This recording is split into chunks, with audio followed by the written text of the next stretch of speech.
SS-level swordsmanship. Ella's sword pulsed with a strong gold energy as she swung it downwards, in the direction of the strange purple creature. Greg. The creature's head snapped unnaturally to the side, its neck twisting like a broken doll. He extended his clawed hand as a strange small black void formed on it. F-Wib. The golden energy was suddenly swallowed by the black void. WHA. Before she could finish her words, the creature's other arm lashed out like a whip, striking her squarely in the chest with a bone-breaking force. She was thrown across the cave until her back slammed against the cave walls. But I ignored that, knowing that Iris was going to heal her. During the time she was flying, I was already behind the creature. Demon-slaying sword art. Corrupted sword. Advanced level swordsmanship B+. Black flames engulfed my sword as I aimed for the creature's head.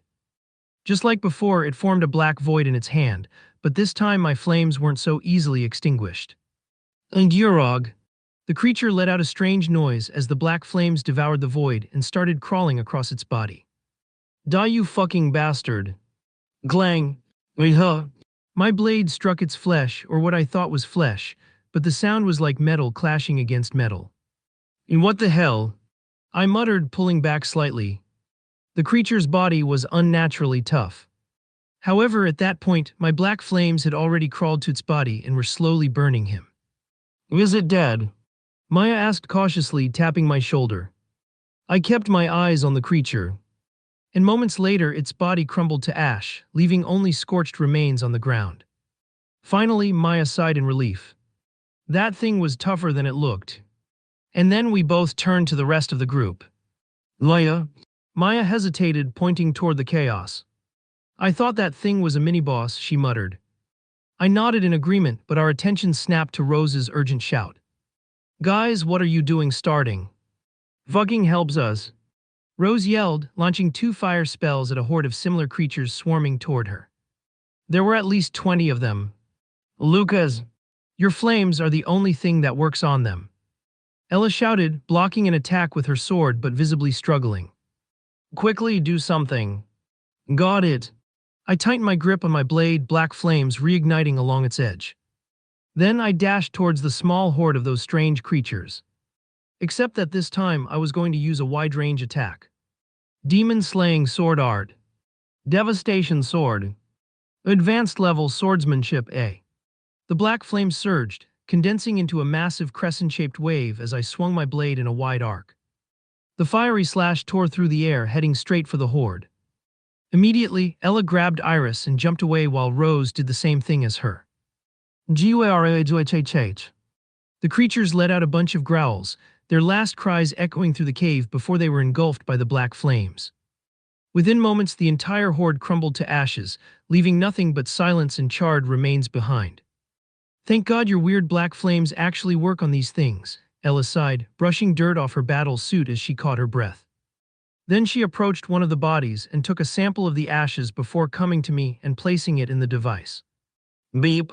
It works, she smiled faintly. We all gazed at the device. Void skeleton. Type undead/void species.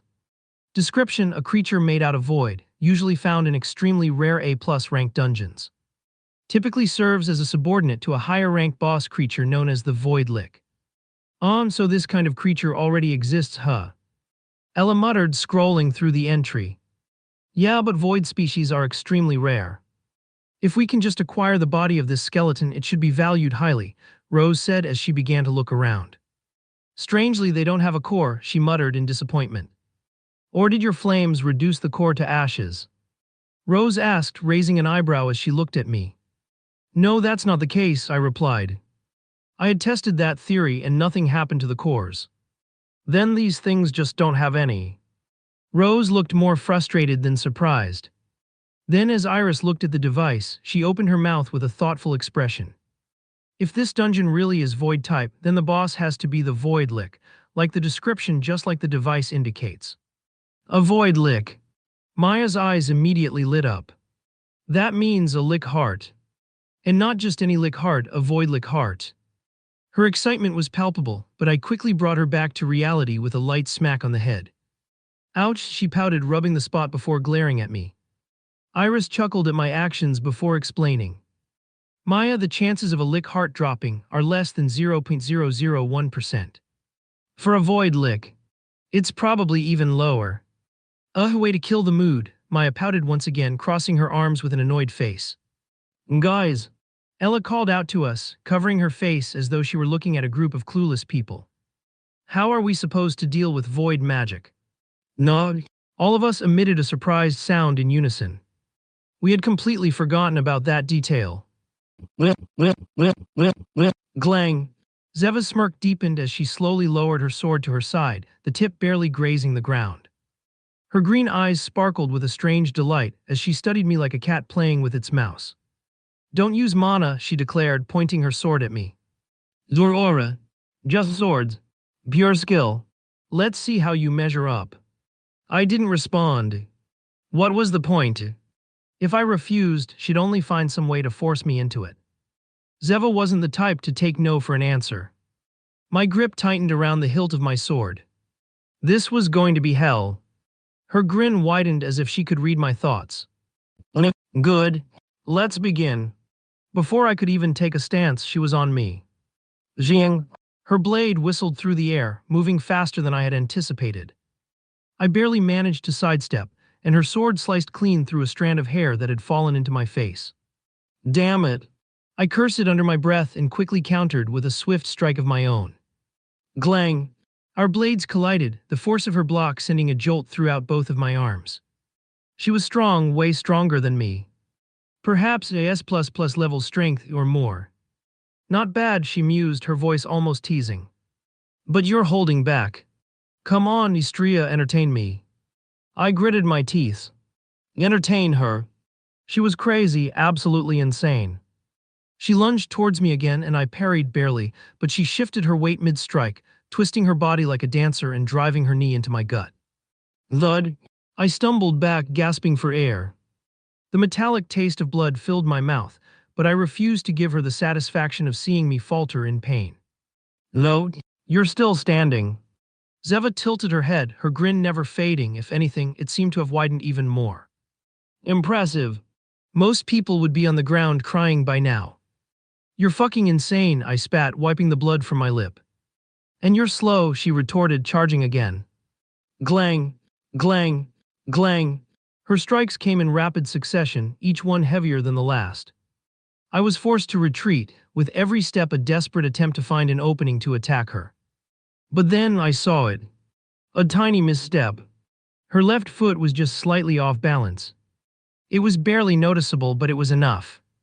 I shifted my stance and swung low, aiming for her legs. Zhouing.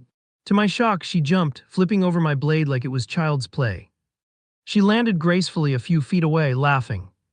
Smart move, she said, her green eyes wide with excitement. I didn't think you'd catch that. Fuck, did this woman make that error to see if I could see it simply? She's indeed fucking crazy. I didn't need to be told twice. This time I went on the offensive, unleashing a flurry of strikes. She parried each one effortlessly, but I could tell I'd caught her off guard. For a moment she looked almost impressed. Glang, glang, zhang. Our blades danced, sparks flying with every clash. Sweat dripped down my face, mixing with the blood that now seeped from a cut on my cheek. My arms ached from the effort, but I couldn't stop. Not now. Not with her watching me like a hawk. You've got enough spirit, she said, blocking another strike with ease. But spirit won't win this fight alone. Zwag. She kicked me in the side, hard enough to send me sprawling. My sword slipped from my grasp, clattering to the ground a few feet away. Before I could recover, her blade was at my throat. Dead, she said simply, her grin widening. Again. Mon hoof. I glared up at her, my breath coming out in ragged gasps. You're a fucking lunatic. And you're sloppy. She stepped back, lowering her sword. She didn't even care about me cursing at her. Pick up your sword. We're not done yet. I groaned, forcing myself to my feet. Blood trickled down my arm from a shallow cut, staining the hilt of my sword as I picked it up. This time I didn't wait for her to make the first move. I charged, swinging with everything I had. Glang. She blocked me, but I didn't let up. I pressed forward, forcing her to take a step back. Then another. And another. For a moment, it felt like I might actually have the upper hand. But then she laughed, a low, unsettling sound that sent a chill down my spine. "Oh, Istria," she said almost pityingly. "You're trying so hard." Before I could react, she twisted her blade, disarming me with a flick of her wrist. My sword flew from my hand, embedding itself in the ground several feet away. And then she was on me again, her strikes faster and more brutal than before. Zhang, glang, zwag. I couldn't keep up. Every block sent a shockwave through my arms, every hit driving me closer to the edge. Finally, I saw my chance. She overextended just slightly, and I ducked under her swing, grabbing the hilt of her second sword. She didn't see it coming. I spun, slashing at her side. Zhilink. Blood sprayed as my blade found its mark, slicing through her armor and into her flesh. Her eyes widened, and for a moment I thought that the fight would be over. But then she laughed. Not a normal laugh, a full-blown, unhinged cackle. "That's more like it," she said, her voice filled with glee. "Now we're having fun." Crazy bitch." She didn't even flinch as she retaliated, her movements faster and more vicious than before. Glang, Jiang. The fight became a blur of steel and blood. I didn't know how long we fought, seconds, minutes, hours. All I knew was that I couldn't let her win. Finally, I saw it, a shimmering light in the corner of my eye. The dungeon portal. We had fought, and now we were back to the beginning where we started it. But the portal was different. Instead of its usual blue color, it was red. Zeva saw it too. Her grin widened, and without a word, she began pushing me toward it. Glang. "You're not serious," I said through gritted teeth, blocking another strike. "Oh, I'm very serious," she replied, her voice dripping with anticipation. "What better place to finish this?" Before I could protest, she delivered a powerful blow that sent me flying backward. Thud. I hit the ground hard, the world spinning around me. When I looked up, I realized where I was. Inside the portal. Zeva stood over me, her sword at the ready and her green eyes blazing with excitement as a deep grin stretched in her face. Round 2. I groaned, dragging myself to my feet. "God damn it," I muttered. And then the portal closed. Huh? I let out a tired breath, staring at the small camp we'd managed to set up. A few hours had passed, and at least we had found everyone. Except Istria. But someone like him wouldn't die that easily. Around me, there was a mess of injured students. Iris and the rest of the healing team were working their butts off, rushing from one person to the next, trying to keep up. The wounds were bad. Really bad. It wasn't like regular injuries. The skeletons we fought left more than just cuts and bruises. It was as if their magic had poisoned the wounds, making them hard to heal. I could see the exhaustion on Iris's face as she tried to heal someone whose leg had been nearly shattered, but it wasn't going well. The healing spells weren't working like they should, and that was probably due to their void attribute. "Lucas, have you thought of a plan yet?" Maya's voice cut through my thoughts as she plopped down beside me. I shook my head. "Not really.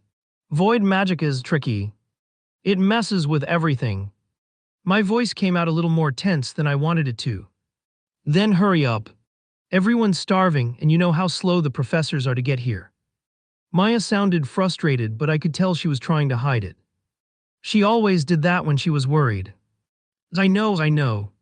I let out another sigh. She was right. We were running out of time, and everyone was on edge, not to mention even I was starving. I couldn't think straight on an empty stomach, but we had no choice. Oh shit. I bit my lip. But then I felt someone tapping my shoulder. It was Ella. "I have a plan," she only said those words, and it was enough to warm up my worries. We quickly gathered all the students who were able to move, and Ella began explaining her plan. It was clear she had thought this through. We'd already located the boss room a while ago, so all that was left was to execute her plan. It wasn't complicated, which was probably why it made so much sense. Ella laid it out for everyone in the simplest way possible. First, we'd need to divide the group.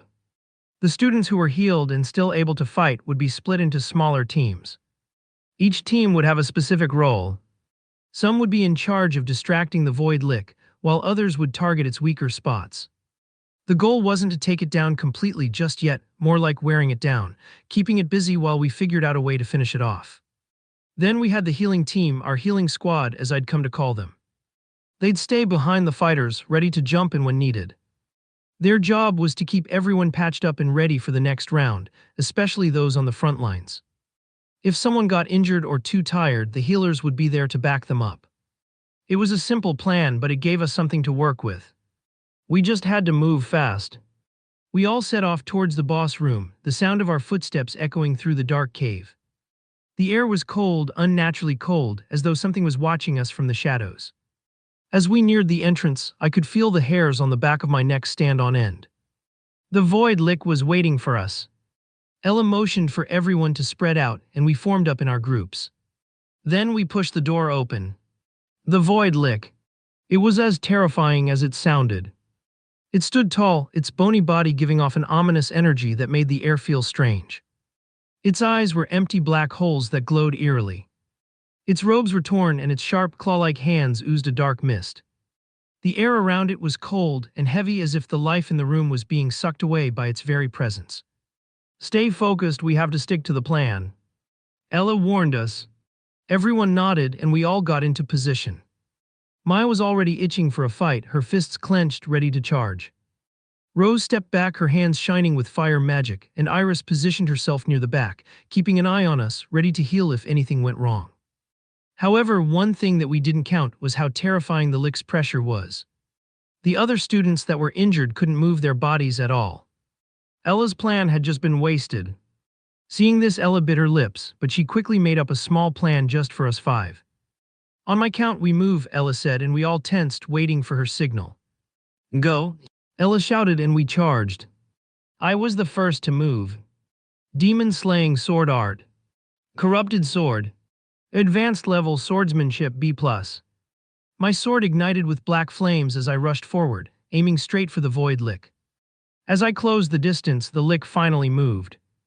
It raised one of its bony hands and shot out a blast of void energy. The air around it warped and twisted as the magic flew toward me. "Oh shit," I cursed, jumping to the side just in time. The blast exploded against the floor with a loud boom, sending chunks of stone flying in every direction. I barely dodged, feeling the heat from the blast on my back. Ella wasn't wasting any time. Heavenly strike, consecutive waves. SS-level swordsmanship. She was already in the thick of it.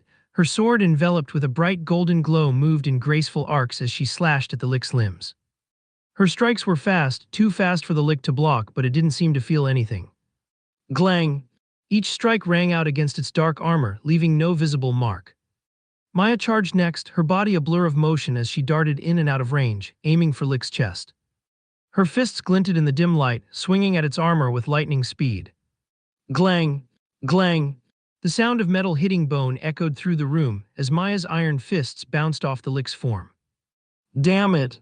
Maya cursed, spinning out of the way as the Lick swiped at her with one of its claws, the sharp nails making a sharp sound as they cut through the air. Next it was Rose. Rain of fireballs. She stepped back, her hands glowing with fire magic. She flicked her fingers and fireballs flew from her hands, aimed directly at the Lick's chest. The fire crackled and popped in the air before slamming into the Lick's dark form. Boom! The fire exploded on contact, lighting up the room for a split second. The Lick stumbled back, its form flickering slightly. It didn't seem to be hurt, but it definitely noticed the attack. Then all of us felt a washing sensation over our bodies. I glanced back and saw Iris, her hands glowing as she cast healing spells and buffs to keep us in perfect shape. The Lick raised both hands and void energy swirled around it. The air grew heavy and suffocating, and I could feel my stomach twist. It was building up something. I could feel it. "Get ready," Ella shouted, her voice cutting through the tension. "It's going to attack." BAM. The Lick slammed its hands into the ground, causing the room to shake. A wave of void energy burst forth, cracking the ground under its force. The wave expanded, and I barely managed to roll out of the way, feeling the heat and pressure of the magic wash over me. Greg! The sound of the stone floor cracking beneath the force of the attack rang out. "We need to hit its weak spots," Ella shouted, her sword glowing brightly as she moved in again. I nodded, knowing she was right. I gripped my sword tighter, making the black flames increase in size. Then, as I increased the concentration of mana, I dashed forward once again. The lick raised a hand and a black hole appeared in front of it, pulling in everything nearby.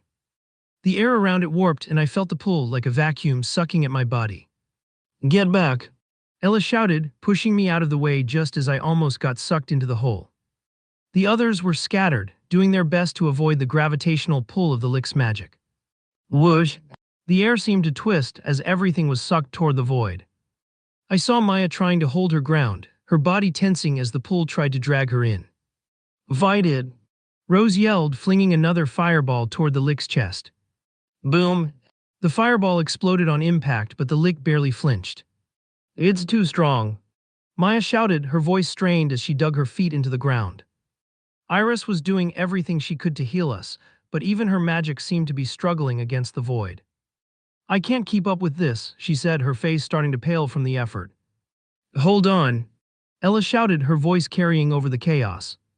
She was already making her way toward the lick again, sword raised. I followed her, focusing all my energy on my sword. The black flames burned hotter than ever as I swung the blade at the lick's chest. Devastation sword.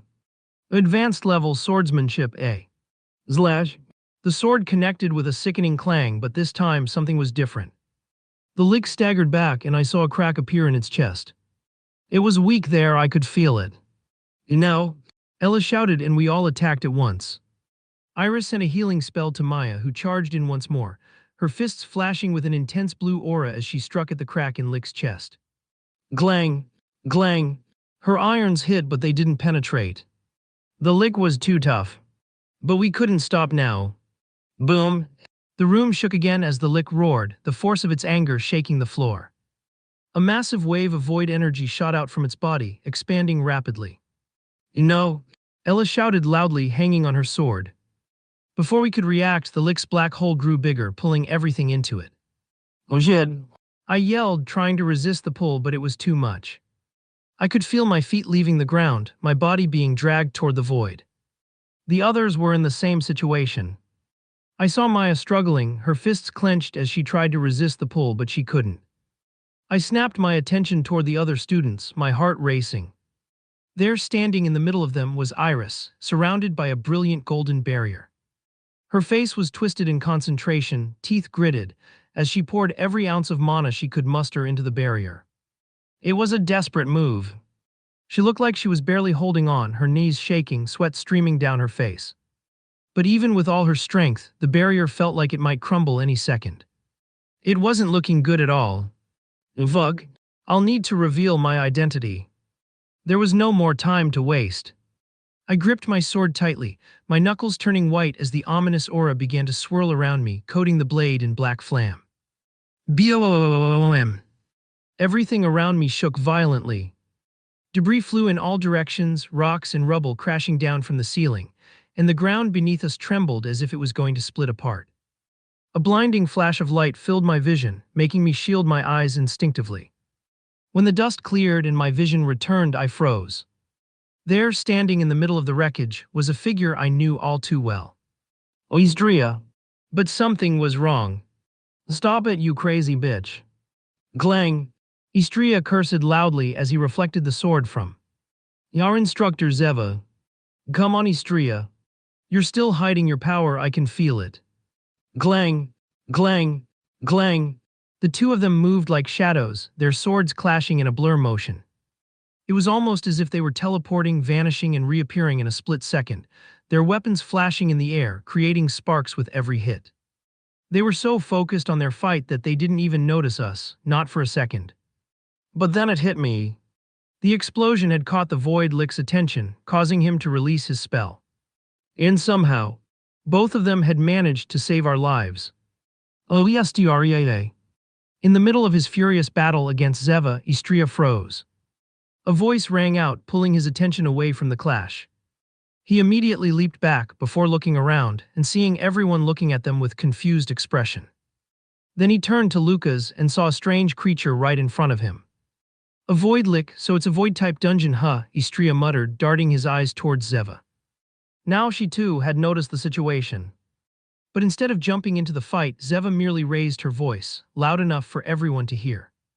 Consider this boss fight as part of my class. Whoever performs well enough will at least get a B-level grade. Her declaration rang out and she casually stepped back from the fight, a smirk playing at the corners of her lips. But as she turned away, she shot a glance at Istria. "We'll continue our fight later," she said, her smile widening mischievously as she winked at him. Istria clicked his tongue in response. "Crazy bitch," he muttered under his breath. But his attention quickly shifted back to the void lick, the creature looming menacingly before them. Judgment IS level skill. No weakness whatsoever. This kind of monster is really annoying. You can only defeat it with sheer strength. Istria crossed his arms in thought. He turned to look at the students. Even the ones who had been paralyzed by fear seemed to snap out of it the moment Zeva spoke. After all, in his perspective, now they could do their maximum, because they knew that the professor would save them if they were in danger. And taking the chance, Ella shouted, "Let's realize our old plan." Immediately, the students moved. Groups formed, dividing the room into smaller teams. The healers stayed behind and the fighters moved to the front, preparing for the battle. The group split into two types of fighters, those who would distract the void lick and those who would focus on dealing damage. "Rose!" Ella shouted, and suddenly, Istria felt the heat of the room increasing. Fire Series Hell Volcano. 6th level spell. From the ground, massive currents of lava erupted, swirling like an inferno. It was like Mia's spell, but much stronger, more intense. Strangely, the currents of lava also divided the whole room into 3 parts, just enough for the 3 groups. It seemed like this was part of their plan. The first group, the ones tasked with distracting the lick, began hurling spells at it. But the void lick's magic was too powerful. Its void aura absorbed the attacks, negating them without much effort. But then the second group took advantage of the situation, attacking all at once, landing several blows on the lick's exposed back. Gruff! The lick let out a strange, growling sound, recoiling slightly as it swayed. In response, a small black ball began to form in the air, swirling with dark energy. Istria narrowed his eyes as he reached out to his sword, but then he realized that his help wasn't needed. Devastation Sword. Advanced level swordsmanship A. Die, you damned bastard! Shouting loudly, Lucas swung his sword, which was wreathed in black flames, at the void ball. Zing! His sword sliced through the small black orb, splitting it cleanly in half, and then Lucas twisted his body and spun, swinging his sword at the lick. Drag! But before the attack could fully connect with the lick, a void skeleton appeared in front of the creature, intercepting the blow and taking the hit. Then the lick raised his staff, and a swarm of void skeletons began to appear around them. "Oh shit!" Lucas cursed under his breath. He quickly spun on his heel, leaping back just as Maya surged forward, just like they had planned before. Corrupted Sword. Advanced level swordsmanship B+.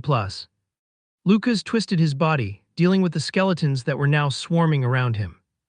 Meanwhile, Maya charged straight at the lick, her fists glowing with a blue aura. She threw a powerful punch directly at the lick's sturdy structure. Clang! The impact of Maya's punch sent a jolt up her arms, her teeth gritting from the force of the hit. But before she could throw another punch, the lick swung its massive arm at her. Maya quickly crossed her arms in an X shape, blocking the blow. Buff! Maya was sent flying toward the wall, crashing into it with a painful thud. But before she could hit the ground, Iris was there, jumping into the air and catching her. Iris! Maya groaned, but Iris was already healing her, casting a spell to mend her injuries. As the battle continued, the other students formed a tight circle around the void lick, their teamwork growing more synchronized by the minute. They dealt small bits of damage here and there, but their combined efforts were enough to keep the pressure on the lick. But even if the battle was going well, some things weren't. "Ella, I can't hold it anymore," Rose shouted as her mana reserves began to dwindle. She was almost at her limit and couldn't hold the spell anymore. Before Ella could respond, there was a sudden flash in front of Rose's eyes. A figure appeared standing in front of her. A familiar white-haired boy. Istria. Rose stammered, looking at him in surprise. Istria smirked, positioning himself behind her in an instant. He wrapped his arms around her waist, making a small blush creep out to her face. "Wah wah wah W, what are you doing?" Rose exploded, her voice rising as she started to fluster, her face starting to match the color of her red hair. Istria didn't say a word because he didn't need to. Rose immediately felt a warm surge of mana flowing into her, filling her to the brim with power. "Leon." She immediately understood the reason behind Istria's actions. Istria was giving her his mana. The instant his mana infused her, the strength of her spell skyrocketed. Istria stood silently behind her, guiding her hands and helping her manipulate the lava currents. From the swirling lava, small fish made of lava began to form, swimming through the air toward the void lick. It passed a while, and finally, when Rose could manipulate the spell alone, Istria slowly stepped back, releasing his hold on her. "Ah, what's up with your shy expression?" Istria teased with a grin, leaning in slightly. "Did you fall in love?" Rose's face turned even redder. Her cold expression had completely melted under Istria's presence in just a few minutes. She avoided his gaze, glancing down, too embarrassed to meet his eyes. "Tea this." "I'm just kidding, relax a little." Istria chuckled, flashing her one last mischievous smile. But then he leaned even closer than before, his lips just a few centimeters away from her left ear. Until later, cute redhead Tilda. Before she could say anything, Istria vanished from her sight. Rose, left standing there, blinked several times, trying to recover from the sudden rush of emotions. Her knees wobbled slightly and she bit her lip in frustration. "Bastard," she muttered under her breath, swatting at her face with her hand in an attempt to cool down while still manipulating the spell. On the other side, Istria smiled lightly. "That was fun." Glang. Afterward, his gaze locked on the void lick as his eyes narrowed slightly. "F-whib." Suddenly, the entire room was bathed in a brilliant golden light, so bright it made everyone squint and instinctively step back, creating a little gap between them. Ella, glowing in that intense light, stepped forward, gripping the handle of her sword tightly. Royal swordsmanship, heaven's punishment. SS-level swordsmanship. The golden light flared to life, almost blinding in its intensity. As she leaped high into the air, her sword expanded, becoming a massive beam of radiant energy. She swung it horizontally, the golden light trailing behind, slicing through the air like a comet. With a force that shook the very air around them, her sword slammed down against the void lick. The air around it vibrated, humming with power. On GLUATHG. The void lick lifted his staff just in time to try to block the blow. A huge black rectangular barrier formed above his head, crackling with dark energy as it clashed with Ella's strike. SHISSSSZ. The sound of sparkles flying echoed loudly throughout the boss's room. At that moment, black flames erupted toward the ceiling, and Lucas, like a lightning bolt, dashed forward, making a piercing pose. Demon-slaying sword art. Piercing sword. AS-level swordsmanship. The temperature in the room skyrocketed, the heat from the flames intensifying as Lucas plunged the blade straight into the void lick's stomach. BOOM. An explosion shook the entire room, sending a shockwave that knocked everyone back. The force of the blast was so powerful, the room was instantly shrouded in a thick cloud of smoke. Debris flew everywhere, bits of stone and rubble hitting the walls, the floor trembling beneath their feet. For a moment, everything seemed frozen in time. No one moved. No one spoke. Only the sound of the debris falling into the ground remained. And then from the smoke, two figures stepped out. Ella and Lucas. YHHHH. Let's GOOO. We did it. The students, who had been holding their breath, erupted into cheers, their voices filling the room with pure joy. They clapped and shouted, the tension from the fight finally melting away. As the smoke began to clear, they saw the lifeless remains of the void lick on the ground. "Ah, we really did it." Ella let out a long breath, her body sagging slightly. "Yeah, we did, but I think I just burned through all my mana with that last hit." Lucas, panting heavily, couldn't help but smile. "I'm stoned," Ella declared, limping towards the rest of the group. Immediately, Maya, who had been waiting anxiously, rushed over to them, her eyes wide with excitement. "So, did it drop the lick heart?" she asked, practically bouncing with energy, grabbing Lucas's hands. "Yeah, no." Maya's face instantly fell, the excitement vanishing in an instant. "Ah," she groaned, her shoulders slumping.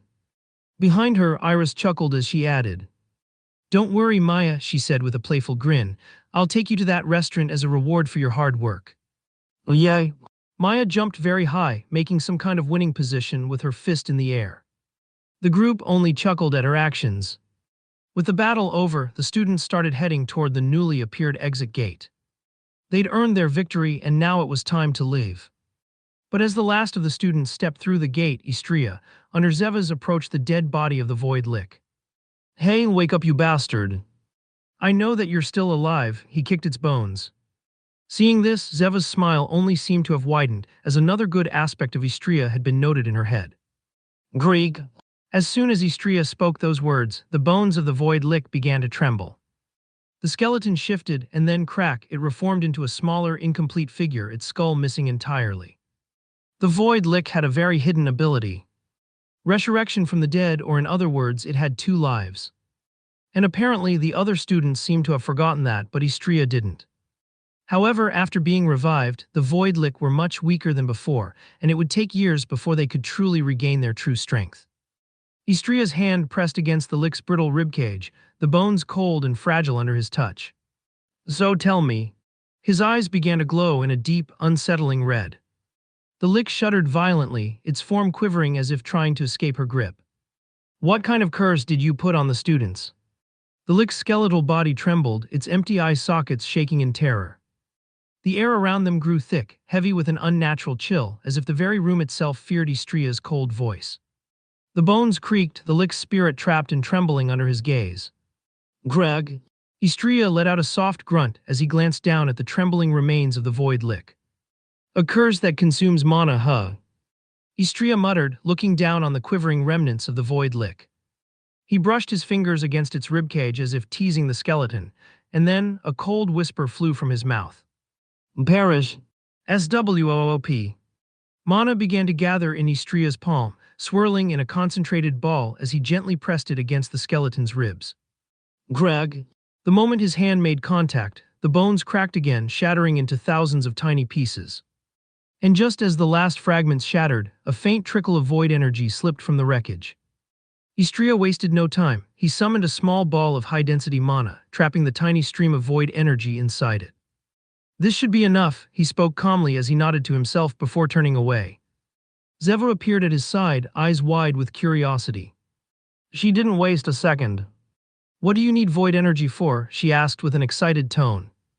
Hey, come on, tell me, she urged, a playful grin on her face.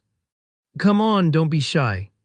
But despite her consecutive questions, Istria ignored her completely as he stepped through the exit gate, emerging back into the Academy's plaza. No, Istria. A familiar voice called out, and Istria turned to see Lucas striding toward him, a mischievous smile splattered on his face. Before Istria could say anything, Lucas threw an arm over his shoulder with a grin. Do you perhaps like Rose? Huh?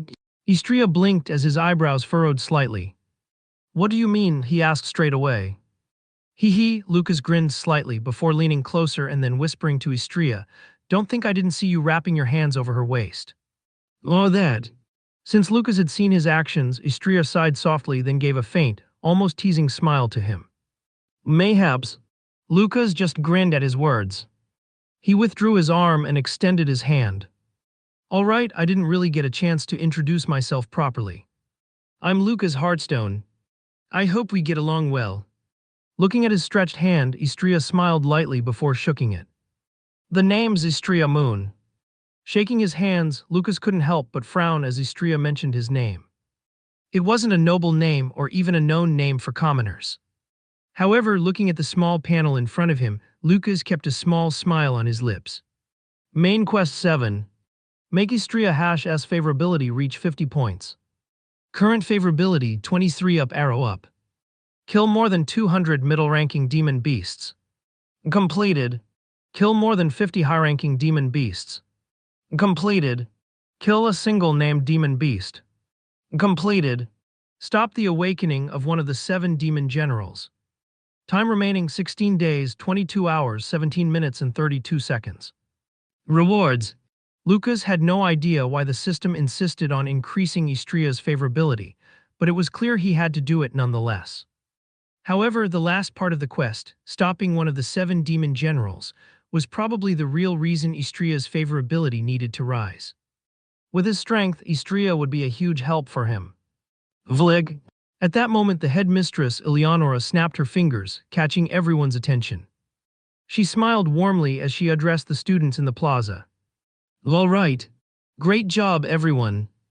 Your results from today's dungeon test are much better than I expected, Eleonora said, her eyes twinkling with pride. I'll be announcing the results now from the lowest to the best. She smiled as her gaze swept through the students.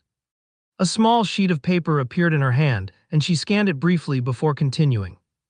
First up, Violet didn't participate due to her duties as student council president, so her grade will be postponed. The crowd shifted a little, waiting for the next announcement. So we have Adrian's group rating B. Eleonora announced, her eyes scanning Adrian's team. You all did a fantastic job healing the injured and supporting your teammates while battling the void skeletons. Well done. Hearing their grade, everyone cheered up because it meant that the lowest grade was B, so they all had excellent grades. Then Marcus's group. Rating B, she continued. Just like Adrian's group, your teamwork was excellent, and you all did well keeping the void skeletons distracted while others dealt damage. The students in Marcus's group high-fived each other, proud of their performance. Now Evan's group. Rating B+. Eleonora said, nodding at Evan's team. You all worked very well together, having great team chemistry, especially when you all managed to grab the Void Lick's attention. Not to mention, you took down quite a huge amount of monsters before the dungeon turned red. Let's go. Unlike the other groups, Evan's group started cheering loudly to themselves, full of enthusiasm and excitement due to their high grade. Now for Ella's group, rating A+. Eleonora smiled, a proud glint in her eyes. You all wiped out a ton of monsters, and when the dungeon turned red, you led the other students to victory. Special shout out to Ella and Lucas for delivering the final blow to the Void Lick, Iris for her amazing healing, and Maya for her heavy damage output. Great job, everyone, she started clapping, and so did the other students. Ella and Lucas exchanged a quick knowing look, while Iris tried to calm Maya, who was jumping with excitement. And finally, she continued, and everyone's eyes suddenly widened. They had thought that Ella's group had gotten the best grade, but it seemed that they didn't. Istria alone, rating. She paused, looking directly at Istria, who was leaning against a marble-made pillar. Everyone's gaze had turned to him. Rating S, perfect marks, she declared, her lips curving into a faint smile. Immediately, everyone exchanged glances and hurriedly turned to the headmistress, trying to get the reason why Istria was the one who got perfect marks. Alone, the student Istria gave Rose his mana reserves and dealt invisible damages to the Void Lick, so in the last moment, Lucas's sword could pierce through its stomach. Additionally, when everyone left the dungeon, Istria stayed, remembering the hidden ability of the Void Lick, which was the ability to resurrect. Along with that, the Void Lick had also placed a curse on every student, and Istria made sure to completely kill the Void Lick and also destroy the curse.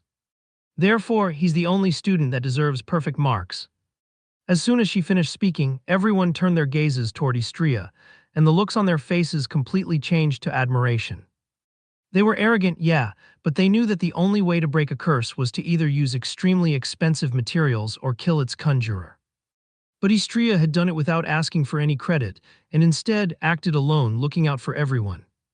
No wonder the classmates from his academy like him so much. Yeah, he seems like a scary guy, but inside he seems soft. And he doesn't want attention for anything he does. They all started seeing him in a new light. Slowly but surely, Istria's reputation within the academy was starting to change. Istria. A hand was placed on Istria's shoulder, and hearing that familiar voice, Istria's face twitched slightly. He slowly turned around, and Zeva's close face came into his view. Let's fight, she declared, looking fiercely at him. She had already been quiet enough, letting the headmistress declare the student's grade, but now she couldn't herself anymore. Istria had a monstrous talent, and just in a few hours of fighting against him, he had improved a ton and now could even make her sweat. His fighting instinct had improved a lot just in that small amount of time. Another time, he replied. But Zeva wasn't having it. No, it has to be now. Why? He raised an eyebrow. Because I'm thoroughly excited. Zeva spoke aloud as if it was the normal thing to do. Istria instantly froze up at her words. Viola. Seeing their interaction, the students that were a few meters away from them couldn't help but whistle at them, clearly making them seem like a couple. This bit. Come on. Zeva grabbed Istria's arm, swinging it directly at the sky, sending him upwards. Then she jumped, unsheathed out her sword, and swung it directly at Istria's back. But before her sword could even make contact, Vlash, Istria vanished in the blink of an eye, disappearing from her line of sight entirely. Huh? Zeva's eyes darted around, looking in the direction that Istria had disappeared. Suddenly, Istria found himself in a very different position. His head was now planted between the headmistress's breasts, and she was gently caressing his head with a soft smile on her face. Not now, Zeva, I need to talk with this cute boy. She winked at Zeva before both of them vanished, leaving the students completely speechless and shocked by her actions towards Istria.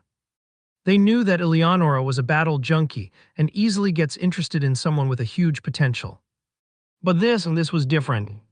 The headmistress never acted like this, not in front of everyone. Immediately, the students started talking with each other, trying to figure out the reason why Eleonora acted that way towards Istria. However, between them, a white-haired lady clenched her fists tightly, her deep blue eyes trembling as they locked on the spot where Istria had just been. Why? Ella bit her lip in agony. She hadn't even realized until now, but Istria had always surrounded himself with female friends, lots of them really. There was Mia and Maria from his academy, whom Istria seemed to have a really close relationship with. Then there was Zeva, who despite meeting Istria just a few hours ago, had already got attached to him, or more precisely to his talent. But what if those feelings of pure admiration for his talent turned into something more? Ella couldn't really compete with someone as straightforward as Zeva. Not to mention that dating professors isn't something that the academy condemns. Well, Zeva was safe for now, even if her words proved otherwise. But even though there were these close friendships, none of them ever felt like that kind of relationship. None of them seemed to be something more than just friends. At least that's how it had seemed until today. But now seeing Eleonora, the headmistress of all people, someone who was practically a legend in the academy, acting the way she did with Istria, something clicked inside her, and she couldn't shake the feeling that she was losing her grip on something she hadn't even realized she wanted. Ella knew that she liked Istria, no, she loved him. From the first moment they met when she was weaker and Istria, in his hidden identity, saved her without breaking a sweat, to when they finally faced each other in the academy's competition. She already knew her true feelings towards him, but she didn't know how to deal with them. When she approached Istria, she could feel her cheeks flushing slightly, and just by hearing his voice, her knees would start wobbling. The truth is that he is her first ever love. Just after he saved her, she immediately spent her resources as a princess to discover his true identity. And when she did so, her eyes brightened in sheer happiness. So she started to try and learn more about him. By learning what he likes to do, what is his favorite food, and things like that. The only problem for her was his friendship with Mia and Maria. But now, even more people were starting to notice him. And that feeling threatened her. She could feel a knot in her stomach, the jealousy creeping up even though she didn't want to admit it to herself. She was the first one to discover him, so why? Why are other women starting to get interested in him after he truly revealed his power? Why? Ella pondered. She had gripped her fists so tightly that even blood seeped out of them. Ella's, are you okay? Iris stuttered, frowning as she noticed Ella's darkened face. I'm fine. An extremely cold tone was blurted out as Ella turned her back to Iris. I'm going to my dorm, she added, walking away from them. Looking at her leaving back, Iris couldn't help but mumble to herself. What happened to her? Here's your coffee. No sugar, right? Eleonora asked, slipping past before taking a seat on my left side. She took a sip of her tea, her eyes lighting up with satisfaction. A soft groan of pleasure escaped her as she savored the taste before she leaned back against the couch. I didn't want to deal with her, not today. What do you want? So I cut straight to the point. Hand me over the void energy. Her eyes stared at me intently, not breaking away from my gaze as she put down her cup of tea. My eyes turned cold as soon as she uttered those words. No. Obviously I didn't comply. I needed this void of energy after all. I know what you're trying to do, and I assure you that it isn't going to work. Void energy is more corrupted than you think, she spoke, resting her chin on her hand as her eyes still didn't break away from my gaze. Her lips curled into a slight smirk. Trying to make void as your second element is probably going to be the stupidest thing that you could ever do. Void isn't compatible with the human body after all. I raised an eyebrow, a little confused. Was she playing dumb? When did I ever say I wanted to make void my second element? I had never even thought about it. Seeing my confused reaction, she blinked in surprise, her lips biting down in hesitation as her eyes flickered with uncertainty. Wait, you're not using it for that, are you? She looked almost guilty, asking. I shook my head. No, I never thought about it. The only reason I need this void energy is to keep my body stable. That's it. As soon as the words left my mouth, Eleonora's eyes widened, a faint glowing rune appearing in her gaze as she stared at my chest. Oh my, she exclaimed in surprise. Your mana paths, they expanded. Immediately, like a cat, she sidled closer to me and brushed her hand against my chest. Buff. Suddenly, I felt a strange energy surge into me. Instantly on alert, I closed my eyes and focused, checking my internal mana flow. The energy from Eleonora drifted through my veins, but it didn't seem to do anything. It was like it was just testing, feeling around my mana pathways, looking for something. After a few moments, the sensation faded away. Eleonora's brow furrowed as she processed what she'd just felt. I see, your mana paths were forcibly expanded, but I'm pretty sure that neither your mana quality nor capacity increased, which is even weirder, she muttered to herself before gazing back at me. Tell me what really happened. Her pale blue eyes, almost like tiny pears, reflected my face, and I couldn't help but stare into them for a moment. Zai, I guess I could tell her about this. Even though I indeed despised her, she was still the strongest mage in the entire world, and only she probably could help me with this problem. Even though I knew that she wasn't really going to help me. After I broke the seal on my aura, my twin heart mana body, it sort of mutated. I began seeing her face already scrunch up in confusion. Since then, my output has shot up, like 5 to 10 times more, maybe more than that. I haven't tested the limits yet, but if I push it further, my mana pathways could expand even more. Eleonora bit her lip, her fingers trailing absent-mindedly across my chest as she processed my words. I had almost forgotten her hand was still resting there. Hey, Stria, her voice softened, containing a hint of concern in it. Why not just accept my offer to become your master? You could fix this body issue easily. Her gaze softened as she leaned in closer, her voice dropping to a whisper. The twin heart mana body is like a ticking time bomb. If you don't fix it, it'll eventually explode, and well, it could kill you. I clenched my jaw at her words, fighting the unease that bubbled up inside me. I knew exactly what she meant. I could solve this problem with one word, but it essentially told me to leave everything behind and simply stay by her side. What about Silverleaf? If I accepted her conditions, I needed to transfer to the Royal Academy, so what would happen to my friends and classmates if I left? Would they be okay without me? Change the last condition, I spoke in a softer tone. I could accept her offer, but not on those terms. She was asking me to drop everything and leave, including my friends. That was too much. Stria. Eleonora sighed, her eyes looking away briefly. You know I can't.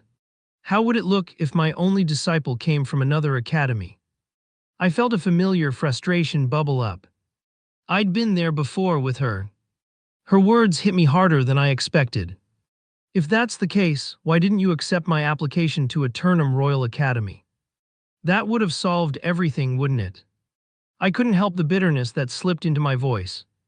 My old dream of becoming the strongest, with its first phase being entering the most prestigious academy. It was crushed by her. And suddenly, after months I spent at Silverleaf, she appeared asking me to be her disciple because she discovered that I had the same physique as her. So hateful. Eleonora's face shifted slightly, guilt flickering across her expression. If only I had met all the applicants, she muttered, clearly disappointed with herself. She leaned back against the couch, a heavy sigh escaping her lips. We wouldn't have this problem. I didn't respond. I wasn't in the mood to talk anymore. I'm leaving, I said flatly. There was nothing left to say. And honestly, I didn't even want to look at her face anymore. After leaving the headmistress's office, Istria found himself wandering aimlessly. Even though he had read about the academy's layout in the novel, he still had no real sense of where he was going. But honestly, he didn't care much. He was just looking for a way to clear his mind. He just wanted to refresh his mind and take a breather as his thoughts were fully occupied with how to solve his body's problem without Eleonora's help. But the more he thought about it, the more stressed he became. He didn't have nearly enough money for a lick orb, let alone a dragon's heart. He could potentially borrow enough money, but Istria was really intimidated by the idea of getting into a huge amount of debt. It didn't feel worth the risk. Zwoob. The sound of the wind caught his attention, pulling him out of his thoughts. He blinked and looked ahead, his gaze landing on a beautiful garden. The breeze felt refreshing, almost like a gentle invitation to step inside. The garden was alive with color. The deep green grass seemed to stretch forever, dotted with a few stone paths that wove through the area, leading to different corners.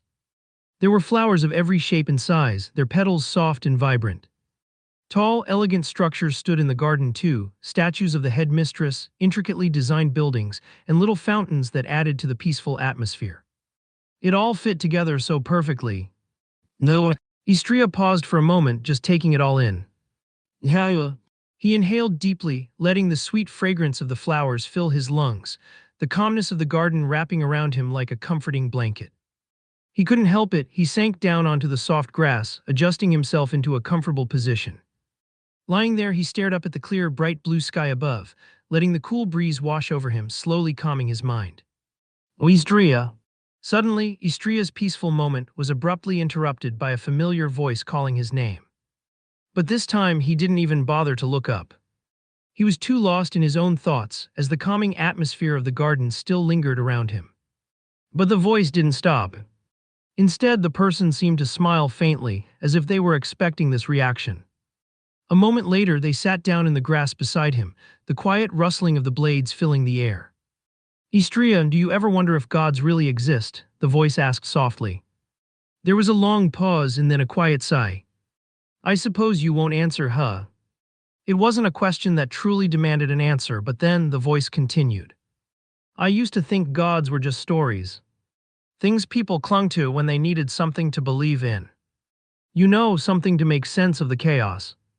Life's messy, unpredictable, and people need something bigger to blame or to hope for. The voice smiled lightly. It's easier that way, isn't it? When you think someone's out there watching over you, keeping you out of danger, being your guardian angel. The voice paused for a moment, letting the silence stretch out before continuing, its voice drifting like the breeze. I always thought I didn't need any god. I was fine on my own, or so I told myself. But then something happens.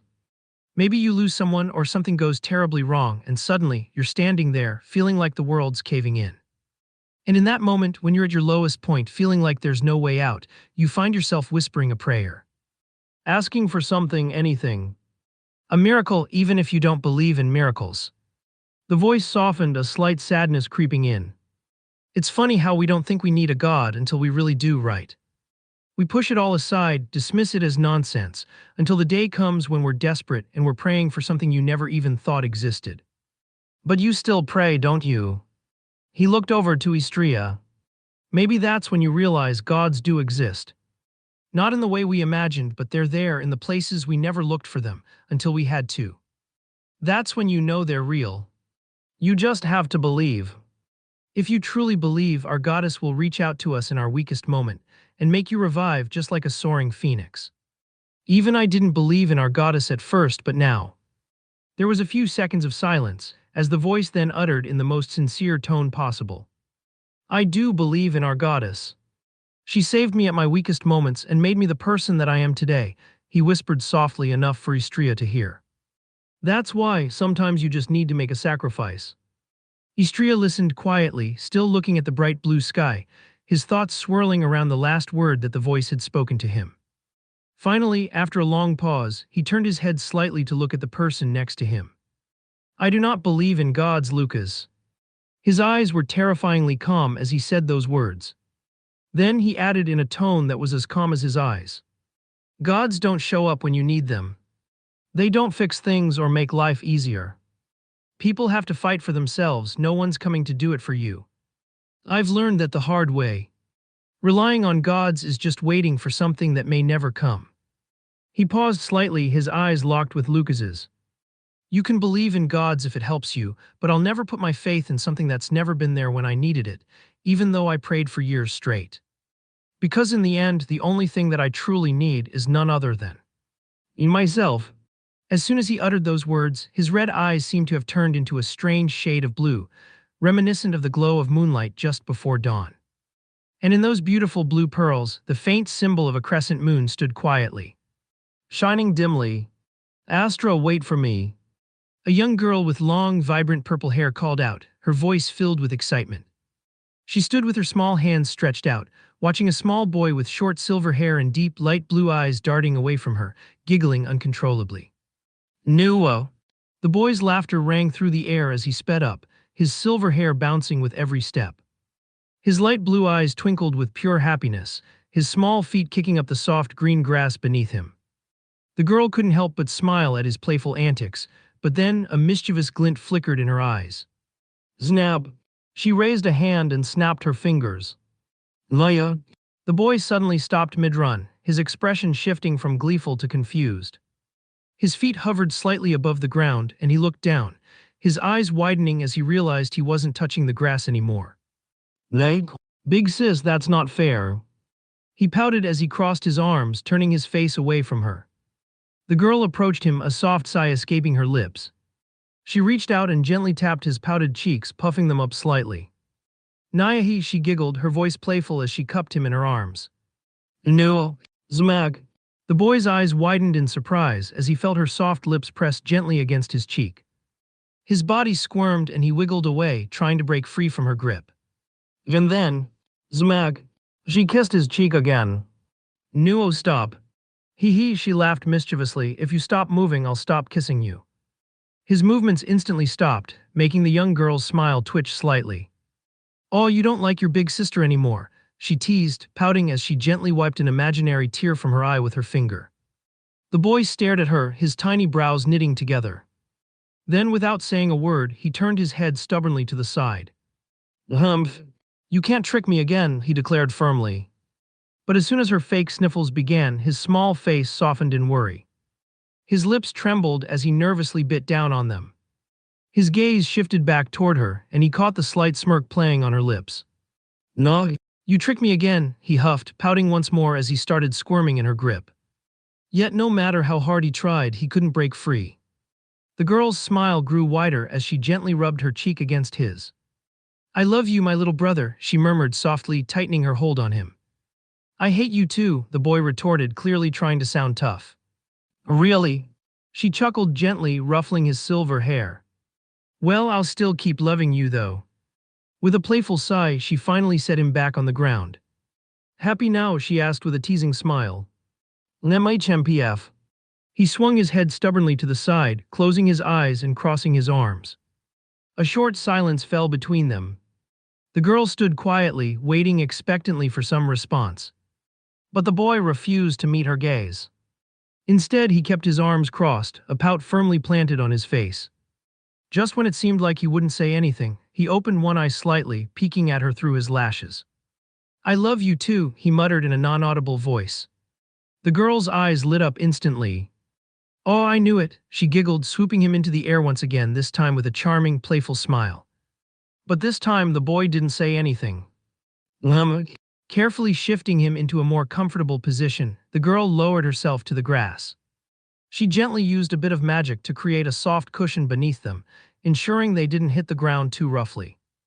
Both of them lay side by side on the grass, gazing up at the clear blue sky stretching above them. After a few moments, the girl finally spoke, breaking the silence between them. Astra, do you believe in our heavenly God? The boy tilted his head, looking at her with curiosity but nodded. And why do you believe in her, she asked softly. Because she brought us to life. His small voice trembled slightly. The girl nodded thoughtfully. That is indeed true. But sometimes don't you feel that someone is watching you, playing the role of your guardian angel? The boy blinked at her words, having a thoughtful expression. Actually, yeah. When I didn't have any toys to play with, they magically appeared in my room, and that also happened with food when I was very hungry. The boy's eyes lit up. Was it her? He asked excitedly. The girl chuckled at the boy's naivety despite keeping it hidden. Yeah, it must have been her, she rubbed his small head. Remember, Istria, she will always be watching over you as long as you keep believing in her, the young girl muttered softly, brushing his cheek with her thumb. MHMN. I'll always believe in the heavenly God. As soon as he spoke those words, the faint silhouette of the moon seemed to have flickered in his precious sapphire eyes. shining dimly.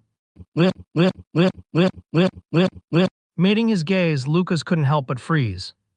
His heart pounded in his chest, loud enough to drown out the world around him. Thump. Thump, thump, thump. A wave of warmth rushed over him, but at the same time something strange seemed to press down on his chest, making beads of sweat form along his forehead.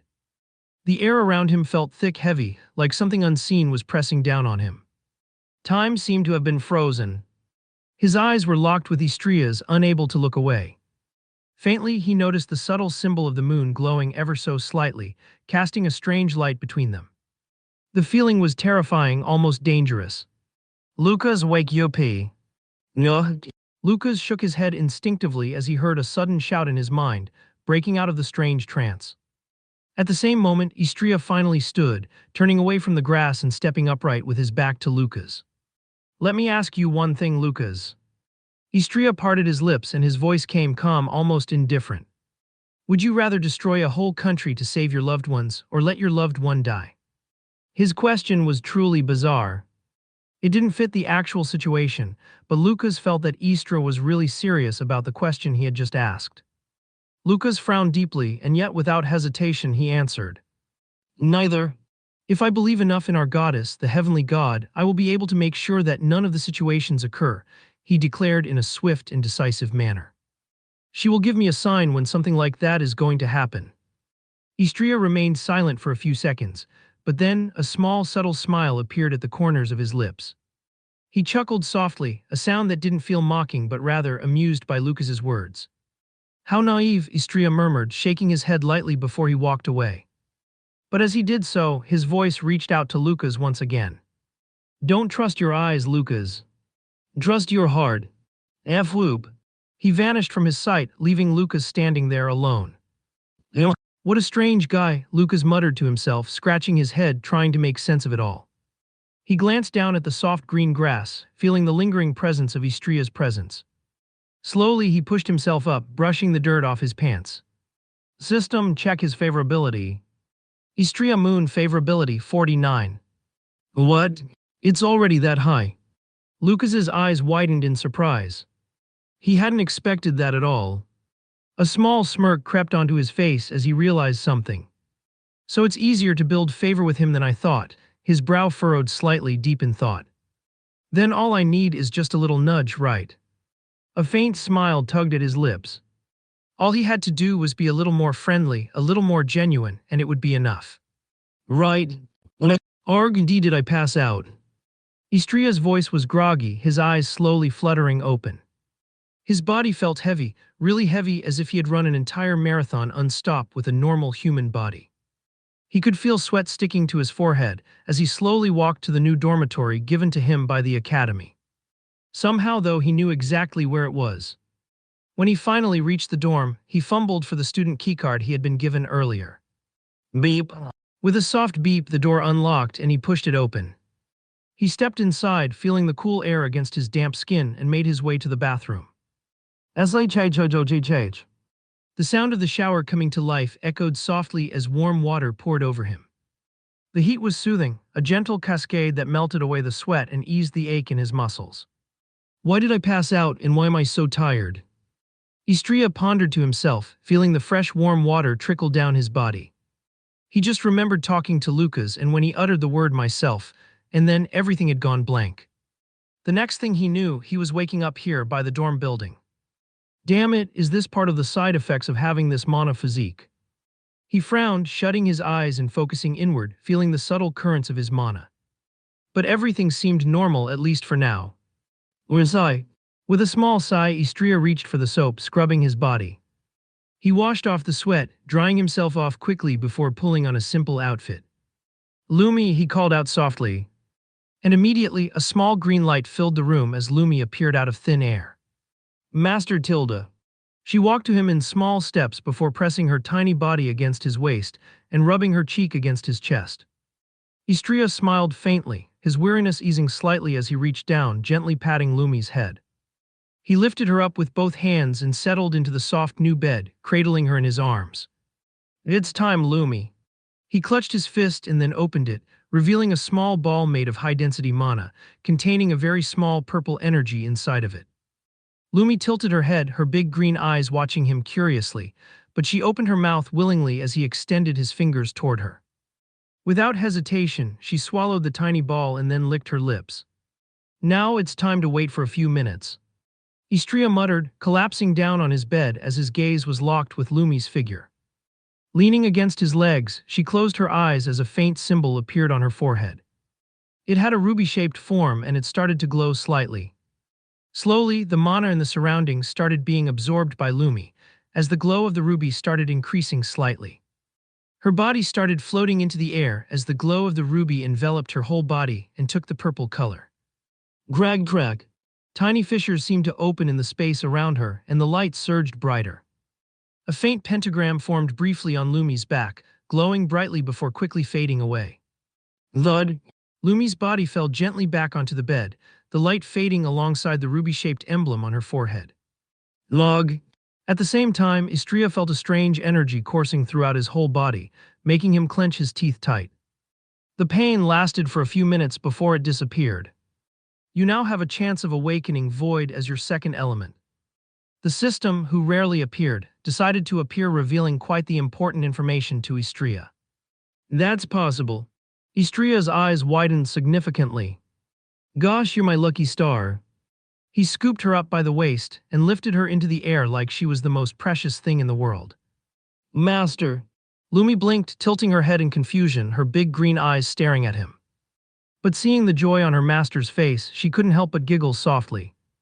Istria smiled gently at her reaction, before slowly setting her down once again. She didn't hesitate. Immediately she cuddled into his chest, her small legs coiling around his like a playful snake. Oh hey. She let out a small chuckle as she nuzzled her face on his chest. As she did so, Istria blinked twice before yawning. He was still tired and now needed to sleep. Mister, did you hear? About what? The fifth-year students are finally returning. Wait, really? Yeah, they finally raided that S-level dungeon. Well, the students were chatting excitedly, their voices loud enough for anyone within close range to catch. And as those words reached me, my mind couldn't help but drift. Until the part of the novel that I had read, the fifth-year students of the academy didn't appear a single time. However, from those reviews and casual chat between the community, I saw quite a few amount of information. Among the fifth years, there are definitely a couple of troublemakers. One is the first prince, and the other is Ella's so-called licking dog, a guy who follows her around like a devoted suitor. Thinking about it, it should be around this time that Ella's identity as the princess should be revealed. Though I've always wondered why she even kept it a secret in the first place. But nonetheless, she had told Lucas about it, so the readers knew from the early chapters about her true identity. Oh, this should be Ella's capture arc. Or, as the novel likes to call it, the part where Lucas makes Ella fall in love with him. It all makes sense. The prince and her loyal dog are both coming back now, and they both know who she really is. But something feels a little strange. Why are you sitting next to me? I glanced over my shoulder, raising an eyebrow. What? Are you planning to be a loner for the whole semester? A playful smile crept onto Lucas's face as he gave me a strong slap on the back. No, you want to fight. I quickly give him a backward slap on his chest, causing him to groan slightly in pain. Og, how high is your damn strength? He asked, glaring at me. I don't know, but I'm definitely stronger than you, I answered, shaking my head with a small grin. Hell, wanna put it to the test. His hand casually reached toward the hilt of his sword, making me dumbfounded. Bro, we're in class. Did this fucker really want to fight during class? Oh right, totally forgot, he muttered, scratching the back of his head with a sheepish shrug. Is this seriously the hero that is going to save the world? I thought, shaking my head. I knew from the novel that he was dumb sometimes, but seeing it in real person. Gosh. Attention. Eleonora clapped loudly, instantly silencing the chatter from the students. Since this was a magic class, she was of course the instructor. I still can't believe our headmistress is teaching us classes. Right. I was wondering the same thing. Attention. Eleonora's voice rose sharply and finally everyone fell silent. Her irritated expression quickly transformed into a calm, composed smile. She really is a woman, huh? Changing expressions from one second to another. All right, now that I have your attention, I'll go over a few important things about the school's current happenings. As you all know, our academy operates on rankings. The higher your rank, the better privileges and treatment you'll receive, she began in a calm voice. Right now, the results of the entrance ceremonies test are still being processed, and soon enough, you'll each receive your official rank within the school, she added, tapping lightly on the board before turning to draw on a sheet of paper. Not to mention, fifth-year students are finally returning. Their rank has already been solidified at the upper levels because they successfully raided an S-level dungeon. If you want to raise your rank, it's fairly straightforward. You have a couple of options. First, you can challenge students with a higher rank. They can't refuse your challenge, at least not for your first attempt. If you win, you'll swap ranks with the student you defeated. But if you lose, you'll lose the ability to challenge anyone for the next 2 weeks, she explained, drawing a small symbol on the board to emphasize her point. Another way to improve your ranking is by breaking records in our various facilities. The school offers plenty of training settings, and all you need to do is finish the task in the shortest time possible to set a new record. Once you do, your rank will elevate based on your performance and the time you achieved it. She continued, drawing on the board, adding more details. And finally, the most obvious method, getting high grades in the upcoming midterms. The better you perform, the more you'll be able to boost your rank. Once she finished her drawing, she turned back to face the students. Any questions? Almost immediately, a hand shot up, Lucas's hand to be exact. He was sitting right next to me. About the first clause, if one student challenges another and loses, can they still receive challenges from other students? He asked, raising his eyebrows. What? Has he turned smart right now? I let out a soft sigh, furrowing my eyebrows slightly. Sometimes he's dumb and sometimes he's smart, quite a tricky situation. Yes, they can. And all challenges must take place in the arena since there's a no real damage barrier, Eleonora nodded. Any more questions? She asked once again, her gaze sweeping across the students. This time, no hands went up. All right, she nodded slowly, but then, seemingly remembering something else, she added with a hint of intrigue. Also, don't forget that the student council is starting its hunt for new members soon. She spoke those words in a way that made it sound more like they were going on a literal hunt, as if searching for prey. The student council is in need of members. Oh hell no. The students started whispering to each other in a scared manner, and I couldn't help but frown in confusion. Hey, Lucas. Yeah, he replied, turning to me. Why are the students so scared of the student council? Lucas let out a soft chuckle at my question. Basically, it's because the work in the student council is insane. Ian, how so? No, it's really insane. Sometimes students spend 3 days straight working, without sleeping. The people who have experienced those kinds of situations firsthand, he let out a small sigh, rubbing his hands together. They're a bit traumatized. No, I was a bit speechless. Back at my old academy, I was the student council president, but I barely had to lift a finger because everything ran so smoothly. I organized everything correctly to make sure that everyone had the same amount of work, and even gave a little bit of incentives for the students to work hard. So, I couldn't really understand why people would stay for 3 entire days without sleeping. Before I could ask any more, Lucas added, well, I get where they're coming from. The student council is responsible for overseeing everything at Eternum Royal Academy, managing the grounds, organizing events, keeping order, you name it. I froze at his words. As I'd mentioned before, this academy was easily more than 50 times the size of my old school in Silverleaf. If students had to take care of all that, no wonder they barely get any rest. So yeah, Lucas continued, it can definitely be said that the student council is on a hunt for students. How about simply refusing? I asked curiously. It doesn't really work like that, Lucas shook his head with a wry smile. Usually, potential members are challenged in a ranking battle. If the student council members win, they get to add the condition of joining. They're literally hunting for new recruits, he added, a bitter undertone in his voice. Gosh, no wonder some of them end up traumatized. Well, don't worry. Unless one of the fifth-year students or the student council president herself challenges you to a fight, I don't think anyone will beat you. He slapped my back once again. This guy.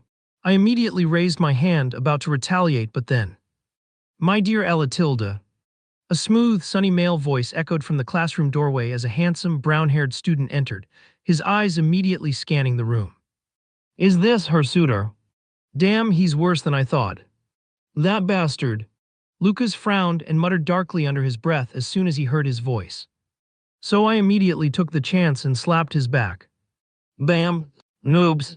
I accidentally put in too much strength, causing a loud noise to occur. Damn it, Istria, he groaned slightly, arching his back in pain. That's what you get. Petty bastard, he scoffed, grinning in a way that I knew he was trying to brush off the pain. And it was right then that I noticed everyone in the classroom had turned to look at us. However, their attention on us quickly shifted as another cut through the chatter. Well, isn't this our moonlight swordsman? A blonde-haired, even more strikingly handsome student appeared, walking into the room with an air of confidence. His golden eyes seemed to lock directly onto me, his lips curling into a small smile. No, it's the prince. The girls in the classroom practically melted at the sight of him, their voices growing louder as they openly gushed.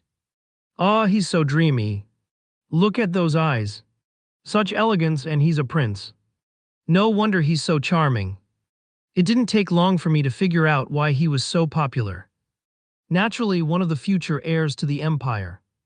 If he ever ascended to the throne, any girl would try to get closer to him, not to mention that he's quite handsome. The prince slowly approached me, his expression calm yet confident, and extended his hand with a small smile.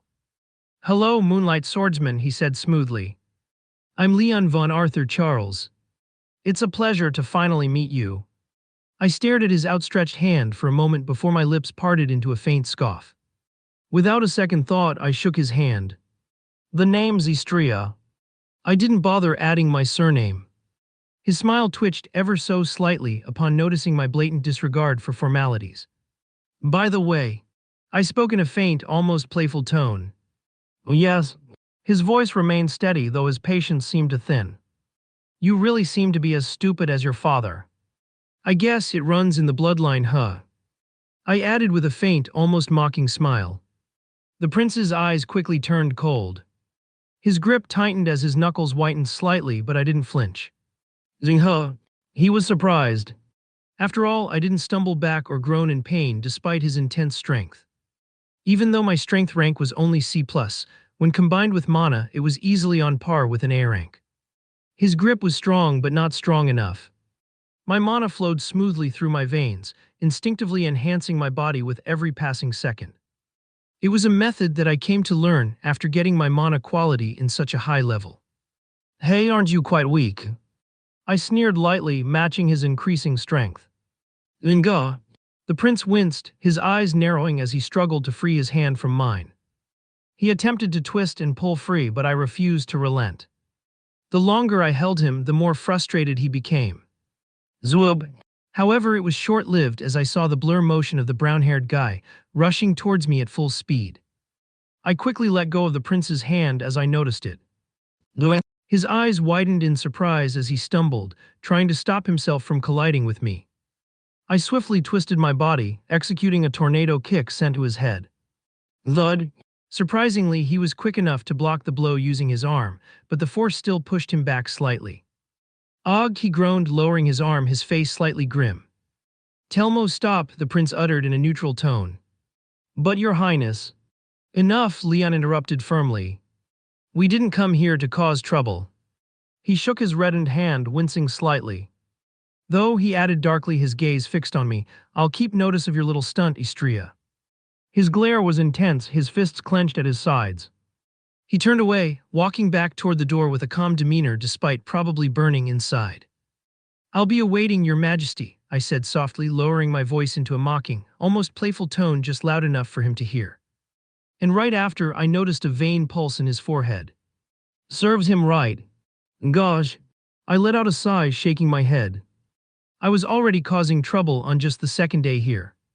Istria, aren't you scared of the prince?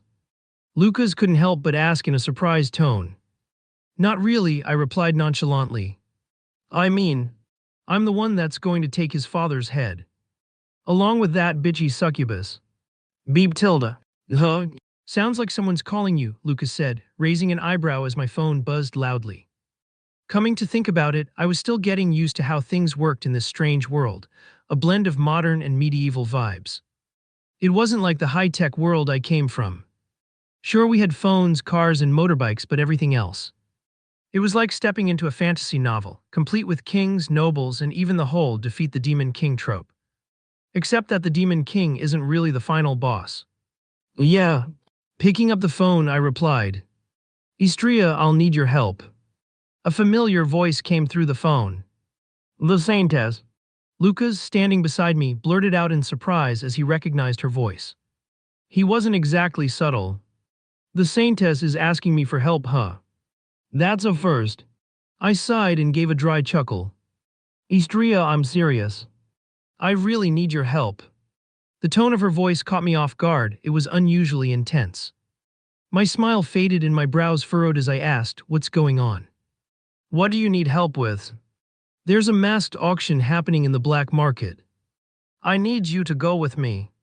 My frown deepened. Why me? Can't you ask John? He's stronger than I am. Honestly, he'd make a much better partner for something like this. It has to be you. And why though? As only people with partners can attend the auction. I froze at her words for a moment. Lucas, meanwhile, caught on faster than I expected. His eyes widened comically, and then he broke into a sly grin, giving me an exaggerated thumbs up like he was rooting for us to get together.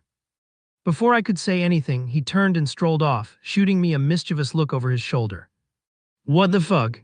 Just yesterday he was teasing me about Rose, and now he's shipping me with the Saintess. It doesn't make sense. Does he want me to build a harem or something? Fucking weird. I still think John's a better choice, I muttered, trying to wriggle my way out of this. The last thing I wanted was to step foot in the black market again, especially with my history.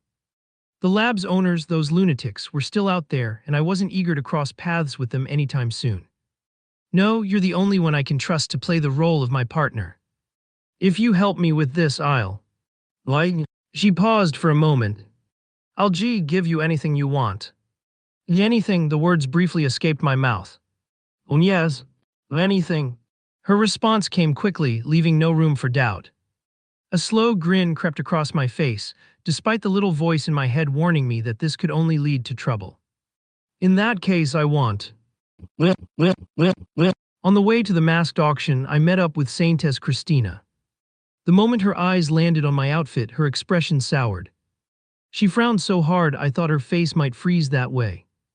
This won't do, she muttered, and before I could protest, she dragged me into a nearby boutique. One expensive shopping spree later, I found myself in a suit so fancy it practically sparkled. The price? Over 100 gold coins. Seriously, 100 gold coins. That's enough to live on for 10 years if you use them wisely. But Christina didn't even blink as she handed over her card. Just how loaded is she? It should be around here. Christina muttered softly, grabbing my arm as we turned to one of the back alleys. We continued walking for a while before we were interrupted by a huge man. His skin was tanned, and he wore a detailed goat mask that gave him an ominous vibe. His eyes lingered on Christina for a moment, widening slightly as though he recognized her, but he quickly composed himself. To attend the masked auction, you'll need to select a mask from the table, he said, gesturing toward a small wooden table set to the side. We're familiar with the rules, I said with a polite smile, waving off the explanation. No, of course. Then please choose one of the masks on the table, he said, stepping aside to give us room. There were quite a few: an Oni demon mask, a bear mask, a wolf, and much more. The Saintess Christian ended up choosing the Oni demon mask. As for me, I found a suitable mask for me. It was completely white, with oversized eye holes and a wide, crescent-shaped grin that was just unsettling enough to make it intriguing. This one, I said, picking it up. The goat-masked man nodded in approval and stepped aside, revealing a dimly lit corridor that stretched into the distance. I turned to Christina, smirking slightly as I offered her my hand. Shall we, love? Her eyes widened for just a heartbeat before a small smile graced her lips. Without missing a beat, she slipped her hand into mine. Yes, darling, she replied, her voice smooth and sweet as honey, fluttering her eyelids in a seductive demeanor. Even the goat-masked man seemed a bit flustered by our actions. It seemed that our acting was thoroughly amazing. At the end of the dimly lit corridor, we were greeted by another attendant, also wearing an animal mask, this one resembling a fox. He bowed slightly, one hand over his chest in a formal gesture. I'll show you to your seats, he said in a calm and polite tone. We followed him silently, weaving through a series of hallways before arriving at one of the VIP seats. The elevated position gave us a clear view of the grand auction stage below. It seems like Christina had came prepared. Once the attendant left, I leaned back in my chair, crossing my legs casually. So, what exactly are we doing here? I asked, glancing at Christina. She hesitated for a moment with a conflicted expression before finally sighing. An elf is being auctioned off, she said softly. As I was about to cross my legs, I froze immediately after she said those words. My fists clenched tightly as a faint mana pressure started leaving my body. Istria calmed down. She gripped my shoulder tightly, just enough for me to wake up from my daze of rage. These bastards. Huff. Taking a deep breath, I slowly picked up the auction catalog lying on the small table in front of us and started flipping through the pages. And just like Christina said, as one of the highlights of the auction, a high elf was being auctioned off as a slave. She's going to be sold as last, so I should have enough money to buy her out, she muttered softly, looking at her phone. It seemed like she was checking her balance or something. And I also took the opportunity to look at mine. Oh shit. Balance: 1 platinum coin, 211 gold coins, 77 silver coins and 13 bronze coins. When did I get a platinum coin? I pondered slightly. 1 platinum coin was worth 1,000 gold coins, which meant I had way more money than I thought. Still, I could have sworn I only had a little over 200 gold coins before this. How many coins did you bring? I asked curiously. A little over 200 platinum coins. She tilted her head, thinking about it before replying softly. I blinked. That was an absurd amount of money, enough to buy an entire state directly. But yet, that amount of money was still dozens of times away from enough to buy a dragon's heart. Before I could comment, the lights in the room dimmed and the murmurs of the crowd quieted. A spotlight illuminated the stage below and a woman stepped into view. Welcome, ladies and gentlemen, to our masked auction. I, Olivia, will be your host for this evening, she announced, her voice bright and confident. Applause rippled through the room and then she continued. Without further ado, let's begin with our first item. The auction began, item after item appearing on the stage. Paintings, rare artifacts, and elixirs were presented and sold for jaw-dropping amounts. The crowd was lively, bids flying back and forth at an almost dizzying pace. Sold for number 12. Olivia declared after one of the items. A stolen painting was purchased for an obscene sum. She then turned her attention to the next item with an enthusiastic smile. Now, item number 16. A Unity Dragon Phoenix elixir, she announced loudly, and immediately the crowd went into a small uproar. This kind of elixir was very precious, especially for lovers. It could potentially increase their strength more than 3 times if used correctly with your lover. If you used it alone, it wouldn't have as good as the normal effect, but your power would increase by at least 2 times. The starting bid will be 10 gold coins. The host declared, and as she did so, another bid came lightning fast. 100 gold coins. 150 gold coins. 300 gold coins. The number climbed rapidly, finally settling at 300 gold coins. The room fell silent as the auctioneer called out the final bid. 300 gold coins going once, twice, and sold. 500 gold coins. Another voice resounded, and everyone's gaze turned to one of the VIP rooms where the silhouette of a woman could be seen. No one dared to increase the bid after knowing that it was one of the VIPs. 500 gold coins going once, twice, and sold. The host smashed her little hammer against the podium. Congratulations to our VIP 1 for purchasing the Unity Dragon Phoenix elixir, she clapped frenetically. But then her smile quickly turned into a storytelling face as she announced the next item. Now's the moment you were waiting for. Immediately, Christina leaned forward as she heard those words. The highlight of the auction was about to appear. We went through great lengths and difficulties to obtain this particular item, and I believe anyone can see its value and rarity. The host announced as the sound of chains grazing against the ground echoed loudly. I immediately clenched my fists. And Christian bit her lower lip tightly. With a beautiful golden long hair, although it seemed lifeless. Skin as white as the purest snow was now completely dry. But even in this state, her beauty seemed almost ethereal. Her long ears quivered softly as she contained a hunched posture. It was obviously an elf, but not just a normal elf. A high elf. Because of the extreme rarity of this item, the bid will be starting with 1 platinum coin. The host announced loudly, and just after a few moments, the biddings exploded. 2 platinum coins, 3 platinum coins, 4 platinum coins, 10 platinum coins. The bids climbed higher and higher, the excitement in the room palpable. By the time it reached 57 platinum coins, the crowd finally started hesitating. 57 platinum coins. The crowd stopped bidding, and it was at this moment that Christian raised her bidding stick. 60 platinum coins, her voice echoed through the whole room, making everyone turn to her. 65 platinum koi. 70 platinum coins, Christina cut in before the other bidder could finish, raising her paddle higher. The room went in full silence. No one raised their paddles, so after swallowing hard, the host opened her mouth. 70 platinum coins going once, twice, and sold. 300 platinum coins. A familiar and calm voice came out. It was the bidder from the 1 VIP room. And her bid had completely crashed Christina's. Christina froze, her eyes wide, and her lips trembled as she bit down hard, trying to keep her composure. Her fists clenched on the armrests of her chair, knuckles turning white. I was shocked too, but more than that, I felt helpless. There was nothing either of us could do. 300 platinum coins going once, twice, and sold. The host's voice reached out to us as she declared loudly. Congratulations to our VIP 1 for purchasing the rare high elf. She clapped loudly, and soon enough the others followed. And with that we conclude this auction. Thank you all for attending. The host bowed as the stage lights dimmed. I glanced over at Christina. She was staring down at her lap, fists still balled tightly, her whole body tense. Christina, I muttered softly. She seemed truly upset that she didn't win that bid. I was about to try and comfort her until I heard a voice calling me.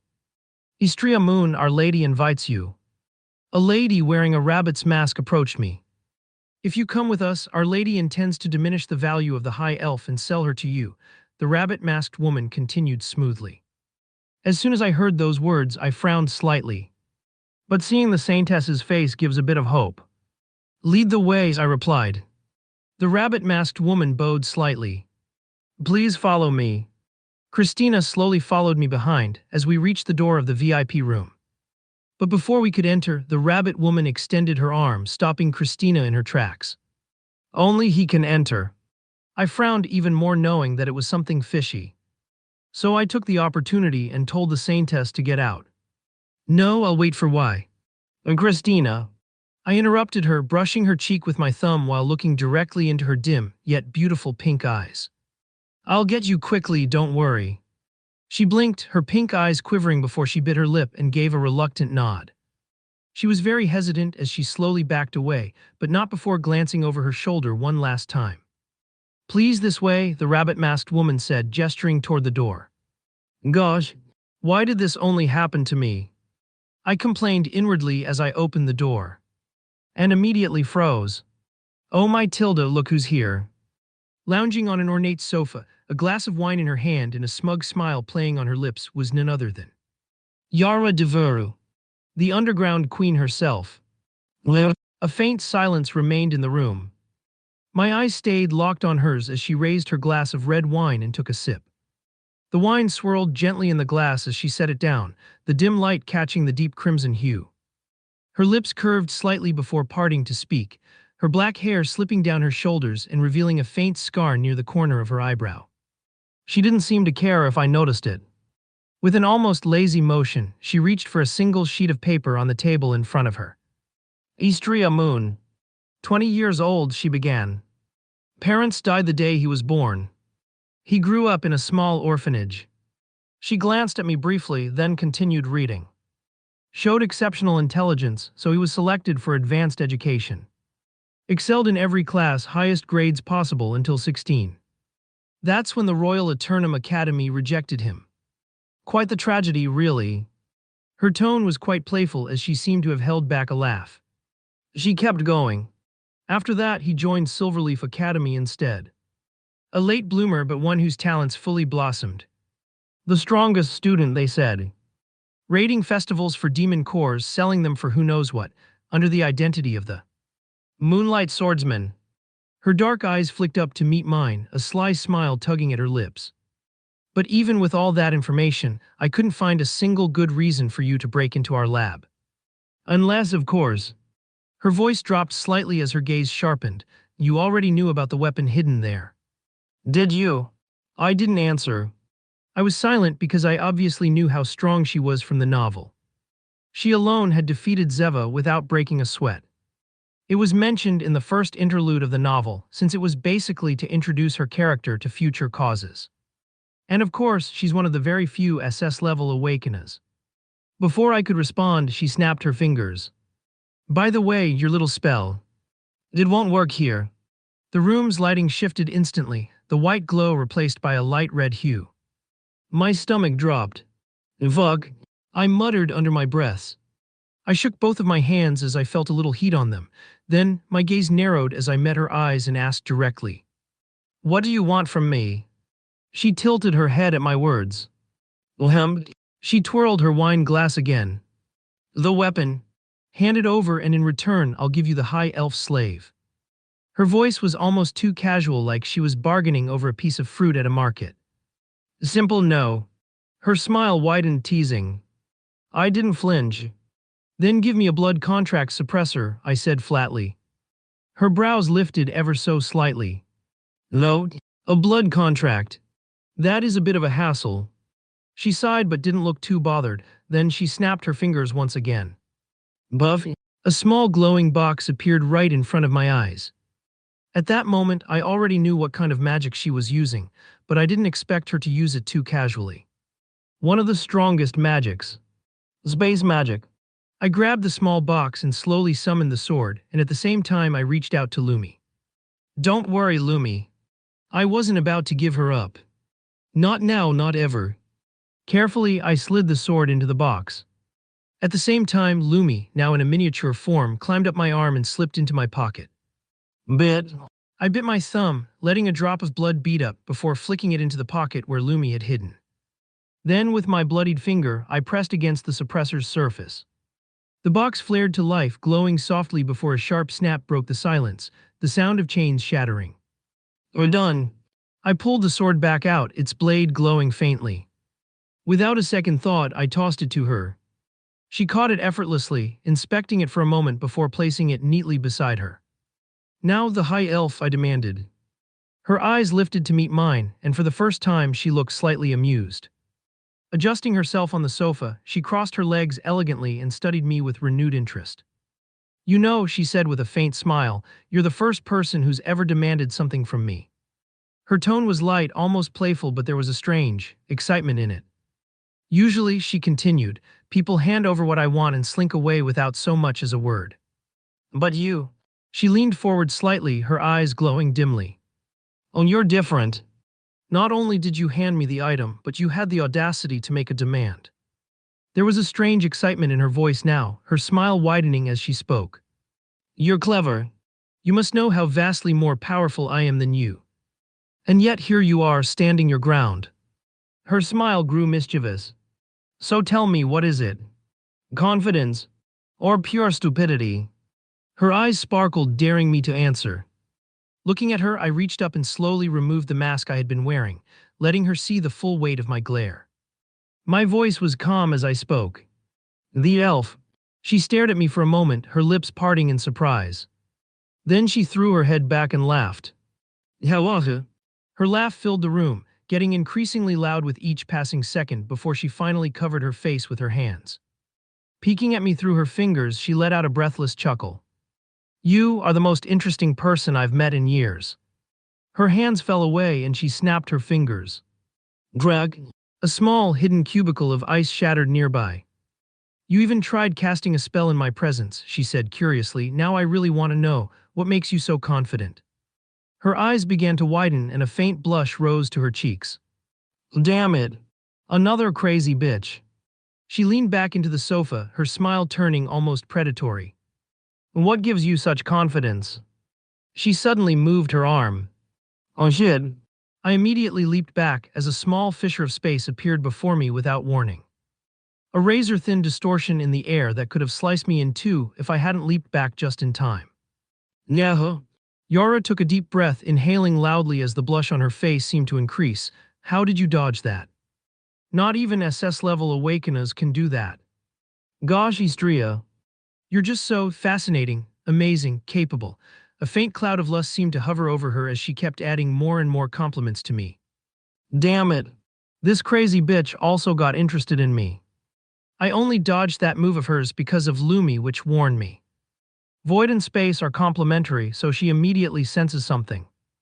Lumi being a gluttonous slime is really useful. Not only can she absorb the racial traits, but the elements of the things she eats. No wonder people back then wanted to desperately eliminate her. Vug. Glang. Greg. I made a sword made of reinforced ice, as I met the daggers of the previous rabbit-masked lady. The impact made the ice break into small cracks before falling in pieces to the ground, but I quickly made another one, with more than 20% of my mana implanted in it. Gosh. Istria, I'm so damn interested in you, Hog.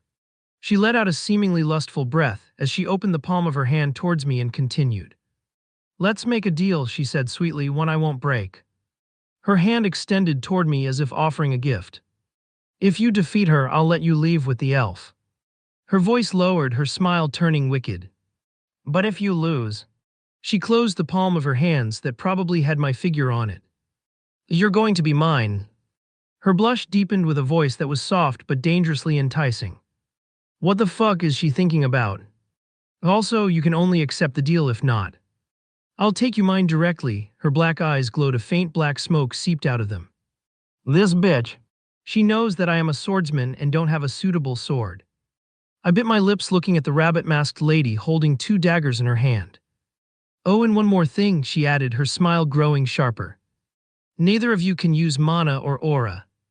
The lights in the room changed color and I noticed a faint pressure in the air. I tried to generate some kind of ice magic, but I couldn't tee. That made me turn to the lights and noticed a faint smoke getting out of them. There was some kind of high-grade magic implemented on those lights, but I really couldn't decipher the exact spell. But if it's a battle without using mana or aura, I am at a bit of a disadvantage, since I couldn't even use my judgment eye to gauge her power and movements. Not to mention that all of my active skills needed mana, so I needed to defeat her with pure swordsmanship and strength, which wasn't my forte. I glanced at the rabbit-masked woman, her daggers gleaming as she shifted into a fighting stance. This was going to be rough. She took a few steps forward before she leaned down and moved. Glang! Her daggers collided with my blade, the impact sending a jolt up my arms. She was fast, too fast. Her strikes came in quick, fluid combinations, one dagger reaching towards my neck while the other aimed for my ribs. Clink, clink, clink. I barely managed to parry the blows, my footing shaky as I staggered backward. Galiheta. Yara's laugh rang out from behind her glass of wine. Look at you, Istria. You're barely keeping up. This bitch. Taking opportunity of my small distraction, the rabbit-masked woman lunged forward, one blade slicing toward my shoulder. I twisted my body, but the blade caught the edge of my suit. Zizzle! A sharp, ripping sound echoed in the room as the fabric tore apart. My eyes widened in horror. Fuck, that's an expensive suit. I yelled, momentarily distracted. The rabbit-masked woman didn't care. Her other dagger swept low, catching me just below the ribs. The pain was instant, hot and searing. Blood spattered onto the ground as I stumbled back, clutching my side. Oh my, Yara's voice dripped with seemingly delight. You're bleeding already. And after she ruined that expensive suit of yours. What a tragedy. She giggled, leaning forward eagerly. Fucking hell, just shut up already. The rabbit-masked woman gave me no time to recover. She closed the distance in an instant, spinning low before driving her heel into my stomach. Thud! The air was knocked out of me as I was sent flying backward. My body crashed into the wall with a sickening crack. The impact left a crater on the surface, dust and debris raining down around me. I coughed violently, blood splattering onto the floor. My vision blurred for a moment, but I forced myself to focus. She's going to kill me at this rate, I muttered, struggling to stand. The rabbit-masked woman tilted her head. Her silent demeanor was somehow more menacing than words. She didn't hesitate, rushing me again. Glang! I raised my sword just in time to block her downward strike, but the force of the blow drove me to my knees. Her other dagger came swinging toward my neck, and I barely managed to duck. "You're really something," Yara purred from the sidelines, her voice thick with excitement. "Most people wouldn't last this long against her since her power is a bit higher than an S-rank awakened. But you're full of surprises, Istria, so fascinating," she moaned slightly. "This fucking sadist, can't you fucking shut up?" I pushed back with all my strength, forcing the rabbit-masked woman to stumble slightly. Taking advantage of the brief opening, I slashed upward with my ice sword. The blade grazed her mask, cracking it slightly. Yara gasped dramatically, clapping her hands together many times. "Oh, you almost got her. Look at that, a crack in her cute rabbit mask." But this small victory was short-lived. The rabbit-masked woman's movements became more aggressive, as she swung her daggers even faster than before. She ducked low, sweeping my legs out from under me. Zombie! I hit the ground hard, my head snapping back against the floor. Stars danced in my vision as she drove a dagger straight into my shoulder. Asai.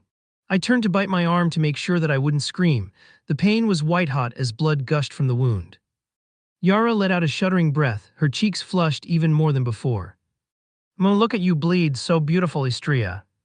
You're so captivating when you're struggling." "Shut up," I growled through clenched teeth, forcing myself to roll away from the rabbit-masked woman's next attack. I managed to get back on my feet, my ice sword trembling in my grip. Blood dripped steadily from my shoulder, staining the ground beneath me. However, the rabbit-masked girl wouldn't let me breathe even for a moment. She lunged forward, her blades a blur of motion. I parried as best as I could, but her strikes were relentless. Slash! One of her daggers cut across my thigh, nearly buckling my leg. Another grazed my cheek, a thin line of blood welling up instantly. "She's carving you up like a feast," Yara said, her voice trembling with giddy excitement. "You poor thing, do you even have anything left to fight with?" I ignored her, focusing on the rabbit-masked woman's movements. She was fast, yes, but there was a pattern to her strikes. I just needed to hold on long enough to exploit it. But my body was failing me. Each movement sent pain shooting through my injuries. My breaths were shallow and my vision grew hazy. The room spun as blood loss began to take its toll. Thud! She caught me off guard with a brutal kick to my chest, sending me crashing into the ground again. Greg! The impact knocked the wind out of me, and I felt something in my ribs give way. I tried to push myself up, but she was already on me. Asai. Her dagger pierced my side, and I let out a strangled cry. Blood pooled beneath me, the metallic scent thick in the air. Vug! I was really going to die if this continued on. I struggled to my feet, my legs trembling beneath me. Blood dripped from the various gashes on my body, pooling beneath me as I stood. My ice sword hung loosely in my grip, the one sharp blade chipped and dull from the relentless attacks at it. "Oh, look at you," Yara's voice came, dripping with excitement. She clapped her hands together like a giddy child. Barely standing, bleeding out, and yet still so defiant. How absolutely exquisite. Can't she fucking shut up? Of course, I didn't respond. I couldn't waste my energy on her taunts. My focus was entirely on the rabbit-masked woman, who stood a few feet away and slowly walked towards me with her daggers. I steadied my breathing, though each inhale sent a sharp pain through my ribs. The rabbit-masked woman tilted her head almost curiously before she moved again. She was faster than before. Her daggers glinted in the crimson light as she closed the distance between us in an instant. Glang! Our weapons collided, the sound echoing through the room.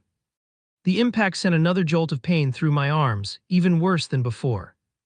My arms felt pretty weak, as if I couldn't muster any strength. Then she continued, her daggers coming in rapid succession, each one aimed to wound or kill me. Cling, cling. I barely managed to parry them, my movements sluggish compared to hers. "You're slowing down, Istria." Yara spoke in a sultry voice. "At this rate you're going to lose and belong to me, Tilda." Ignore her. I focused on the rabbit-masked woman's movements to find an opening. But she gave me none. SSSSHD. One of her daggers sliced across my thigh, the blade cutting deep. I hissed in pain, my leg nearly giving out beneath me. She didn't stop. Another strike came from my shoulder, and I barely managed to twist out of the way. Cling, cling. Her blade scraped against my ice sword, sparks flying from the impact. How long do you think you can keep this up, Istria? Yara's voice was practically a moan. Your body's breaking down, yet you refuse to fall. It's intoxicating. My grip on the ice sword tightened as I blocked another flurry of strikes. But then she fainted. Her left dagger came low, slicing across my leg, while her right drove into my stomach. Asai. The pain was blinding. I staggered back, clutching the wound as blood spilled over my hands. My vision blurred for a moment, and I nearly fell to my knees. The rabbit-masked woman didn't give me time to recover. She lunged forward, her daggers aimed at my chest. Thud! I was thrown to the ground, the impact knocking the air out of me. Before I could move, she was on me. One dagger plunged into my thigh, pinning me in place. Log! I bit back a scream, my hands clawing at the floor as pain radiated through my body. She didn't stop. Her other dagger came down, stabbing into my leg again and again. Asai. Blood splattered across the floor, the metallic scent thick in the air. My vision darkened. Oh, Istria, Yara's voice was soft, almost tender. Look at you. Bleeding, broken, yet still alive. You're magnificent. However, it seems that you have lost. She added, although I couldn't really register her words. My vision started getting blurrier, as I could only feel the heat from my blood. Vug, not like this. The rabbit-masked lady stood on top of me, with her buttocks on my chest as she then looked at Yara to seek confirmation from her. My body felt weak. I couldn't use magic. Nor aura. There was nothing I could do. I'm really going to die. No, I wasn't going to let that happen. Even if I lose a limb. I gripped my ice sword tightly and then stabbed into my thigh. Yuog. I groaned in pain as I saw Yara's eyes widen slightly at my actions. Even the rabbit-masked woman seemed surprised. Then my eyes snapped wide as I felt a shot of adrenaline running down my spine. I grabbed her arm and threw her away from me. Deb. She stumbled back and I used the moment to get to my feet. My legs shook and I could barely stand, but I refused to fall. Yeah. My breaths came in ragged gasps as my red eyes started glowing slightly, and then I started staggering forward. Lo, what is this? Yara leaned forward with excitement splattered in her eyes. The rabbit-masked woman hesitated, her daggers poised as she watched me. My steps were uneven, almost aimless, but something was unsettling about the way I moved. I raised my ice sword as I closed the distance between us. But the rabbit-masked woman attacked first, her daggers slicing through the air. Glang! Gling! Glang! I deflected every strike. It was as if my body knew what to do, reacting without thought. Her attacks became more desperate, her strikes faster, but none of them landed. Impossible, she muttered in deep frustration. For the first time, she spoke. But her words didn't matter. I was already countering. My sword moved with almost eerie grace, slicing through her defenses. The tip of my sword grazed her arm, drawing blood. She hissed in pain, her movements faltering. I didn't stop. Another strike came, cutting across her chest and shattering the remains of her mask. Greg. The mask fell away, revealing her face. Blonde hair spilled out, framing sharp blue eyes that burned with determination. She was beautiful, but I didn't care. Damn it, she muttered. The rabbit-masked woman, no, the blonde-haired woman now staggered back, her blue eyes glaring at me. Blood dripped from the shallow cuts I had left on her chest and arm, staining the floor beneath her. Ha, my breaths were ragged, my chest heaving, but I wasn't done. I gripped my ice sword tightly, the cold blade steady in my hand as I took a step forward. Each movement sent jolts of pain through my battered body, but I didn't care. She lunged at me, her daggers flashing in the crimson light. Glang! Gling! The first dagger came at my left side. I deflected it easily, pushing her arm wide. The second followed immediately, aimed at my shoulder. Gling! I shifted my weight and parried, forcing her back. She growled, frustration etched across her face as her movements became faster, more erratic. She tried to overwhelm me with speed. Zing! Glang! Gling! Gling! Each attack was deflected, It was as if my body no longer hesitated, and every muscle started working in perfect sync. And that's when I remember one time when this also happened. I entered the state called Unity of Sword and Man. When I was about to die, my mana reserves were at high time low. And as I felt a shot of adrenaline in my body, I simply let my body move itself by instincts. Ah, this feels liberating. I stepped in close, closing the gap between us.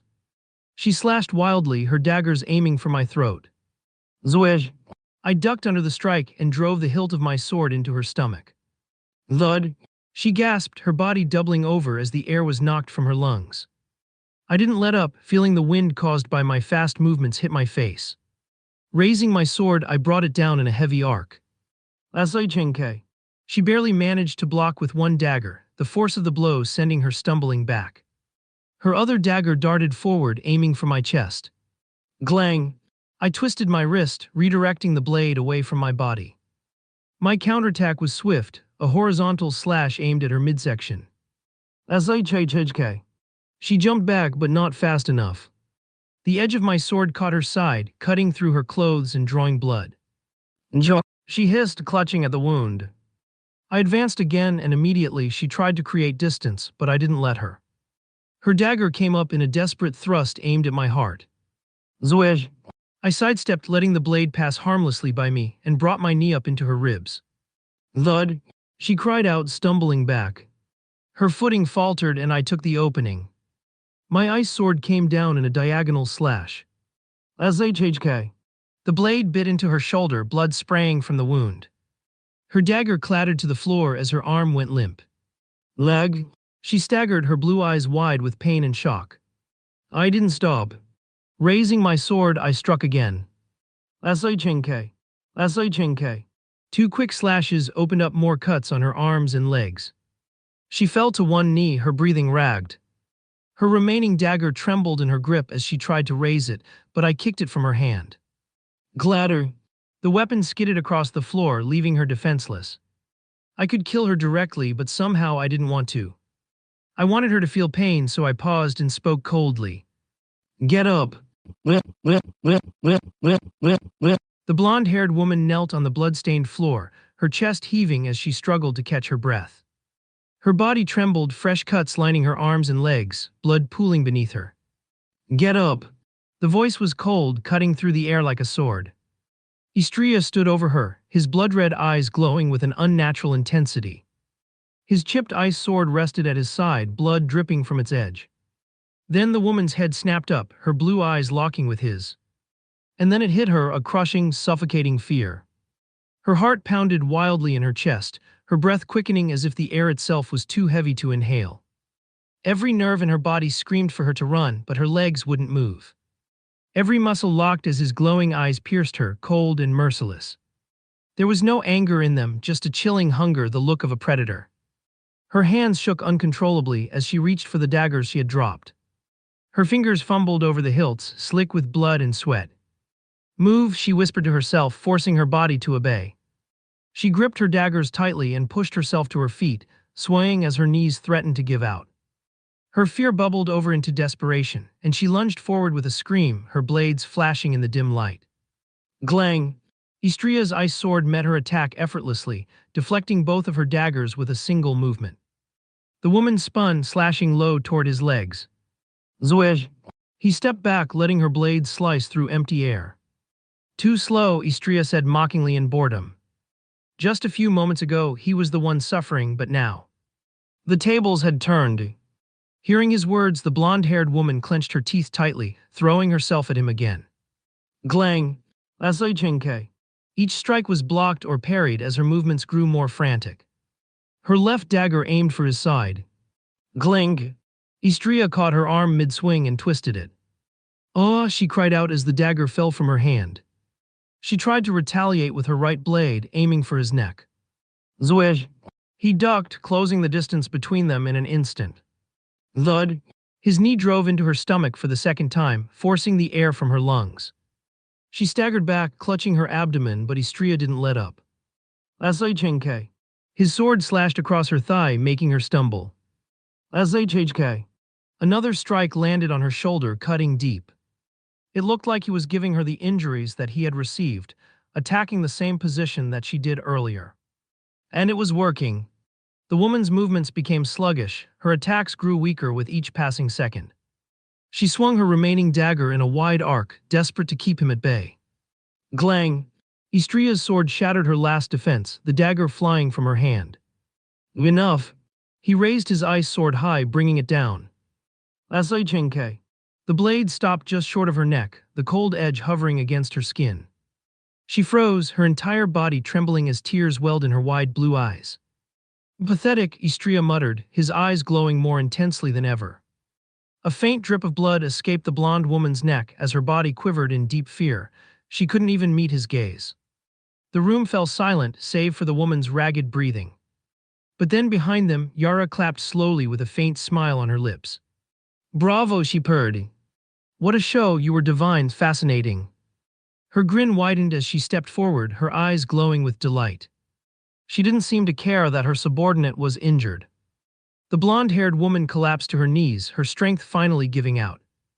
Blood pooled beneath her as she stared blankly at the floor, her body trembling uncontrollably. Yara tilted her head, watching the defeated woman with mock pity. Such a shame that she lost. Yara muttered softly before her lips curled into a sly smile as she turned her attention to Istria. It's a pity that you won't below. The elf. Istria cut her off coldly. Yara's grin widened at his words. She snapped her fingers, and then one of the walls of the room suddenly opened, revealing the high elf which had a completely shocked expression on her face. Oh my Tilda, Yara softly whispered into Istria's ear. Istria didn't even notice her approaching him but kept quiet as he stared at the elf. It seems that you made quite a self-presentation for the elf, she laughed softly. Istria ignored her and walked up to the elf, with blood dripping from his clothes. Let's go, he extended his hand. The high elf's gaze lingered on his outstretched hand, her lips parting as if to say something. After a brief hesitation, she nodded, reaching out to take it. Her delicate fingers closed around his bloodied hand, the sticky warmth staining her pale skin. Then both of them walked away from there. Don't worry, my cute Istria. Yara suddenly spoke from the distance. I'll come back for you. Istria's brow twitched, a vein pulsing in his forehead at her parting words. But he didn't look back. He simply shook his head and kept walking, guiding the high elf out of the black market. The moment they stepped outside, a familiar voice called out. Oiestria. Christina came running toward them, her face pale with worry. Her eyes widened in horror at the sight of Istria's torn and bloodied figure, his injuries far worse than she had imagined. Istria, you're... Seeing Christina, Istria smiled softly, interrupting her words. Take care of me. Before Christina could respond, his legs buckled. His body fell forward, and she caught him just in time, her arms wrapping around his battered form. Istria. Istria. Panic filled her voice as she shook him gently. Oiestria. But it was too late. His body went limp in her arms, his consciousness slipping away as the toll of his wounds finally overwhelmed him. I woke up to the sound of faint chanting. The room smelled clean like herbs and incense with a hint of something sweet. My body felt heavy like I had been buried under a pile of stones. When I tried to move, a sharp pain shot through my chest, forcing me to stop. I groaned softly, my throat dry and my voice raspy. The ceiling above me was high and arched, made of polished stone and intricately carved with angels and flowers. A faint golden glow came from the stained glass windows, casting soft patterns on the walls. It didn't take long to realize where I was. The cathedral. It took a moment for my vision to adjust, and when it did, the sight of familiar golden hair greeted me. Christina was sitting by the bedside, her hands clasped tightly together as she stared at me with teary eyes. Istria, she exclaimed, her voice trembling with relief. Before I could even think, she leaned forward and wrapped her arms around me, pulling me into a gentle hug. Her embrace was warm, comforting, but also painful. I groaned softly, the sound escaping before I could stop it. The saintess froze. Her grip loosened immediately and she pulled back, her face pale with worry. Oh no. Did I hurt you? A bit. Despite the throbbing pain in my body, I couldn't stop myself from sighing. Her expression softened, but her cheeks remained flushed, probably because of the tears welling up in her eyes. You scared me, you know. When you collapsed like that, I thought. She shook her head, biting her lip as if trying to hold back tears. I glanced down at myself. My torso was wrapped tightly in white bandages, and I could feel the faint hum of healing magic lingering in my body. The pain was dull now, more of a nagging ache than the sharp agony I remembered. Gosh, I really went over the limit. So I guess you healed me once again. I offered her a small smile. Christina nodded quickly. Of course. You were in a terrible state, Istria. Her hands hovered uncertainly in the air before she clenched them into fists. I did everything I could. Thank you, Saintess. I muttered softly. For a moment, silence hung between us. Then she took a shaky breath and reached out again, this time more cautiously. Does it hurt too much if I? Her voice trailed off as her hand gently brushed against mine. I shook my head. It's fine. She smiled, though the worry didn't quite leave her eyes. Good. You should rest more. You're not fully healed yet and… Christina, I interrupted softly, cutting through her fussing. She looked at me, startled. I'm fine. Really? Her lips pressed into a thin line, clearly unconvinced. But instead of arguing, she simply nodded, leaning back in her chair. And what about the elves? I asked curiously. Christina tilted her head slightly, a soft smile playing on her lips. Villain. Oh, she's fine. Actually, she hesitated, her eyes darting toward the door before returning to me. She slept here for 3 days looking after you. 3 days? I exclaimed, the shock making me abruptly sit up. Terrible idea. Pain shot through my body like lightning, and I immediately regretted the movement. Loggy. I groaned, clutching my side as the ache flared up again. Christina gasped, her hands hovering over me in a panic. Istria, stop moving. You're not healed yet. I gritted my teeth, lying back against the pillows as carefully as I could. I'm fine, I muttered, though the sweat on my brow probably said otherwise. Christina wasn't having it. She pressed her hands gently against my chest, the warm glow of healing magic radiating from her fingertips. You're stubborn, you know that, she said softly, her voice tinged with frustration. I mumbled, too tired to argue. Also, I contacted the academy for you, so don't worry about it, she added, her tone dipping into guilt. I was the one who asked you for a favor, after all. I'll just repay what you owe me and I'm fine. I closed my eyes, letting the heaviness of the moment settle over me. The room was silent for a moment, but then… the faint rustle of her robes made me crack one eye open. Saintess Christina was fidgeting in her seat, her face flushed. And what is it? I asked, raising an eyebrow. See, can't we do it now? She stammered, a rush of heat creeping up to her cheeks. What can we do now? I tilted my head, puzzled. You know, her voice grew softer, her face reddening further. That favor. No. My eyes lit up. You already prepared the money for me.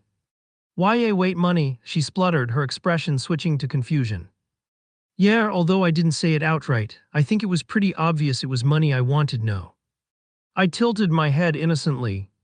Christina froze, her lips slightly parted as her mind seemed to rewind to the conversation we had before our meetup at the black market. Don't worry, Saintess. I'll handle it. But after this, you'll owe me a proper reward. Something stacked, soft, warm, and nice to hold, Istria spoke through the phone. The memory of his words made her cheeks burn as her mind filled with all sorts of embarrassing thoughts. In the present, Christina's eyes widened as her hand flew to cover her mouth. She blinked rapidly, her hands fidgeting in her lap.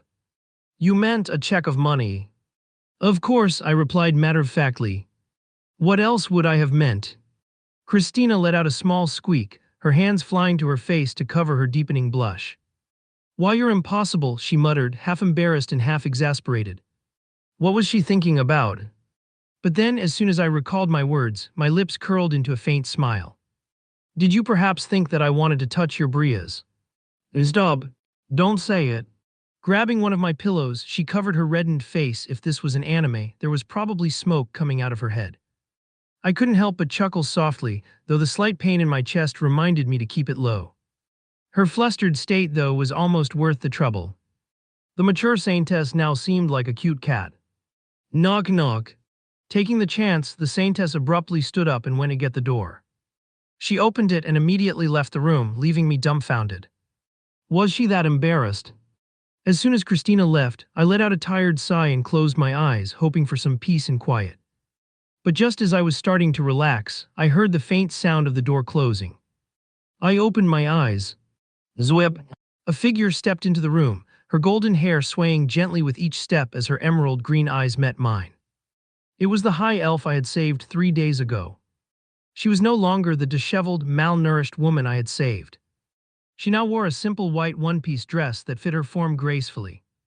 Her once gaunt frame was now fuller, her curves subtle but noticeable, though not as prominent as Christina's. Her skin was flawless, practically glowing with a healthy radiance, and her sharp features seemed to have been sculpted by the hands of a master artist. Her long, delicate ears twitched slightly, peeking out from beneath her hair.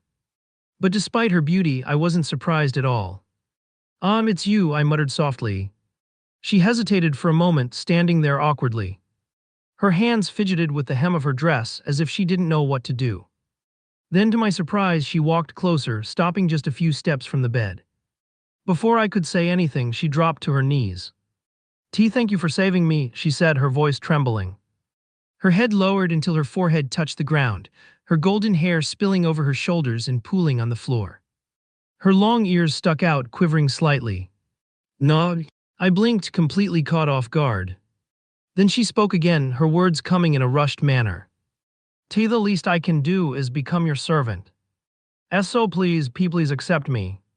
I stared at her, dumbfounded. Was she serious? This was a high elf, a race known for their arrogance and pride.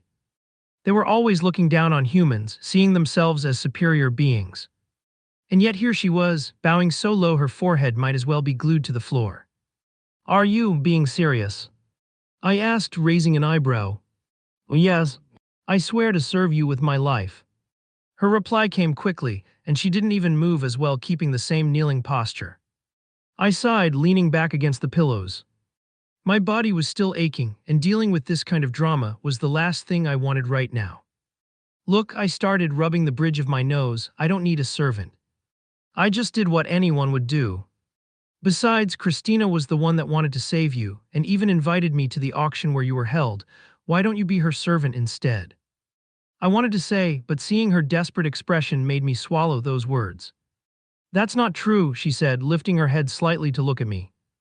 Her emerald eyes shimmered with emotion. "No one else would have done what you did. You saved me when no one else would, you risked your life for me." "Yeah, and now I'm lying here with half my body wrapped in bandages," I muttered, gesturing vaguely at myself. Her face dropped lightly as guilt flashed in her eyes. That's why I have to repay you. I owe you my life." I groaned softly, turning my head away. "Look, just take care of yourself and move on." "You don't owe me anything." "But I do," she insisted, sitting up straight. Her voice seemed to only grow more desperate. "You saved me from a fate worse than death. I can't just walk away and pretend that didn't happen." I glanced back at her, my eyebrows furrowing. "You don't need to stick around and call yourself a servant or anything like that. Just live your life. That's good enough for me." She immediately shook her head upon hearing my words, her golden hair swaying as she turned her head. "No, I won't feel right unless I stay by your side. Please let me serve you." I let out another sigh, running a hand through my hair. This was going nowhere. "Do you even know what you're asking for?" I said, my voice sharper this time. "Being a servant isn't just some casual thing you can throw yourself into. It's hard work, and honestly, it's more of a pain than anything else." "I don't care," she said firmly. "I'll do anything. I'll clean, cook, fight, whatever you need, I'll do it." Hearing her last remarks, I once again tried to make a line between us. "Even I asked you for sexual needs." Her face turned beef red in an instant, her emerald eyes widening in shock. Her lips parted slightly, but no sound came out for a moment. "I," she stammered, her voice was barely above a whisper. She glanced away, her long ears twitching nervously. For a moment, I thought that would be enough to end her insistence, that she'd finally reconsider her bold declaration to be my servant. But to my surprise, she straightened her back, clenched her fists tightly, and looked me directly in the eyes. I would do that too," she said softly but firmly, her face still flushed. "If that's what it takes to repay my debt to you, then I'll accept it." I stared at her, completely caught off guard. This woman was either incredibly stubborn, completely insane, or both. Are you serious? I couldn't help but ask in complete disbelief. Was she really a high elf? She nodded, her gaze unwavering despite her obvious embarrassment. Yes, I owe you my life and I'll do whatever it takes to repay you. I let out a long sigh, rubbing my temples. This wasn't going at all how I'd expected. I stared at her, looking at her flushed face with a neutral expression. For a long moment, neither of us spoke. Then with a heavy sigh, I closed my eyes. Fine. Her ears twitched and she leaned forward slightly. What? I said fine, I repeated, opening my eyes to glare at her. If you're so determined to throw your pride away and follow me around, I won't stop you. But don't expect me to go easy on you. Her face lit up in immediate joy. Thank you. Thank you so much. I frowned, my eyebrows knitting together. Don't thank me yet. You'll probably regret this decision sooner rather than later. She shook her head vigorously. I won't. I promise I won't. I sighed again, leaning back against the pillows. First a gluttonous slime and now a high elf. What had I just gotten myself into? Hey, huff log. Stab, stab, stab. Huh? I'm done. Cleanse basic magic. A soft glow surrounded me as the spell activated, cleaning away the sweat and grime from my body. I'm done for today, I muttered, rolling my neck to ease the stiffness. Then I cast the spell Cleanse again just to feel fresher. I'd been staying at the cathedral for a few days now, recovering. But even if I was still healing, I couldn't slack off. I had already lost weeks of training and I could feel it. My stamina wasn't what it used to be, not bad but not at my peak. This wasn't real training, more like my daily routine to maintain what I had left. A simple run of 25 kilometers, followed by 500 push-ups, sit-ups, and squats. All while wearing 250 kilograms of weights strapped to my body. Thud! I unstrapped the weights and dropped them to the ground. The lightness that followed was a welcome relief, almost like I could fly. Master, I brought you water. I turned to see Elaine approaching, carrying a bottle of water in her hands. Oh, thanks. Taking the bottle, I gulped down a mouthful and let out a refreshed sigh. But as I glanced at her again, my eyes widened. Why are you wearing a maid outfit? Elaine smiled warmly, doing a little twirl as if showing off her attire. Isn't this what servants usually wear? She asked, tilting her head, her expression innocent as she looked down at the outfit. Good grief, I sighed, rubbing my temples. Fine, wear whatever you want. Knowing from previous experiences that she would probably convince me in some way, I didn't even bother to tell her to stop wearing those clothes. Also, don't you feel weird not having your long ears? I asked, my gaze shifting to her hair, now a rich brown color instead of her usual golden locks. Her green eyes were now a dark brown. Not really, she replied, tilting her head again and placing a finger to her lips as if in thought. The Eternum Royal Academy accepted a single servant for each student, and of course I could have one too. But since Elaine was a high elf, I couldn't allow her to show up with her long ears and reveal her identity, so I spent my only platinum coin buying an artifact that changed her appearance. Unfortunately, the Saintess still didn't give me my money, so it took a huge toll on me to buy it. Master Istria, would you like a massage? Elaine asked, stepping behind me as I sat on a bench in the Academy's training grounds. Her delicate hands rested lightly on my shoulders. Sure, I sighed, leaning back slightly. My body was still a bit heavy from the injuries despite Christina's godlike healing abilities. Not to mention that even though she said for me to take a break, I simply denied her words and started training my body once again. I need to quickly advance my ranks and get stronger. Lucas and the heroines in this world had their easy power-ups handed to them, but me. I don't have any kind of luck. And my damn system doesn't even show anything except my status windows, and that future prediction from a few weeks ago or a month. Time passes fast. Is this enough strength? She asked as she kept putting strength on her delicate hands to massage my shoulders. Yeah, that's perfect. I muttered, feeling some of the tension ease slightly.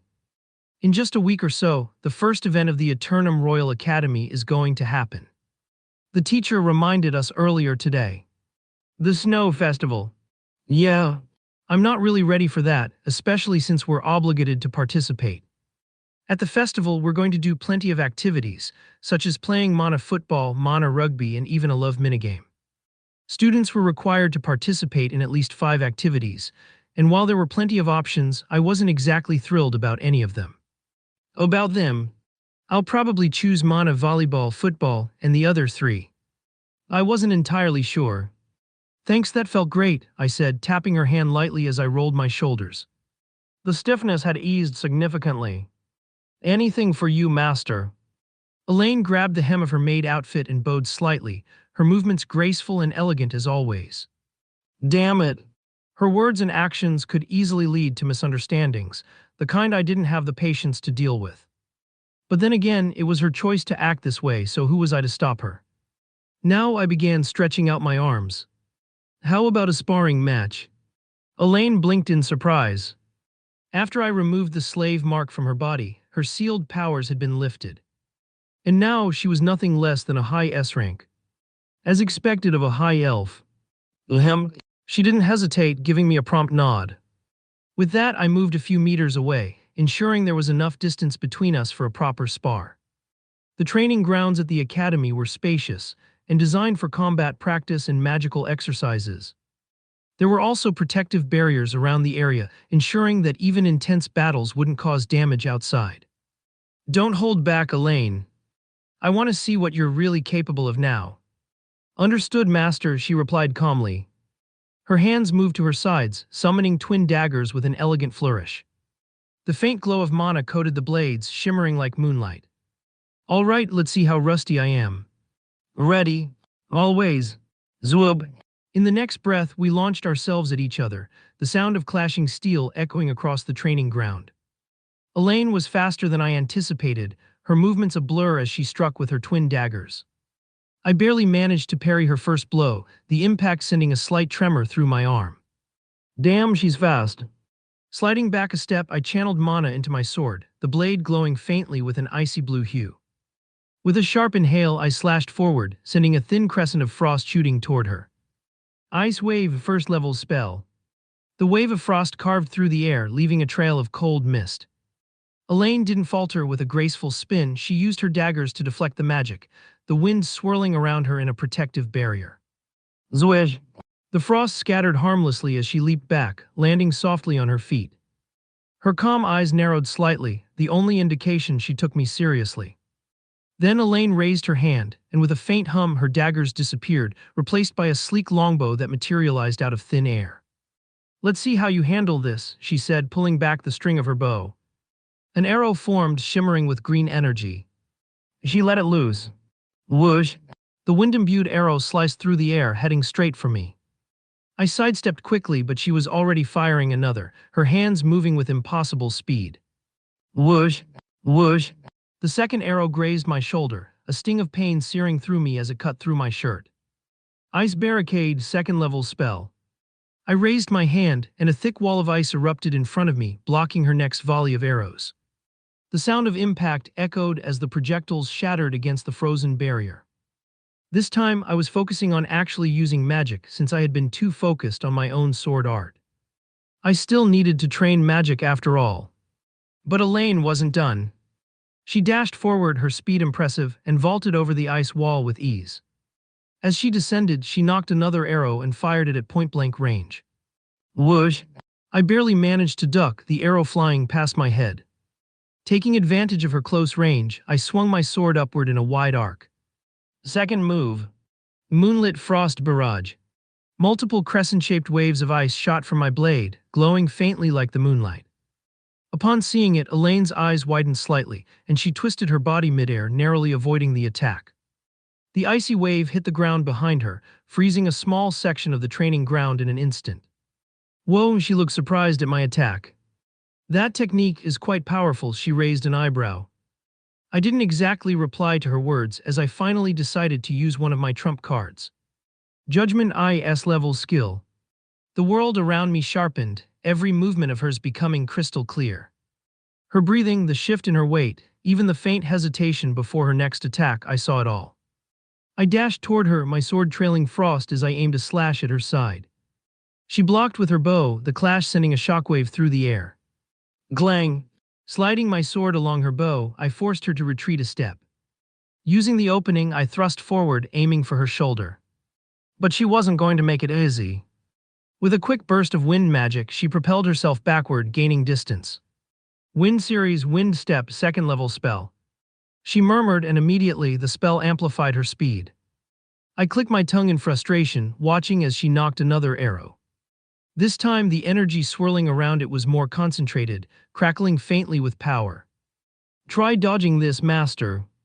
She released the arrow, and as it flew toward me, it split into multiple smaller projectiles. Whoosh, whoosh, whoosh. I swung my sword in a wide arc, deflecting as many as I could, but a few slipped through, grazing my arms and legs. The pain was sharp but manageable. Gritting my teeth, I raised my free hand. Mixed Ice Series Icebind third level spell. The ground beneath her feet froze instantly, ice climbing up her legs in an attempt to lock her in place. But Elaine reacted quickly. Wind Series Gale Burst fourth level spell. A powerful gust of wind exploded around her, shattering the ice and pushing me back a few steps. I skidded to a stop, digging my heels into the ground to steady myself. I let out a cold breath, looking into her eyes. My eyes locked into her movements, and seeing the coursing flow of mana, I could see her next move before she made it. As expected, she jumped to the right, preparing to shoot another arrow. I dashed toward her, closing the gap before she could fire. Glang! She switched her bow back to daggers just in time to block my downward slash. The force of the impact pushed her back slightly, but she held her ground. I adjusted my grip on my sword and then swung it again. Gling! She parried with one dagger while slashing at my side with the other.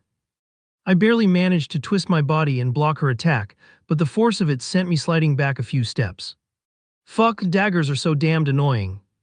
First I fought against that rabbit-masked lady and now Elaine. Let's try another thing. I muttered to myself before dashing forward. But as soon as I took the first step, LAGGH. A sharp searing pain shot through my body, like fire ripping through my muscles. My legs buckled and I lost control of my footing. Staggering forward, I braced for impact with the ground. But instead of hitting the cold, hard dirt, I fell into something incredibly soft. Squish. A strange, comforting warmth pressed against my face, enveloping me like a plush pillow. It was soft, no, remarkably soft. The sensation was enough to make me freeze in place, my mind briefly blanking. Master, are you okay? The familiar, gentle voice of Elaine pulled me back to reality.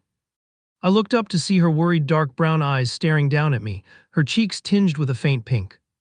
Oh no. It was then I realized where I'd landed. My face was buried deep into her chest, her generously sized, undeniably squishy mellows. I opened my mouth to speak, but no words came out. You're still recovering, master. You shouldn't push yourself too hard, she said, her voice full of concern. Her hands gently rested on my shoulders as if to steady me, her warm, floral scent wafting into my nostrils. The faint fragrance was intoxicating, almost enough to make my already foggy mind lose its grip entirely. Yeah, I muttered weakly, my voice muffled against her. Let's call it a day. I didn't move right away. For some reason, staying there, resting my head against her soft, warm figure felt comforting.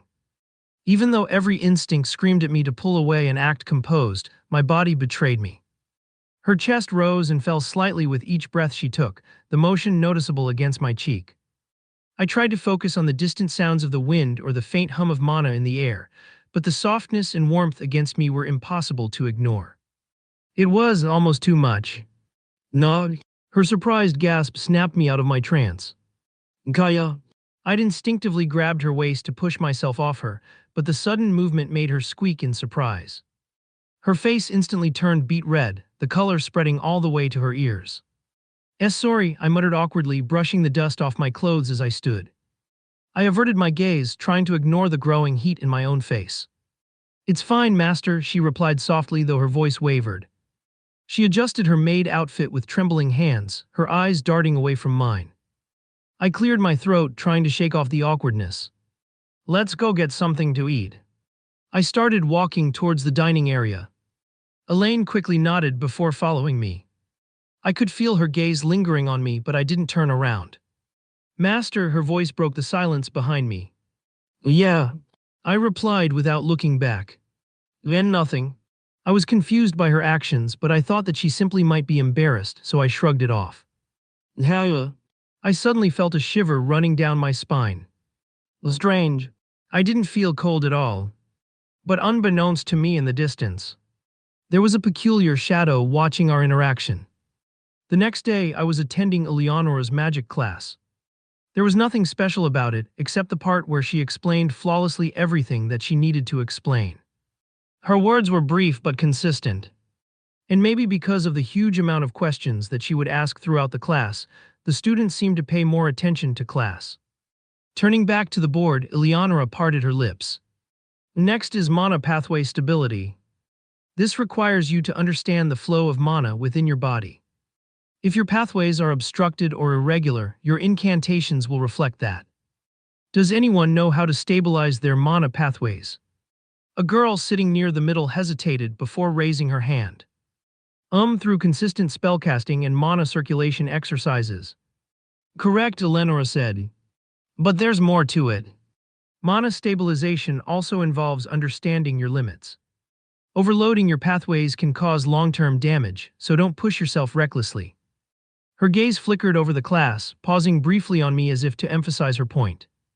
Gosh, I know my limits, woman. I resisted the urge to roll my eyes. Finally, consistent practice, she continued. There's no shortcut to mastering incantation speed. The more you practice, the more natural it becomes. It's like muscle memory for mages. She paused, letting the information sink in before clapping her hands together. Now's how about W? Sringggg. My savior. The bell finally rang, signaling the end of class. It was lunchtime now. Well, class dismissed, Eleonora announced with a small sigh, her tone carrying a hint of reluctance. She looked like she was genuinely enjoying teaching today. I wasted no time reaching for my books and other belongings, but before I could grab them, another hand moved faster. I'll do it, master, Elaine said softly as she quickly gathered my things. In the blink of an eye, she tucked everything into her spatial ring. Having servants in class wasn't unusual, but Elaine had little to do outside her role as my servant, so I brought her along. Elaine. I remembered something as I adjusted my coat. Isn't today your checkup with the Saintess? She paused, blinking as if caught off guard. Yes, but it's not until 2 o'clock. You should go now, I told her casually. But master. Just go, I cut her off, waving dismissively. Also, I added, handing her my credit card, buy yourself some food or clothes. I don't mind. Just have fun, okay? You don't need to come back right away. Her emerald eyes flickered with hesitation, and she opened her mouth to say something, but I didn't give her the chance. Turning away, I started walking out of the classroom. Master, Elaine called after me softly.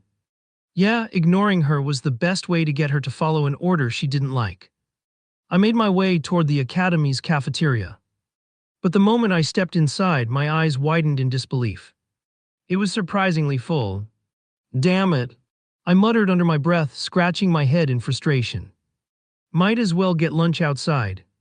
There was no way I was going to wait in line for who knows how long just to grab a meal. So I turned back and headed for the exit.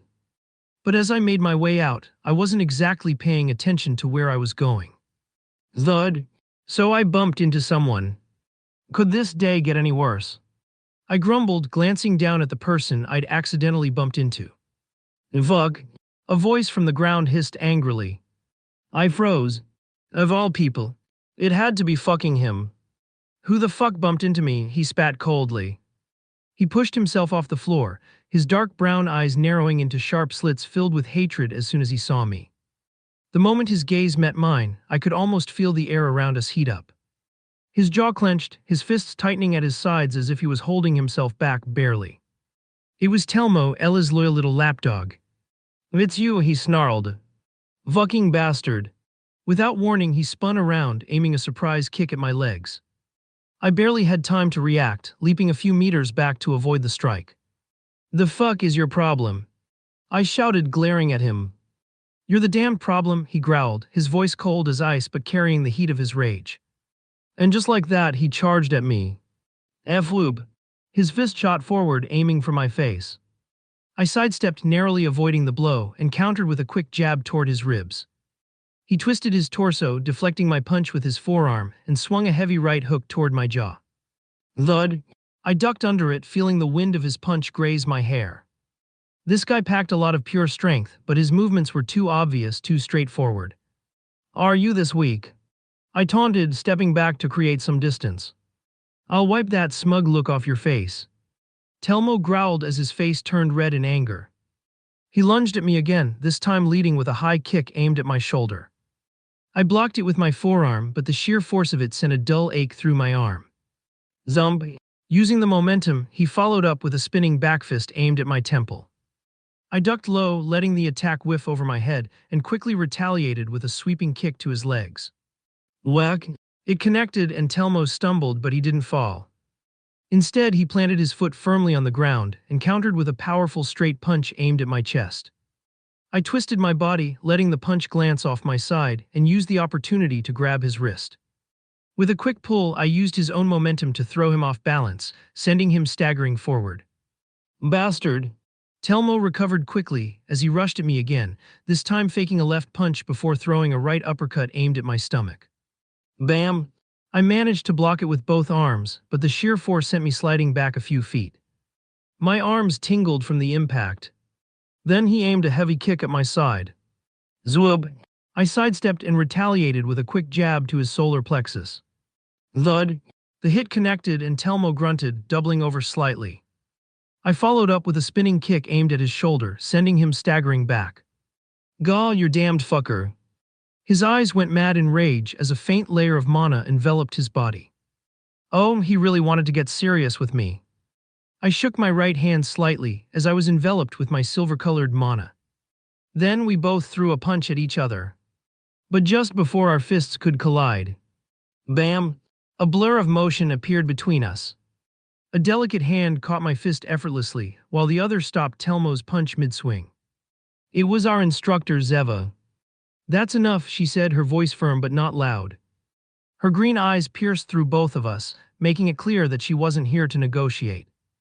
Do you two have nothing better to do than fight like children? She asked coldly, with a hint of disappointment in her voice. Telmo glared at her for a moment, his fiery rage flickering, but her gaze didn't waver. It was like staring into the eyes of a predator that had already decided you weren't worth the hunt. He muttered, yanking his hand away from her grip. He mumbled something inaudible under his breath and turned to walk away, his shoulders stiff with unspent frustration. I sighed, rubbing the hand she had just released, and scoffed. Who are you to lecture us about fighting like kids? I said sharply. When we first met, you literally attacked me like some madwoman and tried to force me int. MHMM. Before I could finish my words, her hand tapped my mouth, making me let out muffled noises. That kind of thing shouldn't be discussed in public. She leaned in closer, her breath brushing against my ear. From a different angle, the position she was holding me could have been considered ambiguous. Let go, you crazy bitch, I finally grumbled when I wriggled free of her grip. Her emerald green eyes glinted and a vein popped on her forehead. Clearly, she didn't take the comment lightly. You'll pay for that, Istria, she said, her voice chillingly cold. Her gaze bore into mine like a predator toying with its prey. After today's classes, go to the training camp. I'll give you a special training. Something about the way she said special training sent a faint chill down my spine. The hell in. If you do, I'll grant you a favor. Deal. I immediately accepted. A favor from Zeva, a S-rank awakened. That was not something to pass up. Her lips curved into a small, almost triumphant smile. Good. Have a nice meal, she said, her voice returning to a more neutral tone before walking away. Yeah. Taking a look around, I finally noticed that everyone's gaze was on me. It seemed that my little fight with Telmo had attracted quite the attention. Or was it my interaction with instructor Zeva? Well, I didn't actually care. So I took the opportunity that everyone was distracted and talking to each other to pass the crowd in the cafeteria. I got a tray and put a lot of food to my liking there before lifting it and taking a look around, hoping to find an empty table. But like I said before, it was pretty stacked, so I didn't exactly find one. Then I spotted a hand waving at me from across the room. It was Luca's, smiling faintly as he gestured for me to join his table. Along with him was his small party group. Gosh, I really don't want to sit with them. But as I ignored it and took another look around, I realized that I had no choice but to sit beside Lucas. Huh? You were injured just a day ago and you're already causing trouble. Lucas asked as soon as I sat down in the chair, putting my tray on the table. I was the one causing trouble. Last time I checked, I wasn't the one throwing punches first. I blinked innocently. Fair enough. Lucas chuckled softly. Well, it was satisfying enough to watch, Rose muttered softly, barely audible over the noise of the cafeteria. I turned my gaze to her, arching an eyebrow. Her cheeks immediately flushed, the red creeping up to her ears. She seemed to have remembered our little interaction in the dungeon. Also, Istria, how about joining us for the snow festival? Lucas interrupted me just as I was about to tease Rose, his cheerful tone cutting through the moment. Joining in what? I asked, narrowing my eyes. Well, isn't it obvious? The activities. Lucas replied, his grin as bright as ever. His words immediately brought the realization crashing down on me. The snow festival activities, most of them were team games. And knowing Lucas, he'd already decided that I was their missing piece. I hesitated slightly. Don't worry. Everyone here doesn't mind having you on the team.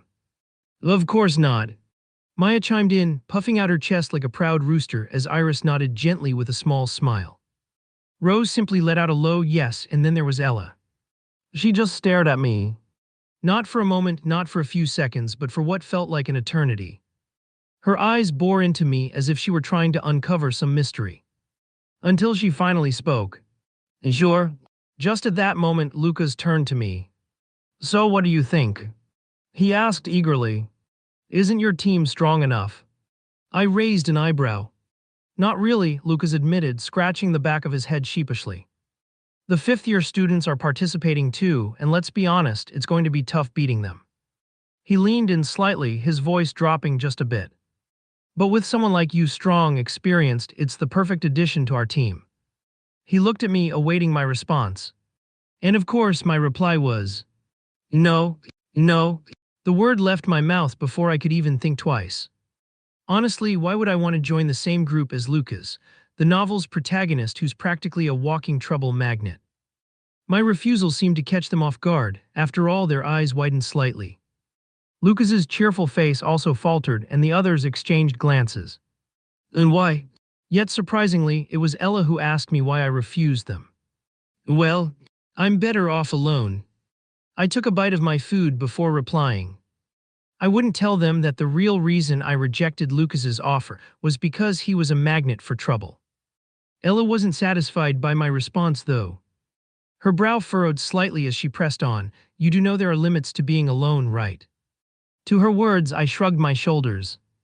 I haven't reached any yet. Besides, I already have a few partners.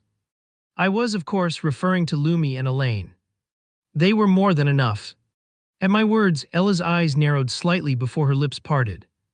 Oh, really? Yeah, I replied, meeting her eyes. I don't know why was she so persistent, but whatever. I lifted my head and locked my eyes with her for a moment. She kept the same straight face as she stared at me. Yeah, she doesn't seem to like me in that way. I cleared my throat and broke the eye contact. Well, I'm done eating. Huh? Already?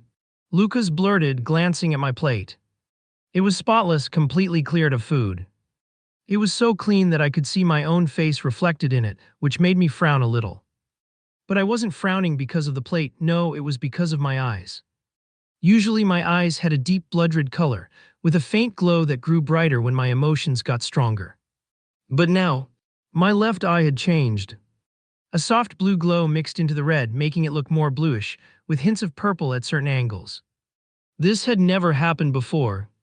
Was it because I had broken the seal on my aura? When could this have started? It felt strange. And when did you eat the whole thing? He couldn't help but ask in surprise, breaking my thoughts almost immediately. I raised an eyebrow at his words. It had already passed more than 10 minutes. What do you exactly mean by that? Lucas blinked, looking genuinely confused.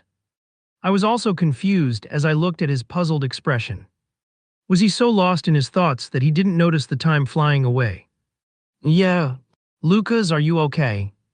Iris couldn't help but ask in concern, looking at his face. Yeah, you're acting kinda weird.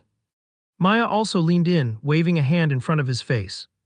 I also took a look at his face, and nothing seemed out of the ordinary. I'm all right, he replied. Whatever. Not my problem. So I stood up, adjusting my chair as I did. I'll be going, thanks for the invite though, I said, giving them a casual nod before walking away.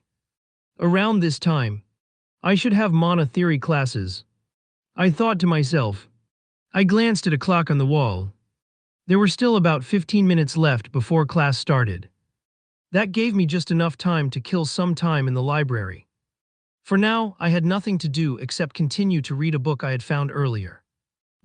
As soon as Istria left, Lucas sat with his friends at the crowded cafeteria table, absent-mindedly pushing food around on his plate.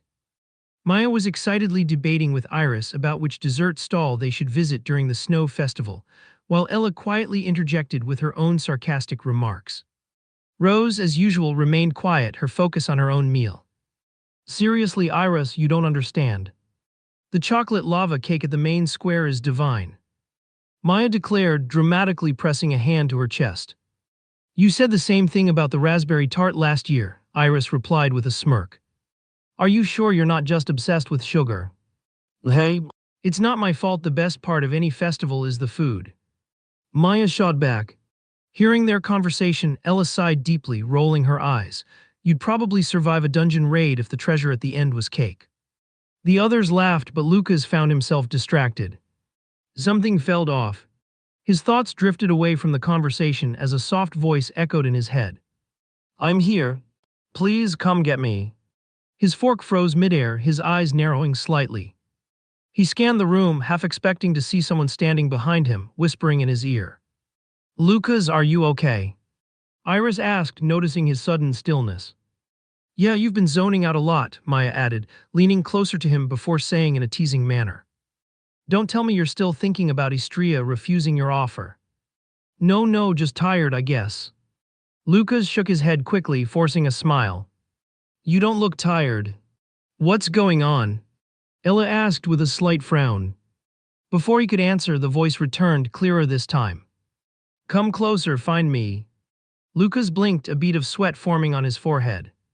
The voice felt so real, like it was coming from someone right beside him. Lucas! Rose's quiet voice broke through his thoughts. He looked up, realizing they were all staring at him. Sorry. I think I just need some air. Maya raised an eyebrow. Are you sure? You're acting weird. Yeah, seriously, if something's up, just tell us, Iris chimed in, leaning forward. Lucas forced another smile upon hearing their words.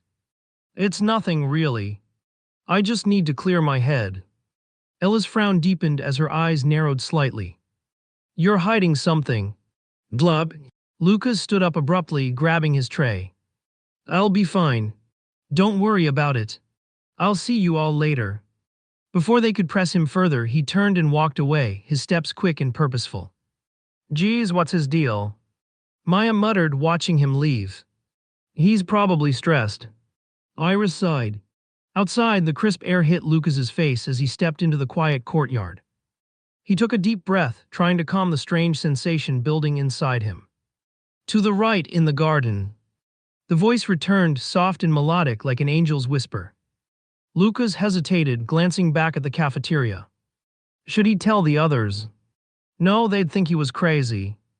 With no exact choice, he turned to the right, following the voice. The path led him to the large garden behind the main building, its flowers and statues bathed in the soft afternoon light. Closer. Lucas's footsteps slowed down as he approached the center of the garden. There, standing tall and proud, was a statue of a woman clad in ornate armor. Her expression was serene yet commanding, and in her hands she held a sword that seemed to glow faintly, even in the daylight. What is this? How come I didn't see this state before? Lucas muttered to himself, his gaze drawn to the statue. Press the flower at the base of the statue. Lucas's eyes lowered down, finding a small carved flower at the base. He hesitated, his fingers hovering over the intricate design. This is crazy, he whispered to himself. Why am I even listening to this? But the voice was so soothing, so persuasive. It felt familiar. With a deep breath, Lucas pressed the flower. Immediately, a faint hum filled the air, and a glowing magic circle appeared beneath his feet. Wait, what the? Before he could react, the light enveloped him and the garden vanished. Nog. When the light faded, Lucas found himself standing in a massive corridor. The air was heavy with an ancient yet powerful aura. The walls were lined with hundreds of statues, each one holding the same beautiful sword as the one in the garden. His footsteps echoed as he walked forward, his eyes darting around in awe.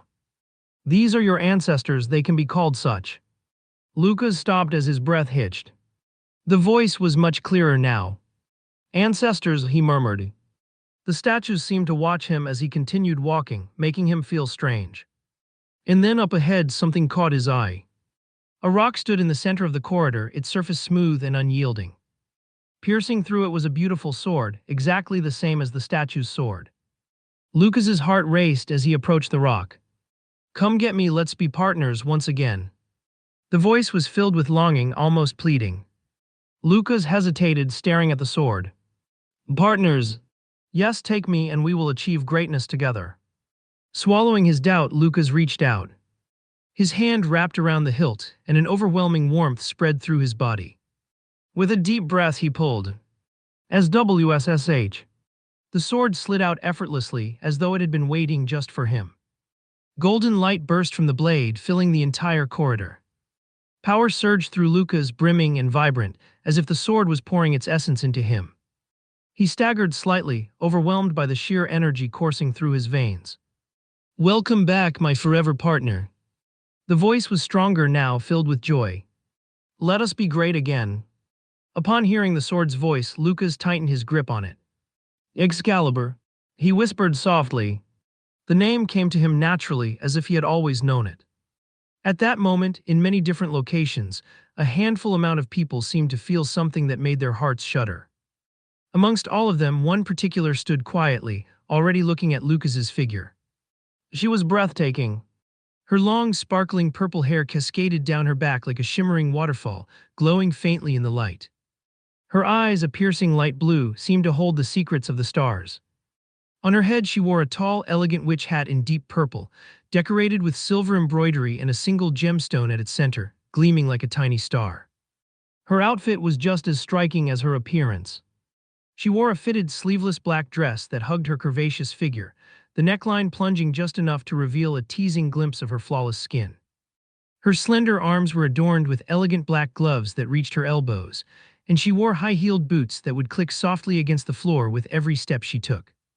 A dark purple corset accentuated her already voluptuous body, cinching her waist and highlighting her impossibly massive breasts, which were far larger than Christina's. The fabric strained slightly, as if barely able to contain her chest. She stood in her room, surrounded by bookshelves filled with grimoires. On the table before her rested a small crystal orb, glowing faintly as it showed Lucas standing before the sword. He's finally found it, Eleonora murmured in a soft tone, her eyes slightly widened with curiosity.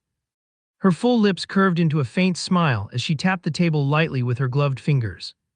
And much earlier than I expected. Through the crystal orb, she watched Lucas carefully as he slowly brushed his fingers along the edge of the blade. The Excalibur. What Lucas was experiencing now by brushing his finger along the sharp blade was just one of the various effects of the Excalibur. The sword couldn't damage its partner. No, I wonder how Istria is supposed to beat him, she thought aloud, leaning slightly closer to the orb. Her chest shifted with the motion, though she seemed oblivious to the effect it might have had on anyone nearby, if there were anyone. His identity is known now, not just to the other headmasters but to those old fools as well. Her fingers stopped tapping and a frown crossed her beautiful face. Maybe, after being defeated for the first time, Istria will finally take my offer to be my disciple, if not. A red, malicious glint appeared in her light blue eyes, and her hand clenched into a tight fist. I wouldn't know what to do. RINGGG. Damn, finally. Man, I thought this class was never gonna end. The students around me groaned and stretched, their voices echoing the universal relief that came with the end of the school day. Honestly, they weren't wrong. That class had dragged on so long that I felt like I had aged a whole year sitting through it. Maybe it was just because it was the last class of the day. There's something about knowing you're almost free that makes every second feel like an eternity. Istria, what are you doing later? Lucas asked me, slipping his book into his spatial ring. No, right. This guy had decided to sit next to me for the rest of the classes, much to my annoyance. He spent most of the day pestering me to join his little group for the festival activities. But of course, I turned him down every time. If you don't have plans, how about we hit up a cafe? He cut me off mid-sentence, flashing a hopeful smile. Oh, I'm busy. Without waiting for response, I turned on my heel and started walking toward the door. Oh, come on. Why? I didn't bother answering and continued walking, ignoring him completely, and just before Lucas could make another attempt at roping me into his plans, a soft voice called out to him. Lucas. It wasn't a voice I recognized, and I didn't even bother to glance back. Probably one of the side heroines. There are a ton of them, after all, each one destined to orbit around Lucas like moths to a flame. Now I had my own priorities. I had a meeting with Professor Zeva, and there was no way I was going to miss it. The promise of a favor from someone like her. It was too good to pass up. Probably more money. I clenched my fists quietly, a grin tugging at the corners of my lips due to the sheer amount of happiness that I was feeling. Money really is the best thing ever. No questions asked.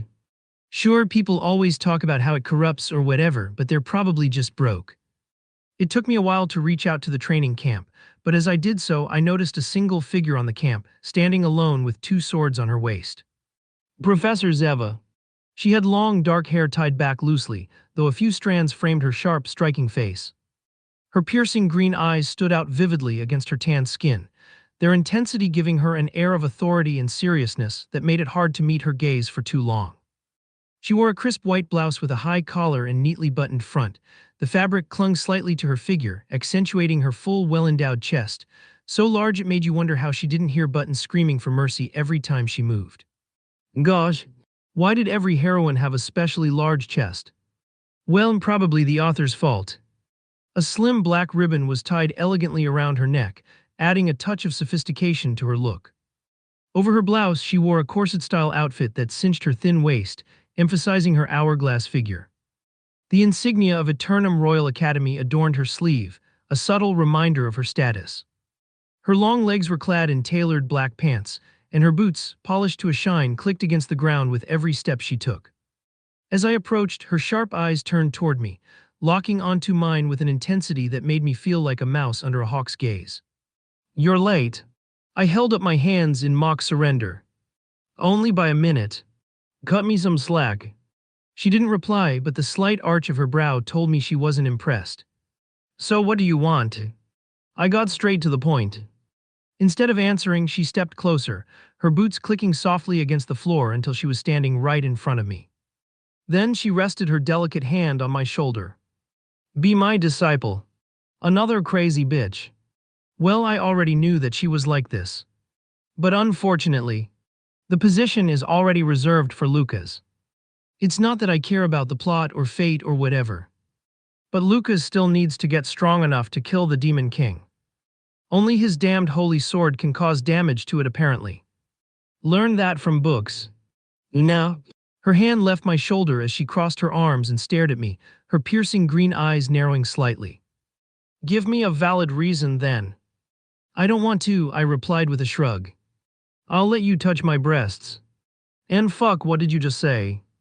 My voice cracked as my eyes widened. Hearing my shocked words, she smirked slightly, uncrossing her arms and resting her left hand on her chest. I have seen you looking at them during the little fight we had before, so I thought you would be interested in touching them, she explained, looking down at her chest. Her fingers pressed against the fabric of her blouse, emphasizing the impressive size of her chest. The buttons looked ready to burst at any second. By instinct, my eyes landed on her squishy mellows. See, she teased, her eyes locking onto mine with a knowing look. Cough, that was pure instinct. I coughed and quickly turned my head away. I'm still a man after all. And honestly, it's been quite a long time since I've had sexual relations with someone. Not to mention, none of the women I've been with were even close to the level of beauty these heroines seem to casually embody. Still no, I'm not interested in being anyone's disciple, I said firmly, refusing her offer even as my mind screamed at me for a brief second. Is that so? Her gaze dropped for a moment, her demeanor shifting slightly. She was acting strange, though. I thought that she would probably force me into accepting it or something like that. Then how about we make a deal, she said, her head lifting as a faint smile returned to her face. And what kind of deal? Why does her words sound strangely enticing? I'll grant you one more favor on top of the one you already owe me. But, her smile widened ever so slightly, and you'll have a duel. If I win, I get something in return.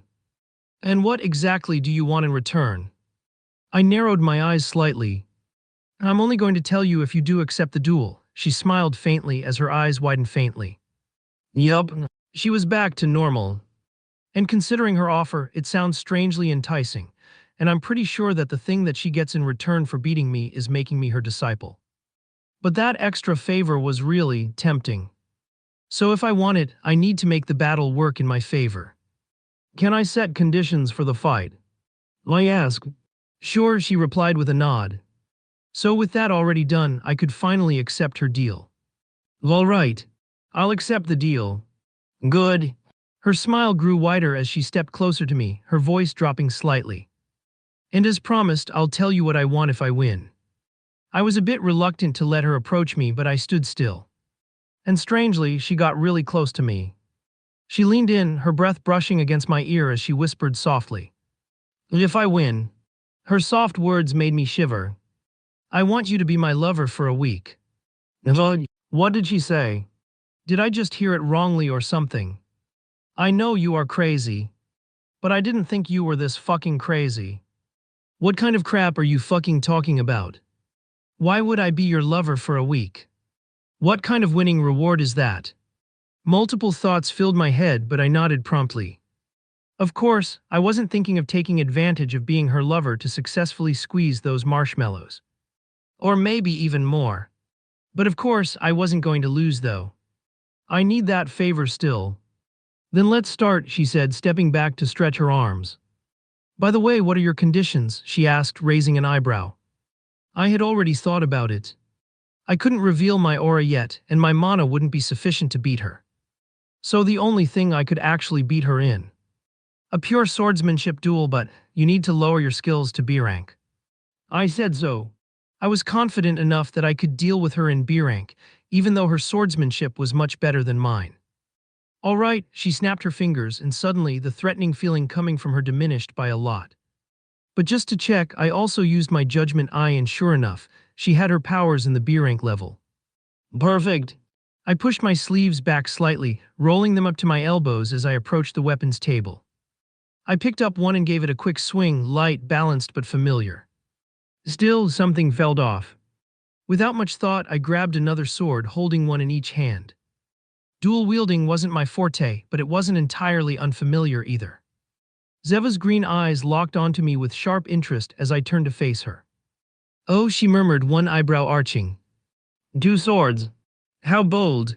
Thought I'd try something new, I said casually, twirling both blades in my hands to get a feel for them. She chuckled softly, shaking her head. I wonder if you'll regret that decision. I didn't reply to her words. Instead, I stepped into the center of the sparring circle, and Zeva followed. There was a moment of pure silence as we started each other. The tension in the air was palpable, like a coiled spring waiting to snap. Then, with a fluid motion, she unsheathed her swords.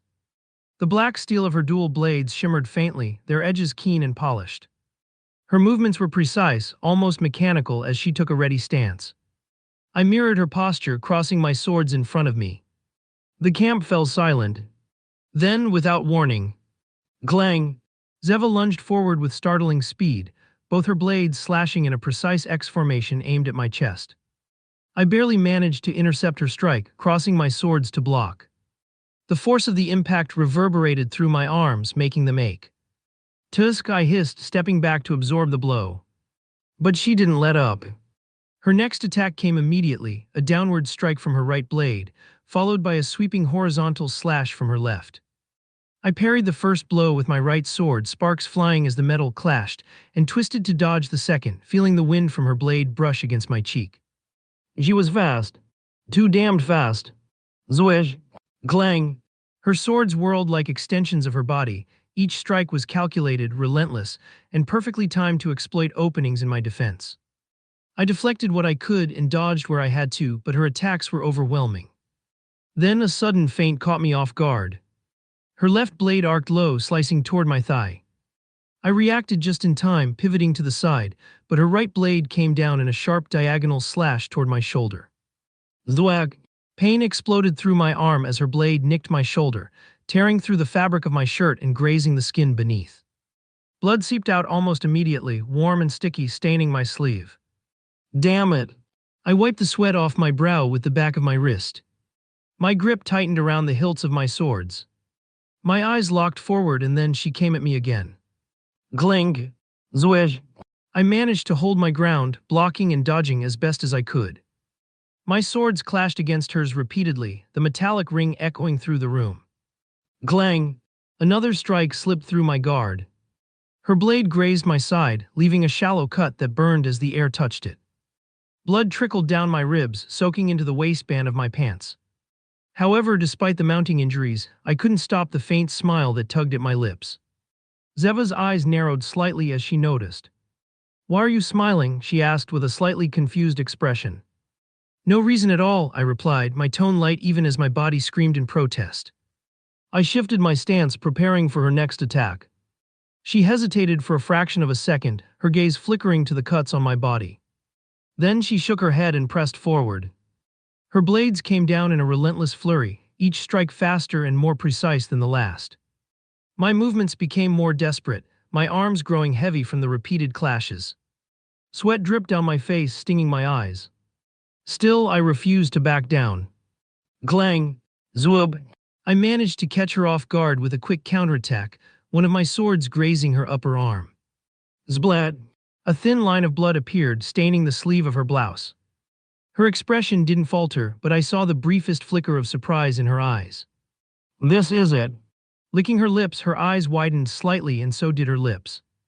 Even if my attack had the intention of making her weaker, she seemed to only get stronger and crazier because of it. Fwib! Zblat! Another slash caught my thigh, the blade cutting deep enough to make me stumble. Fuck! I gripped my teeth against the pain, refusing to let it slow me down. Blood seeped from the numerous cuts on my body, dripping onto the floor. My breathing was ragged, my vision slightly blurred, but I kept moving. My faint smile never disappeared. And that seemed to have been bothering her. "Why do you keep smiling?" she asked again as she stopped her movements, leaping back, her voice more curious this time. "No reason." I said the same thing I had said before.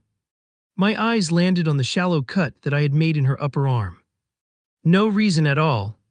Looking at me, Zeva's lips curled into a grin that was anything but sane. Her eyes glinted with a strange, unsettling excitement. "She's back to being insane." "You're hiding something," she declared, gripping her dual swords tighter. "Come on, Istria. Show me what you're keeping from me. Don't disappoint me now." "I knew it." Vug. She lunged forward, her swords whistling through the air. Glang! I barely managed to block her twin blades, one aimed at my neck, the other at my ribs. The impact rattled my arms, but I held firm, twisting to parry the next strike aimed at my shoulder. Her left blade swept low toward my knees while her right arced toward my chest. Shing. I sidestepped, narrowly avoiding the low sweep, and raised my sword to deflect the high strike. Sparks flew as steel clashed, and I spun on my heel to counter with a quick horizontal slash aimed at her midsection. Zeva twisted her body unnaturally, bending backward to evade the strike with an unsettling grace. Her grin widened and she leaned back in, bringing both swords down in a brutal overhead strike. Boom! The impact jarred my entire body as I blocked, my knees buckling under the force, and that seemed to make Zeva laugh out loudly. "That's it. Fight harder, Istria," she exclaimed, her eyes widening with excitement, her breath coming in short gasps. "I know you're not giving me everything yet." Her blade slipped past my guard, slicing into my side. I hissed in pain as warm blood began to flow, staining my shirt and dripping to the ground. She didn't pause, pressing the attack with a huge amount of ferocity. Zwej!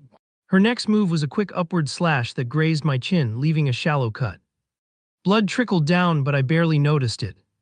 "Damn it!" I cursed silently. I was already reaching my limit. My body screamed at me to stop to rest, but my mind was focused on winning the battle. I adjusted my stance, gripping my swords tighter. I needed to keep her focused on her offense. Still smiling, I see, she teased, her voice laced with a mock pout. Her crazy grin was back, her eyes showing a glint of pure enjoyment. What are you plotting, Something special just for me, Tilda. This crazy bitch. Zwish. Clang. I parried her quick strike, but her second sword followed immediately, nicking my thigh. Pain shot through me, and before I could fully react, another blade grazed my forearm, leaving a stinging cut. Blood seeped from the wounds, soaking into my clothes. I gritted my teeth and retaliated with a swift horizontal slash, managing to land a glancing blow on her shoulder. A thin line of blood trickled down her sleeve. She didn't flinch. If anything, her grin grew wider. Yes, that's it, she yelled. Make me feel alive, Istria. Suddenly, her green eyes began glowing faintly, leaving a faint green tail from them, just like mine do when my emotions get intense. It seems that she has some useless skills like I have. Then she lunged towards me once again. Cling clang. I twisted and turned, deflecting what I could, but her speed was overwhelming. Her left blade skimmed past my ribs, tearing through my shirt and opening another shallow wound. Slash. Her right blade followed immediately, slicing a deep cut along my upper arm. Blood poured from the wound, dripping down my hand and staining the hilt of my sword. I stumbled back, barely managing to block her next strike aimed at my neck. Come on, Istria. Don't tell me that's all you've got, she laughed. I clenched my teeth, forcing myself to move despite the pain, and then I counterattacked, delivering a rapid series of strikes. Clang, clang, clang. Our blades collided multiple times. I aimed a sharp thrust at her abdomen, but she sidestepped effortlessly, slashing at my side in retaliation. Zing! The blade bit deep, and I gasped as pain flared through me. My legs wavered, but I pushed forward, slashing at her exposed flank. Slash! My sword connected, leaving a jagged wound along her ribs. Blood seeped from the cut, but she only grinned wider. Good, and she shouted. But you'll need more than that to take me down. But she was wrong, though. That was more than enough. I shifted my stance, focusing on the shallow cut I had inflicted on her earlier. My blood-red eyes started glowing dimly. Bleed. The technique activated silently, and the cut on her upper arm suddenly burst open. Blood gushed out, the wound tearing wider as if an unseen force had ripped it apart. Her eyes widened in shock. What? She dropped her swords, clutching her arm as pain racked her body. Her knees buckled and she fell to the ground. Bleed. I mumbled to myself. The technique that I wanted so much from that damned Bloodclaw wolf. Lumi had absorbed his abilities after all, so what I was using was Lumi's abilities, not mine. So technically, I didn't use mana or aura. I approached her slowly, blood dripping from my own wound, and hearing my steps, she looked at me with a confused expression. I knew why she was looking at me like that. That was because she noticed that I didn't use mana or aura to damage her that way. It's kind of a loophole, to be honest. After all, because of my blood contract with Lumi, no one can see or feel her powers when she is inside my tattoo. Zdeb. I raised my sword, resting the blade lightly against her neck. The faint smile that I had since the beginning of the fight never left. Looks like I win, I said softly. As I said those words, the training camp was silent except for the sound of our labored breathing and the faint dripping of blood onto the floor. For a moment, Zeva said nothing. Her glowing green eyes dimmed slightly, and the wild grin she had worn throughout the fight faded into something softer, almost serene. Then her lips curled into a small, tired smile. Not bad. You win, she whispered in a tired tone. Her crazed expression had completely disappeared, and so did the glow from her eyes. I stabbed both of my swords into the ground, straightened up, and extended a hand toward her. She hesitated only for a second before taking it. Now, what kind of favor do you want? She asked, dusting herself off and retrieving her swords from the ground to sheath them at her waist. Hearing her words, I put on a thoughtful expression. I already had enough money from the Saintess, so asking for more seemed quite unnecessary. I still needed to save money for the dragon's heart, but another favor from her could be invaluable. So what could I ask from her? I wasn't sure yet. I'll tell you later. I ended up saying. She simply nodded her head expressionless, but then a small barrier was summoned around us, glowing in a potent green mana. It was the kind of barrier that would hide our presence from other people's eyes. Now, here's your other reward, she said mysteriously as I looked at the barrier. What reward? My mouth abruptly closed as I turned to look at her. Zeva's hands moved to the lace of her blouse. She undid it slowly, her fingers deftly working the buttons as she pulled the fabric aside to reveal her collarbones. Then she slid the blouse off her shoulders, letting it hang loosely around her arms. My eyes widened as she reached behind her back and unclasped her bra, her tan skin contrasting beautifully with the dark fabric. The straps fell away and her full, generous breasts spilled free. They were perfectly shaped, her soft, tan skin glowing faintly in the light of the barrier. Her pink nipples stood out, taut against the chill air. What the hell? I stammered, my face flushing as I took an involuntary step back. I didn't fucking expect her to do something like this. Zeva glanced at me with a teasing smile as her emerald green eyes curved in a crescent manner. Isn't this what you wanted? She cupped her giant, squishy breasts in her hands, lifting them slightly and pressing them together, making them seem even fuller, bigger. Then she gave them a playful jiggle. Touch, squeeze, or do whatever you want. Didn't you earn it? Wells kinda. I sighed, furrowing my eyebrows. Then I glanced at them. Her tan skin was flawless, the curve of her breasts smooth and inviting. The way they moved slightly with each breath, soft and supple, was almost hypnotizing. Now, are you going to touch them or not? She asked, tilting her head in mock innocence before starting to approach me. I was so focused on her breasts that I only noticed that she was approaching me after seeing them bouncing around. Zeva, wait. Before I could finish, she grabbed my right hand, still slick with my own blood, and placed it on her left breast. The warmth of her skin against my palm sent a shock through me. There. Now squeeze. She guided my hand with gentle pressure, and I felt the softness of her breast yield beneath my fingers. It was warm and plush, yet firm, an almost surreal sensation. No. She let out a soft, breathy moan as my hand remained pressed against her, fingers still feeling the plush, warm softness of her breasts. Isn't she quite sensitive? I couldn't help but think. Unable to resist, I gave another gentle squeeze, feeling the pliant give of her flesh beneath my fingers once again.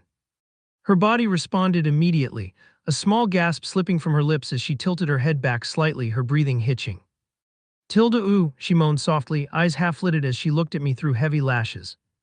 Hearing her seductive moan, my hand tightened, instinctively molding to the shape of her breast, feeling the warmth, the softness, and the gentle weight that only seemed to increase my desire to touch her.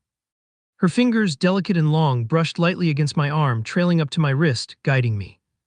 Feel good? She asked, her voice a husky purr, her lips curving into a sly smile. But despite her teasing words, I could easily see that she was also enjoying this through her flushed red face and quivering eyes. Yeah, it feels really good. I replied softly, letting myself indulge in the sensation just a little longer. Gog tilde. She let out another soft moan, longer this time, her breath catching as I kneaded her breasts once more. And slowly, her breathing started growing heavier as I continued to touch her, the warmth of her skin spreading through my fingers. My eyes lingered on her chest, soft, full, and perfectly inviting. I couldn't resist any longer. Slowly, I let my fingers drift upward, lightly brushing over her taut nipples.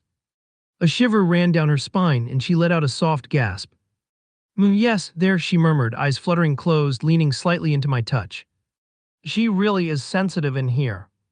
I smirked, watching her reaction. Her breasts felt so soft, yet her nipples were firm beneath my fingertips. I teased them gently, slowly circling them, feeling the subtle bumps forming. You like that? This time I decided to tease her. But to my surprise, she was thoroughly honest. Why, yes, keep going. She gave me a small nod, biting her lip as her chest heaved slightly. Without hesitation, I flicked my thumb lightly against one nipple, just enough to make it tighten beneath my touch. She gasped, a sharp intake of breath, and her body jerked slightly. Ayo, she let out a small, surprised moan, arching her back slightly. Her eyes opened wide, watching me with a mix of pleasure and teasing hunger. Encouraged by her response, I did it again, this time pressing a bit harder, rolling my thumb over her nipple in slow, teasing circles. She let out another quiet moan, her head tilting back slightly, eyes half-lidded. More, she whispered, shifting slightly to give me better access. I couldn't resist anymore. My mind was already on cloud nine just because of the lust that I was feeling. From the previous teases from both the Saintess and Elaine. I needed to enjoy myself for a while. It's okay if I indulge a little, right? So I leaned in slightly and pressed my lips to her collarbone, tasting her skin as my fingers continued to play around with her squishy mellows. My other hand slid down, grazing the soft curve of her waist, feeling the gentle jiggle beneath my touch. She moaned again, a soft, throaty sound, her body reacting to my every touch. My fingers teased, flicking and rolling against her nipples, making them stiffen further. The sounds of her pleasure, those quiet, breathy moans, only fueled my desire more. Yes, just like that, she murmured, biting her lip as she arched toward me. Her skin was warm and pliant beneath my fingers, and the way she melted into my touch was intoxicating. Then my body trembled completely as I pinched her mountain peaks, feeling the subtle, hard texture. "Oh, why yes, more please," she murmured, her voice sweetly desperate, legs shifting slightly beneath her. Ah, soft gasps escaping her lips. Then seeing her red lips part slightly, as her mouth opened slightly, showing strings of saliva connecting to the top of her mouth. I really want to kiss her. And of course, since we had already skipped a few steps, I decided to start a not-so-advanced one. Let my pH. My lips pressed hers, melting into a slow, heated kiss. The soft wetness, the sound of our lips pressing together was intoxicating, pulling me deeper into the moment. Her lips parted slightly, allowing my tongue to trace gently against hers. The taste of her was sweet, intoxicating, and it drew me further into the kiss, soft, slow at first, but soon growing more eager, more hungry. Cheer up, Tilda. Yeah. Our breaths mingled as we kissed deeply, lost in the sensation. Her hands found my shoulders, pulling me closer, pressing her body into mine as our tongues played together. In between kisses, I let my hands continue teasing her breasts, playing with the soft flesh, letting my fingers glide over her squishy mellows, squeezing gently. The soft sound of my fingers pressing into her, the warmth spreading beneath my touch. Yes, Tilda. She gasped into my mouth, her breath hitching as she responded eagerly. Oh, right there, she murmured breathlessly, breaking the kiss briefly, eyes half-lidded as she stared at me. Our gazes locked for a moment. My red eyes stared at her green ones. Adieu. Then catching me off guard, she pressed her red lips against mine as her hands tucked under my shirt, before clinging to my back. Zeva's hands slid under my shirt, her fingers curling around the hem. Rustle. The fabric rustled as she pulled it up and over my head, tossing it aside without hesitation. Her emerald eyes locked on my bare chest, widening slightly in surprise at the sight of the countless scars that marked my torso. She said nothing, only let out a soft breath, her gaze lingering on the scars before she finally whispered softly to me. Perfect. Before I could respond, she leaned in, her lips pressing against mine. Tilda, the sound escaped her as her hands settled firmly on my chest while she pulled me closer. The kiss deepened, and when she finally pulled back, she placed a hand on my chest and with gentle strength pushed me to the ground. Blub. I landed, watching her, eyes fixed on her movements as she looked down at me. Ah, Tilda, she let out a soft breath, biting her lip in a way that sent a shiver down my spine. She reached behind her, deftly undoing the clasp of her bra. The straps fell off her shoulders, the fabric slipping away into the dirt ground. Then she grabbed the hem of her blouse and pulled it off smoothly, revealing her bare upper body that looked fantastic under the moonlight. It was already late when I arrived at the training camp, and now it was already nighttime. But I ignored that, I simply stayed seated on the ground looking at her. Zeva turned around, giving me a full view of her bubbly, shapely ass. She slowly started to ease down, pushing her leggings down one leg at a time, letting them slide past her curves into the ground. The only thing left was the thin fabric of her black panties. With a teasing motion, she slid them to the side, revealing the glistening, wet folds of her pink, dripping cavern. Beautiful. I couldn't help but murmur. She smiled at my compliment as she approached me before sitting directly on my lap, just enough for me to feel the wetness of her cavern throughout my clothes.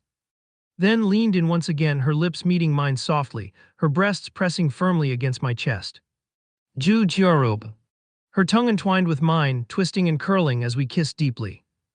When she finally pulled back, she gave my lower lip a light bite before slipping her tongue back inside, teasing me once more.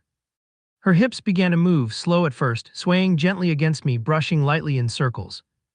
The rhythm grew gradually, deliberate, until she was grinding softly against my lap.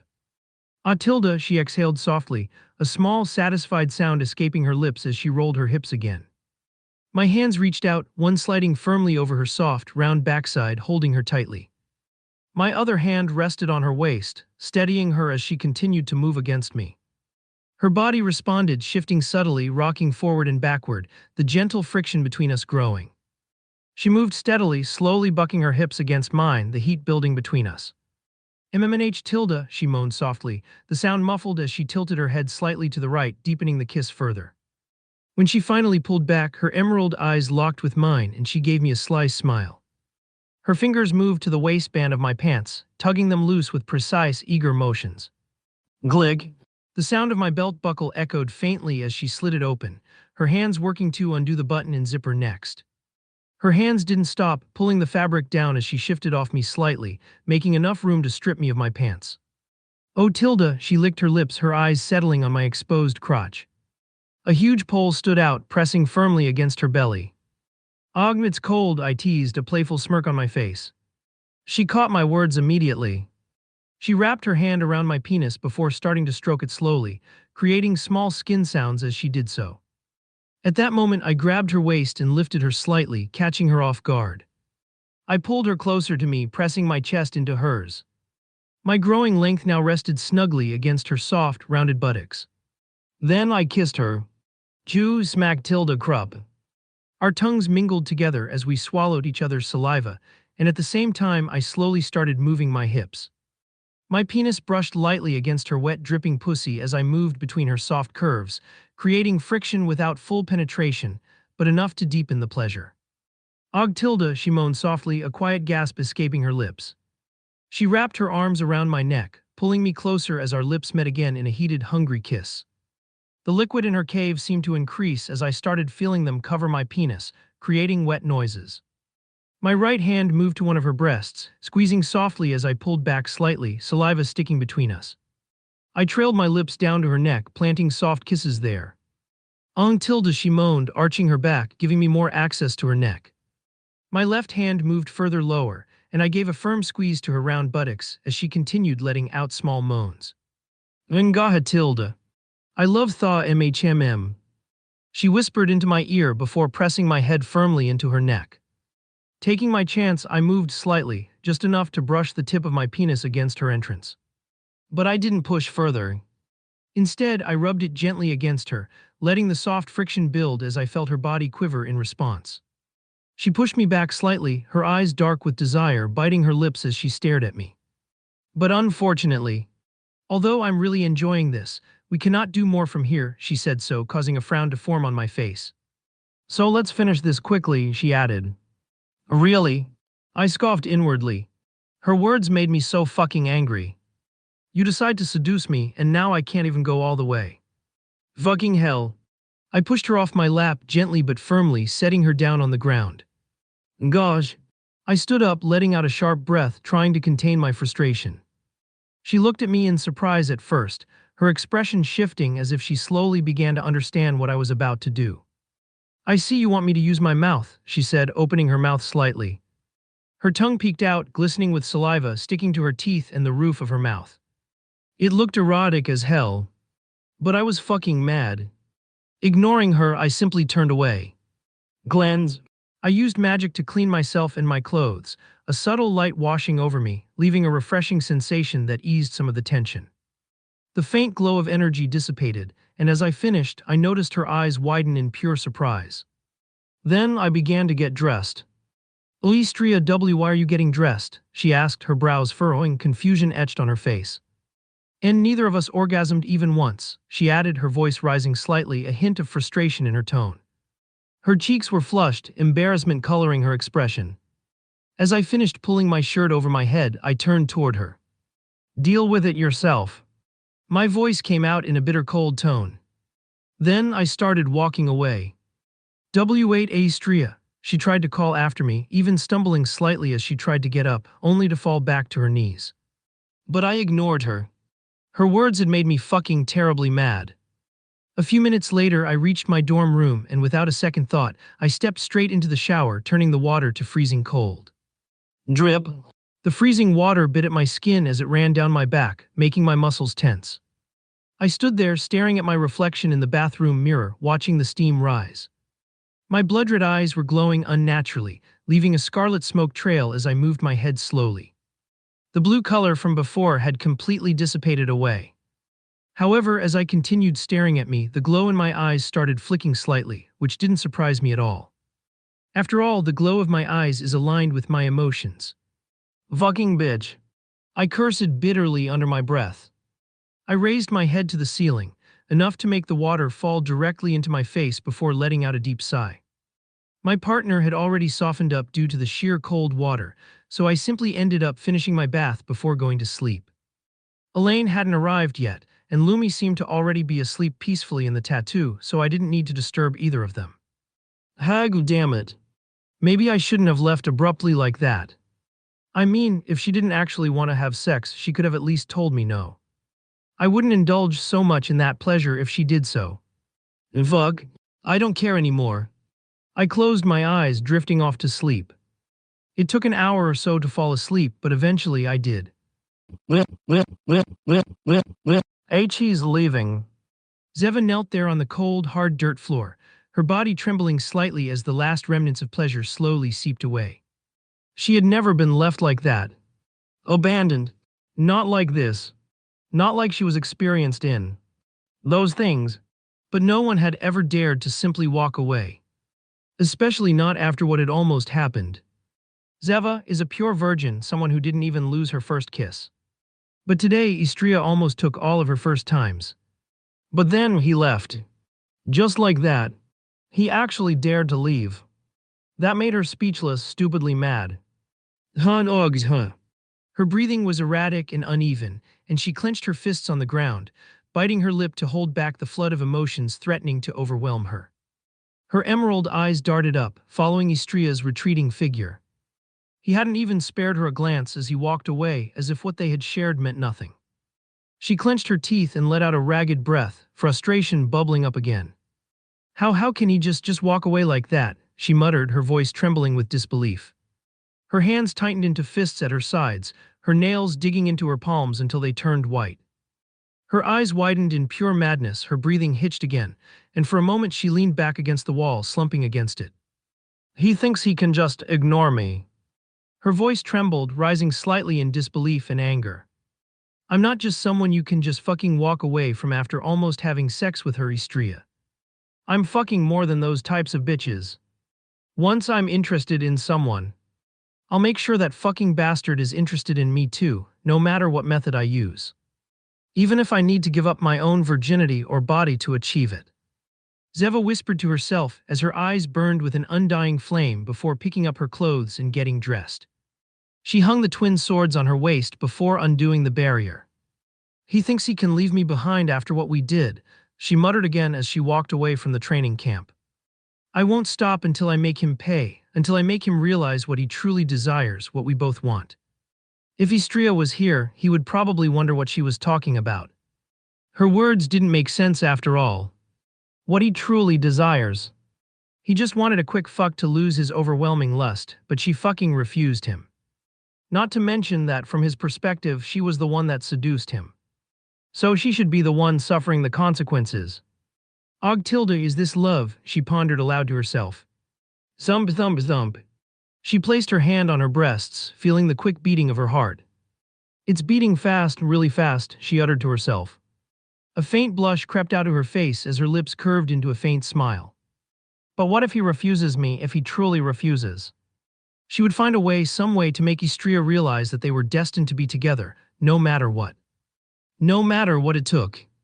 No matter how much she had to take to make him see it. No matter what. She licked her red lips. He will see. He has to. Slurp tilde chew slick. Bob tilde. Gag hag slurp. Haya. Log. Istria groaned softly as he groggily tried to pry his eyes open. He shifted his legs slightly, but surprisingly he couldn't move them at all. It felt as if they were stuck or chained by something. Chew tilde cheer up. Fuck. Some weird noises reached out to him as he suddenly tightened his legs, feeling a deep suction on his penis, something tight, soft, and wet wrapped around it.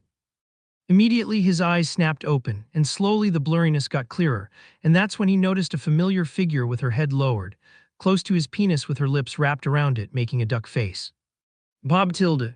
Phwa tilde. She finally pulled away, her red lips parting from him with a soft pop, leaving a glistening sheen behind. Her hand didn't stop though, lazily stroking him as her emerald green eyes locked onto his. Her green eyes landed on Estria's shocked one as her lips curved into a small, sly smile. "Are you finally awake?" she asked in a strange, seductive tone, before stopping stroking his penis and pressing the glistening head of his penis with the tip of her index finger. "Seems like this woke up long before you did," she purred, licking her red lips. Slowly, she pulled her finger away, a thread of his precum clinging to her fingertip, which she held up for him to see. "Zeva," Istria murmured as his eyelids fluttered. A sharp pounding headache surged through him, and he squinted against the pain, his vision growing hazy, blurring more with each passing second. "Istria, are you okay?" Zeva's voice felt distant, like it was trying to cut through water, muffled and faint, slipping just out of reach. "Istria, oh Istria, lies, fuck, hog hayo shit." I cursed it under my breath, clutching my head because of the incoming pain that made my whole body tingle in fucking pain. Did I seriously have a wet dream? I couldn't help but murmur to myself in complete disbelief. Was it because I stopped with Zeva just when things were about to hit their peak? Damn it. I groaned as I staggered out of bed, my legs heavy, and shuffled toward the bathroom. Splash. I started splashing water on my face, trying to clear my thoughts. My mind was a mess, spinning like a freaking Beyblade. I mean, wasn't I past the age for this kind of thing? Like, what the fuck? Zlib. As I was lost in thought, the sound of the shower curtain sliding open jolted me back to reality. Yem master. My head snapped to the side and there she was, Elaine, standing before me. She wasn't hiding her true appearance since she was at my dorm. But there was only one single problem. Elaine was naked. She reached for a towel on the side, completely bare, her body glistening with droplets of water that slid slowly down her seductive body. Her lips were a soft pale pink, perfectly complementing her flawless snow-white skin. Her long, delicate ears twitched slightly, and her light green eyes locked onto mine, glowing faintly in the bathroom's dim light. Her chest was also amazingly beautiful. My gaze lowered a bit, her bare breasts were huge, even bigger than I had first thought. They had a perfect shape with two seductive light pink peaks etched on them. Lower down, her slender waist drew my attention next, its graceful curve flowing seamlessly into her hips and long, elegant legs, just like an echidna's lower body. Her thighs framed her most intimate place, a small white bud of a flower, the faint pink slit at its center hinting at the untouched depths within. She looked thoroughly beautiful. And yeah, my body instantly reacted. Instantly. Real hard. I was only wearing my underwear, so I immediately felt it, my cock hardening, straining against the fabric, until it began to push free, slipping out over the waistband. No. Her gaze lowered, locking onto me, and a rush of hot embarrassment shot straight to my head. Her face flushed a deep red, but then to my utter disbelief, she bit her lower lip slowly, seductively. My cock twitched in response, and I felt my composure slipping fast. Fuck, I muttered under my breaths. Without another word, I turned on my heel, grabbed the door, and slammed it shut between us. My back hit the door as I leaned against it, my hand clutching my forehead. My heart was pounding. Like, seriously. That had to fucking happen. Shaking my head, I forced myself to move. I crossed the room, yanked open my wardrobe, and grabbed the student uniform provided by the academy. Glens. The spell freshened me up instantly. Without sparing another thought, I threw on my clothes and bolted out of the dorm, leaving Elaine behind. That scene was too embarrassing for me to be able to see her face again so soon. Although she was having different thoughts from me. As soon as slid the shower curtain to the right, Elaine's eyes widened as she saw Estria's figure splashing water on his face. But then, after hearing her movements, he abruptly turned his head as his eyes immediately widened upon seeing her. Elaine was shocked. But from his reaction, Elaine immediately noticed that Istria didn't know that she was there. Her face immediately started reddening as her legs shifted slightly. But despite that, a small frown appeared on her face. Why isn't he getting hard? She pondered to herself. Normally, people with Istria's age would almost immediately go hard as soon as they saw the naked body of a beautiful woman like her. After all, she was a high elf, her beauty enhanced far beyond that of ordinary women. Her flawless snow-white skin, her perfectly proportioned figure, her delicate features, they were all designed to captivate. However, as soon as she saw Istria's eyes go lower, she immediately felt her skin get redder, as she felt a strange feeling overwhelming her body. Squish. A faint tingling sensation pulsed from her core, making her shudder instinctively. That was when it hit her, she was getting excited. Her breath hitched. Am I aroused because he's looking at me? She quickly realized. Although she was still a virgin, she was more than 100 years old, and her experience over her emotions and mental state was extremely great. So she wasn't like those naive little girls who would take weeks, months, or even years to realize their failings. And upon realizing this, she licked her lips, a wicked smile creeping onto her face. Look at me more. Turn my body into your personal movie screen. Want me? Ravage me with your eyes. Her dirty thoughts started increasing more, as she felt her body responding to the attention that Istria gave to it. And then she saw it. Her eyes dropped to the hardened bulge in his underwear, growing until it slipped free, popping out of Istria's pants. It was his cock, thick, long, and undeniably aroused. It twitched slightly as soon as her gaze focused on it. Her lips parted as she bit down softly on the lower one. It's big, really big. Her imagination started to run wild, visions flashing through her head. How good would it feel if that huge thing was put inside of me? What about its taste? Would it be salty like my friends that told me? Would he shoot a huge load inside of me? How I can't wait for it. Her thighs pressed together as a wave of heat surged through her. Her green eyes turned into his reddish ones, his face was as red as hers, and his hands hovered awkwardly, unsure whether to cover himself or not. Fufu Tilda, he must be embarrassed Tilda, she thought, giggling to herself. Don't worry, I don't mind. If you want, you can stare at me, do whatever you want to me. After all, slam. Istria left, slamming the door from the bathroom shut. I belong to you, my dear master. Ugh. Vug. I muttered under my breath, running his hands through my hair. The memory of Elaine's bare body wouldn't leave me. It was burned into my brain, her flawless curves, the way her long ears twitched, the heated look in her eyes when she bit her lip. And that wet, inviting cavern. Ugh. I groaned, rubbing my temples, trying to push the image away from my mind. Get a grip, Istria. I scolded myself. Damn, I really need to release this lust of mine. My eyes landed on the window as I was already halfway across the academy ground. The color of my eyes started flickering its light blue tone again. But this time it was even more intense than before. Istria. A familiar voice suddenly reached out to me, jolting me out of my thoughts. There's another one, I exclaimed inwardly. I turned to the side, only to see Ella standing there, her face etched with concern. Her eyes locked onto mine, and for a moment I froze. Your eyes, she uttered softly. I don't need to hear it, I interrupted her words quickly, squeezing my eyes shut as a dull ache throbbed in my head. Before I could step away, I felt something gentle, a soft hand caressing my cheek. My eyes snapped open, and there she was, her face inches from mine, her fingers brushing against my skin with delicate care. Her brows furrowed, her expression filled with worry. Are you okay? She inquired softly, reaching out with her other hand to me. But at that moment I pulled back instinctively, taking a step away. I'm fine, I replied quickly. So don't worry, all right. Just need a bit of fresh air. I scratched the back of my head awkwardly before turning around and walking off, putting as much distance between us as I could. As I moved further away, I thought I heard her whisper my name. But even if she did, I chose to ignore it. Damn it, what classes do I even have today? I muttered to myself, pulling out my phone to check the schedule. The first class was the Mana application. I sighed and started walking toward the classroom. As I entered, I noticed Ella was already there. She glanced at me briefly, but I just shrugged it off and headed straight to my seat. Before I could settle in, a teasing voice cut through the air behind me. Yo ho! Student Istria, you've finally decided to grace us with your presence. I turned to see Eleonora standing there, a smirk plastered across her face.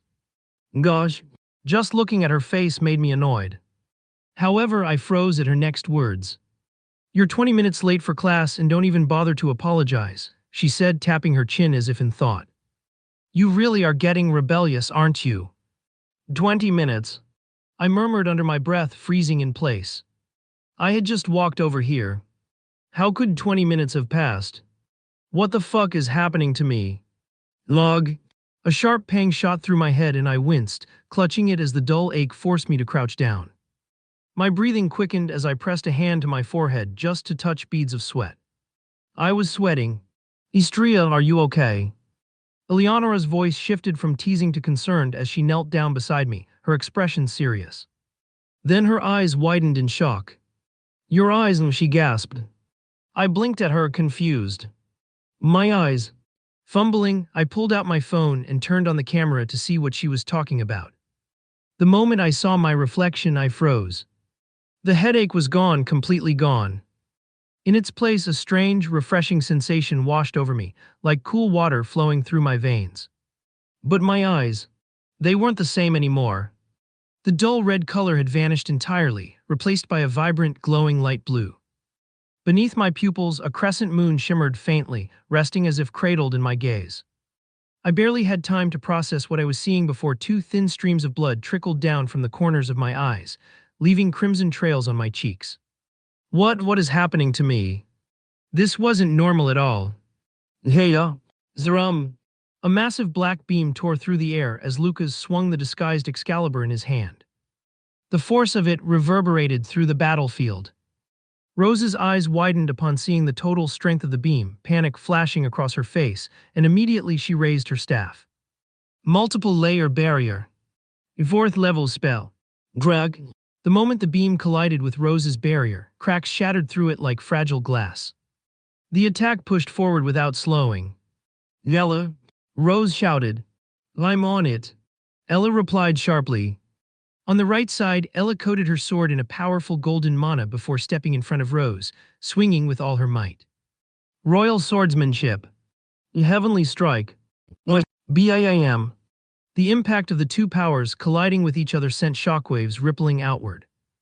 And despite Ella's effort, Lucas's beam was too powerful, forcing both Ella and Rose to be thrown back several meters. Thud. Rose groaned, brushing off dirt from her clothes as she staggered to her feet. Oh, that hurt, she muttered, wincing. Ella stood as well, shaking dust off her shoulders. Same here, she said curtly. On the sidelines, Maya's mouth dropped open in awe. Well, she jumped up, eyes sparkling with excitement. Without hesitation, she dashed toward Lucas, her enthusiasm bubbling over. Lucas, how the heck did you get that strong? She demanded, bouncing on her toes. Tell me. Seeing Maya so close, Lucas stiffened slightly and averted his eyes away from her before replying in a low tone to Maya. My parents' inheritance had a special item for me. I'm not telling more than that, he lied through his teeth. It was obviously the Excalibur that had granted such power to him, and now he was an S-ranker. A big jump indeed in just the span of a few days. Reality.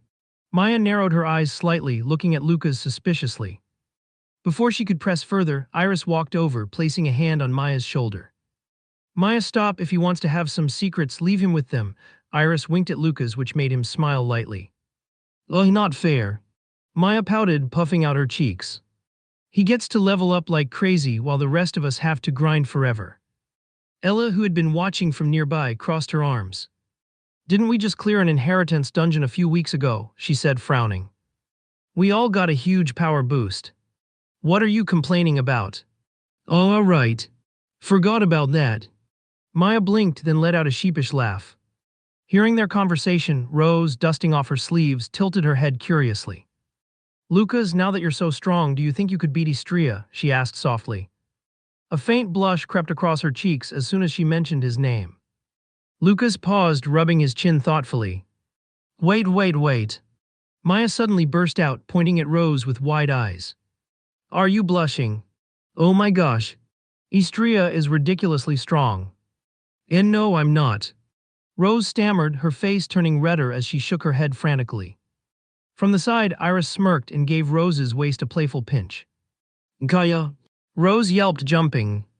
Yuh. Don't even try to deny it, Rose. You're totally blushing, Iris teased, her grin mischievous. But now that I have the Excalibur, I should be able to beat him, right? After all, I'm not a low S-rank awakened. Lucas pondered to himself. Grinning ear to ear, Maya leaned closer to Rose. Oh, do you have a thing for Istria now? She teased, waggling her eyebrows. Rose took a step back, flustered. Yeah, no. Of course not. Oh, please, Iris interjected, smirking. Don't lie. You're totally into him. And now, our dear princess has some competition. Iris winked at Ella, who had a dark expression splattered all over her face. Hearing Iris's words, Maya gasped dramatically, turning to her. So who's gonna win his heart first? Rose or our princess here? I don't know. My vote, though, it's on our dear princess. I mean, look at her, white hair and precious light blue eyes, not to mention her royal beauty. Iris replied, nodding her head with confidence. What? Maya gasped. No way. Rose all the way. Go, Rose. You've got this. She threw her hands in the air, cheering loudly. Ella's brow twitched at their interaction, but she said nothing, though the corner of her mouth twitched in irritation. I should be able to beat him. After thinking for a few minutes, Lucas finally confidently nodded to himself. He had completely ignored their conversation. By the way, who is this Istria? A faint glow pulsed from Excalibur as its voice appeared in Lucas's mind. Istria? Well, Lucas clutched the hilt of the Excalibur tightly. The sword could feel his emotions entirely. He's my rival and the one I need to surpass currently, he declared inwardly. No, he seems interesting. Yeah. Oh, speaking of the devil. Lucas's eyes caught sight of a familiar figure entering the training camp. His silver-blue hair swayed in the wind, catching the sunlight. But what truly stood out were his eyes. His eyes, instead of having the normal red color, now were completely light blue. Is that him? The Excalibur stammered slightly upon seeing Istria. Yeah. Why do you sound so freaked out? Lucas tilted his head slightly, confused by the sword's strange reaction.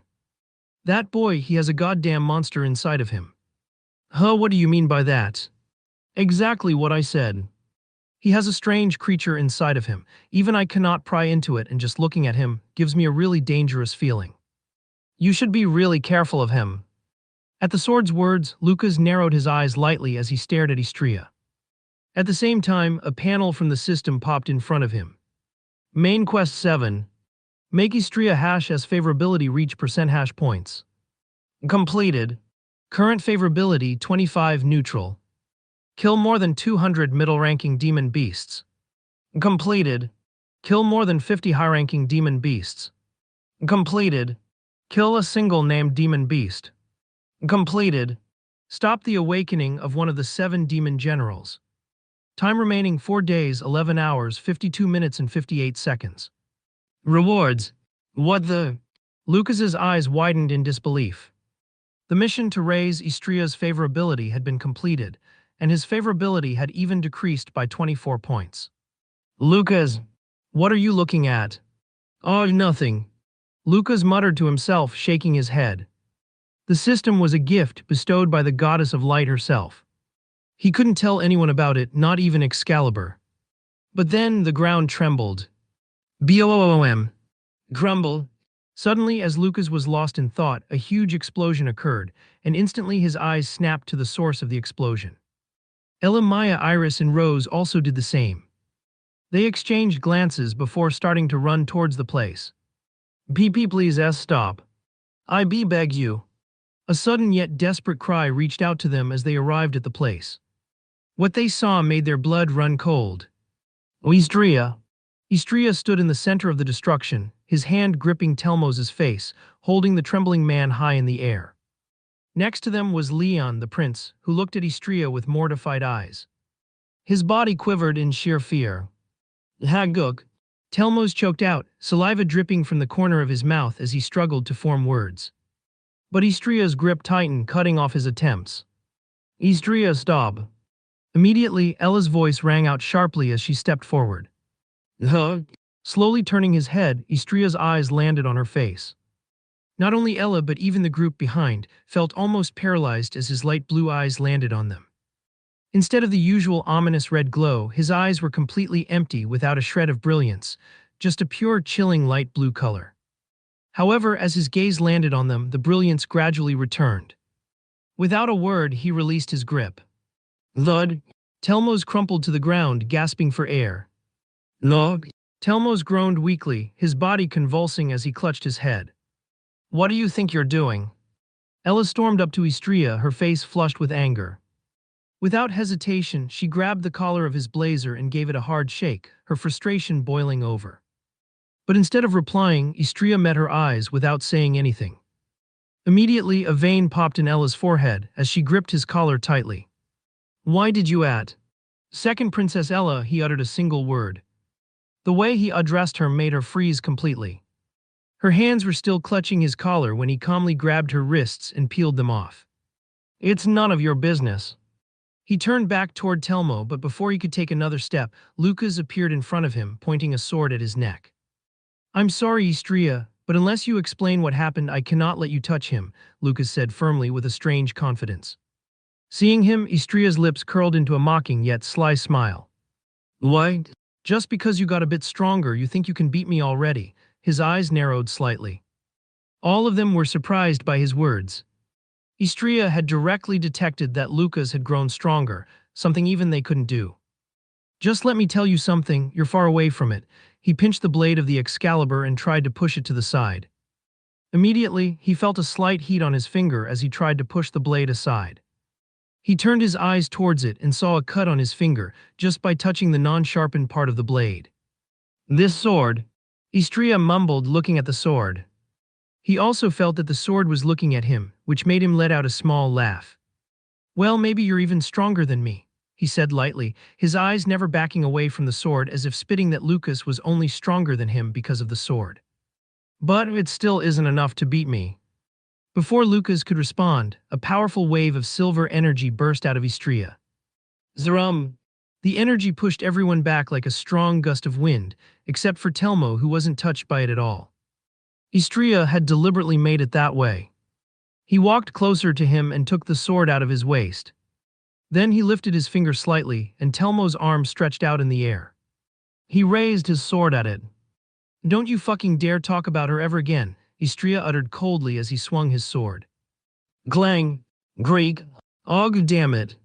Lucas appeared in front of Telmo, blocking the attack just in time. Sparks flew as their swords clashed, and Lucas's arms trembled from the force of the blow. Istria frowned, his cold eyes narrowing as he pressed down harder. His silver energy grew stronger, but Lucas quickly surrounded Excalibur with his pitch-black mana. Leichoye! Gathering enough strength, Lucas pushed Istria back and rushed forward. Evwib! To everyone's surprise, Istria suddenly threw his sword at Lucas. Lucas dodged easily, but when he turned to strike back, he froze. Multiple weapons were pointed at him. Ella's sword was at the back of his neck. Rose stood on his left, her blade steady. Iris had her staff aimed at his spine, glowing with mana. Maya's fists, covered in blue energy, were inches from his stomach. Stop, Istria, you cannot win a battle against all of us together, Ella spoke in a cold tone, looking strangely at Istria. Her emotions were pretty messed up. For a moment, Istria looked at them, then let out a small laugh. "Aw, you guys really are too naive," he let out a small laugh. "Even if I was alone, I could still win," he paused slightly. "But who said I'm alone?" FWOOP. Huh? Suddenly, everyone's weapons flew out of their hands and into the air. Before they could react, Istria disappeared. They turned and saw him standing nearby with his maid, who was calm and composed, but her presence was overwhelming. That maid. Lucas's eyes narrowed as he grabbed Excalibur back. She's a high S-rank awakened. Ellen nodded her head. Looking at them, Istria sneered slightly. By the way, now there's another reason for me not to join your group at the festival. He turned and walked away, his maid following behind him. But they didn't react to his words. They were still stupefied by how strong his maid was. Istria's POV. Damn it. I muttered under my breath, staring into the bathroom mirror. My reflection was almost unrecognizable. My eyes had completely changed color, and now I couldn't even recognize myself. But even more frustrating, the status window wouldn't open for me to figure out what the hell was going on. Instead, the same irritating message kept flashing. The system is currently under a new update. This stupid update has got to have something to do with my eyes, I grumbled, dragging a hand down my face before letting out a deep sigh. After splashing some water on my face, I left the bathroom, before starting to walk through the academy grounds.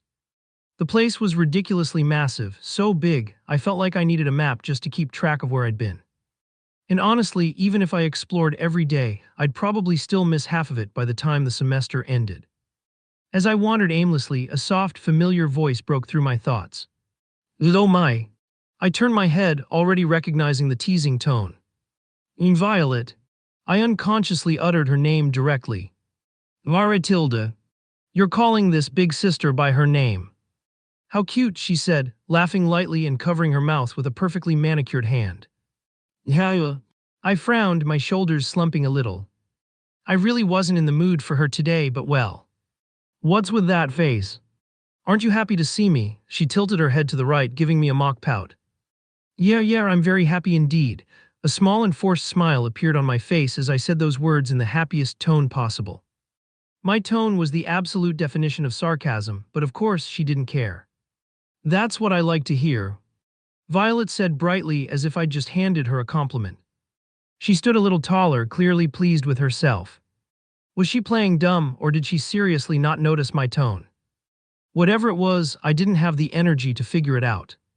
So my cute junior, she started, her violet eyes glinting with amusement, how about we go on a date during the festival?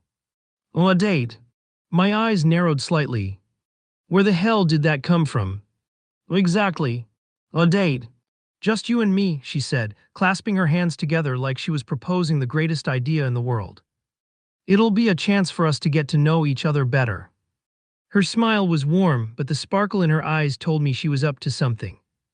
I could already feel the gazes from the students around. Couldn't they be quieter? No.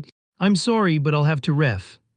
It's a promise then, she interrupted, suddenly closing the distance between us. Her pinky hooked onto mine before I could react, and she gave it a little shake.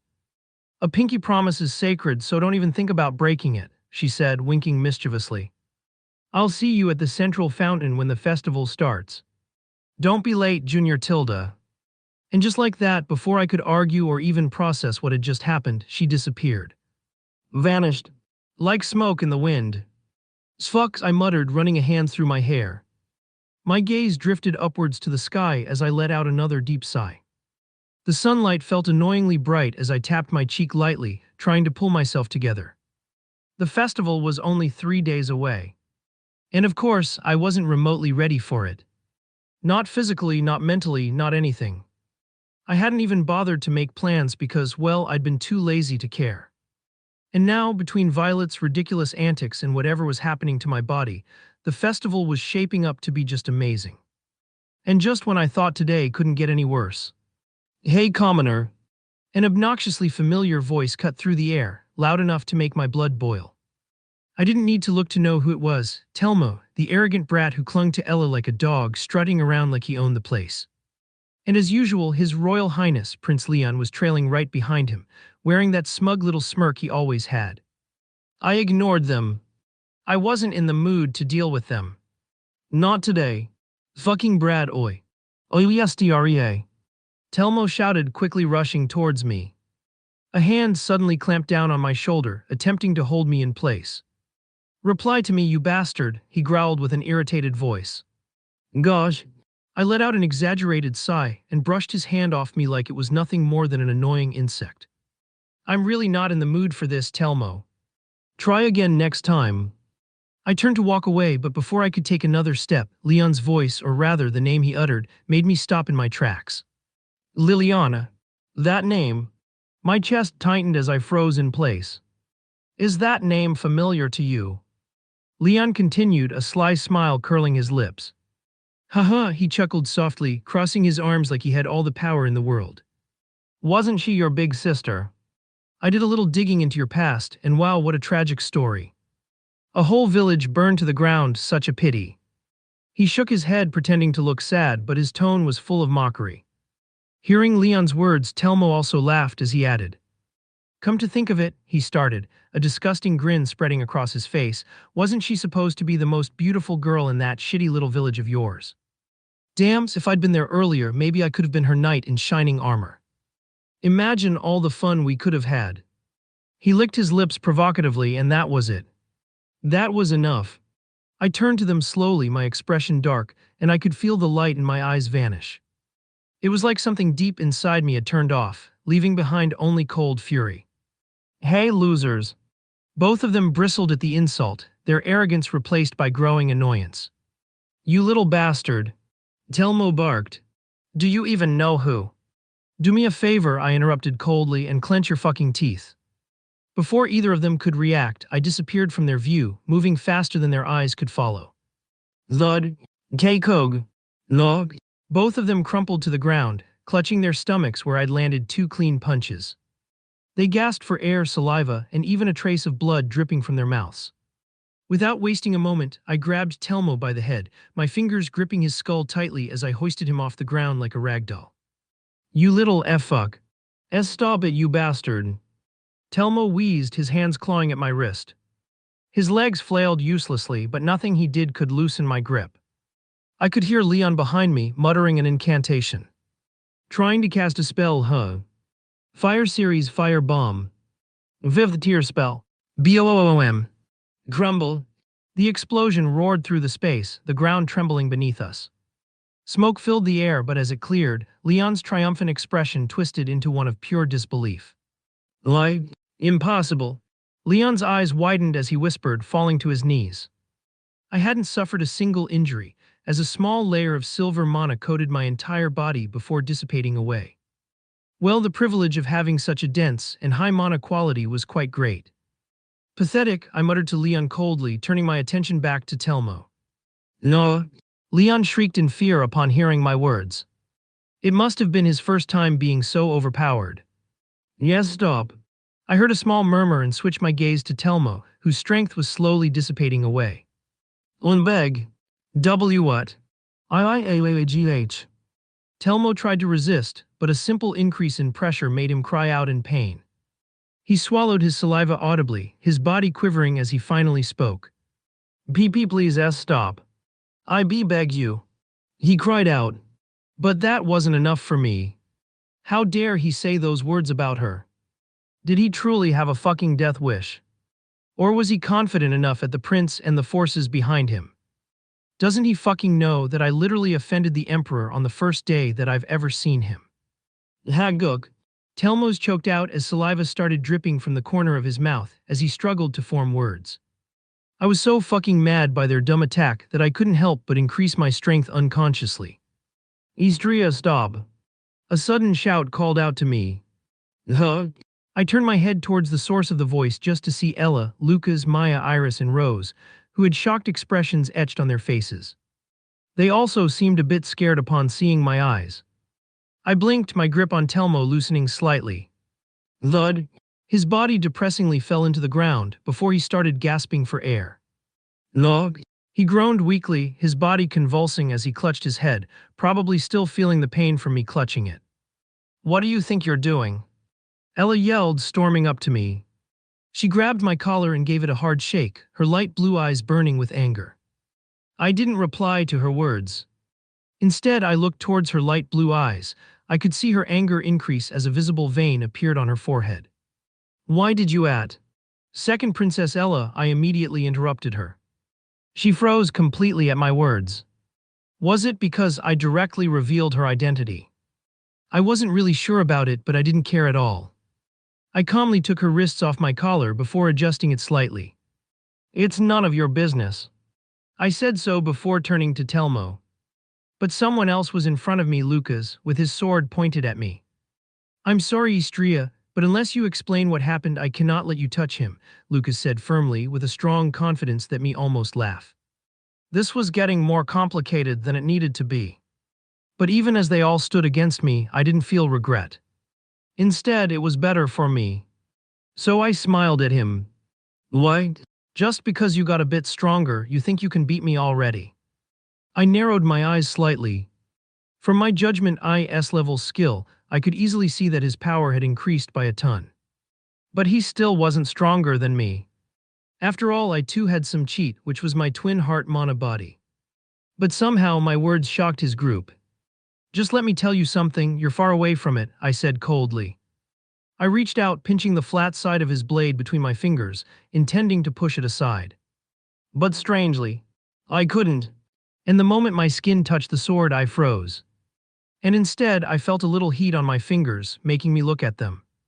A faint burning sensation crept up my fingers, and when I glanced down, 2 lines of blood streamed down my fingers. I was a bit confused. This sword, I mumbled. But as I suddenly saw the strange symbol on the handle of the sword, I instantly knew why that had happened. This bastard had finally gotten the holy sword. The Excalibur. Well, maybe you're even stronger than me.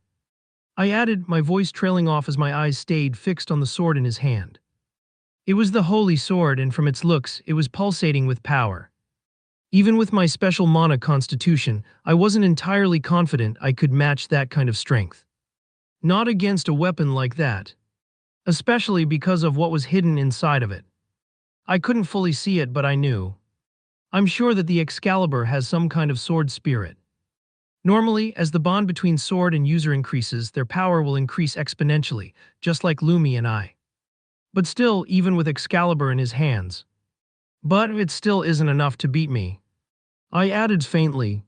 Zerum. A pulse of silver mana exploded outward from me, rippling through the space like a shockwave. The force slammed into Lucas and the others like a tidal wave. His eyes widened as he staggered back, barely managing to keep his footing by stabbing the tip of his sword into the ground for support. Ella, Maya, Iris, and Rose were flung backward, landing hard several feet away. Lucas gritted his teeth, steadying himself, but Telmo, well, I'd made sure he wouldn't be going anywhere. He was still crumpled on the ground, gasping for air. I wanted him to feel every bit of this. He still had to pay for his words. Calmly, I began to walk toward him, my hand moving to unsheath the sword at my waist. With a flick of mana, I lifted my hand, forcing his arm to stretch out as if held by invisible chains. Don't you fucking dare talk about her ever again, I spoke in the coldest tone I could ever mutter. There was even a hint of killing intent in my voice. My grip on the hilt tightened as I raised my sword, ready to strike. Glang! Greek! The blow never landed. Lucas appeared in front of him, blocking my attack at the last possible moment. His sword quivered under the force of my strike, his arms trembling as sparks flew from the collision. Og damn it, he cursed, gritting his teeth as he pushed against me. I frowned, my eyes narrowing. He was stronger than I'd expected. He was a bit stronger than I thought. Is that so? I poured more power into my blade, the silver energy surrounding me intensifying as it pulsed in waves. Lucas responded in kind, coating Excalibur in black mana as he grunted and pushed harder. Leichoye. With a strong force, he was able to push me back.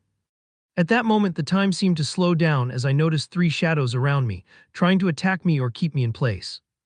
Even with my speed, I could dodge 1, maybe even 2, but the 3rd strike would land no matter what. F-whib.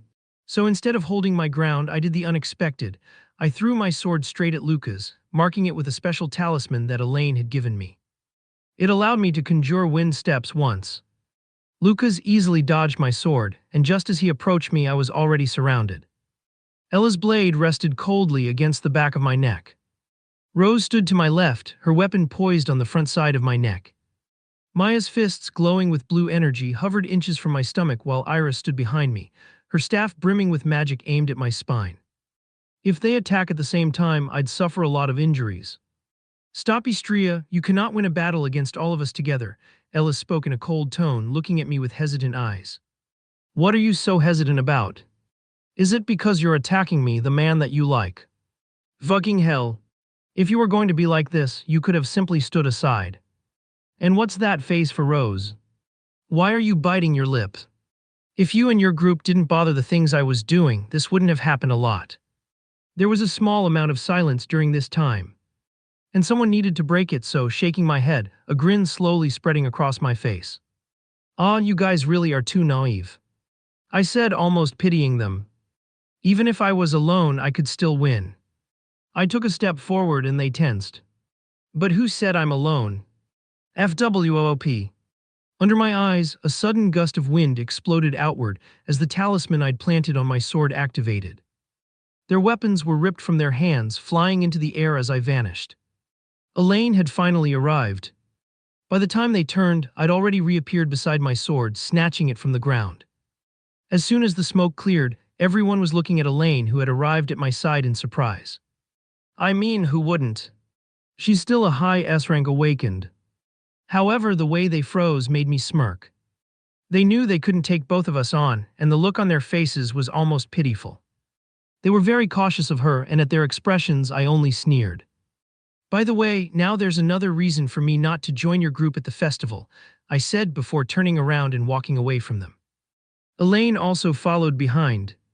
She didn't glance back once, but I could feel her mana subtly spread around us, watching their movements like a hawk.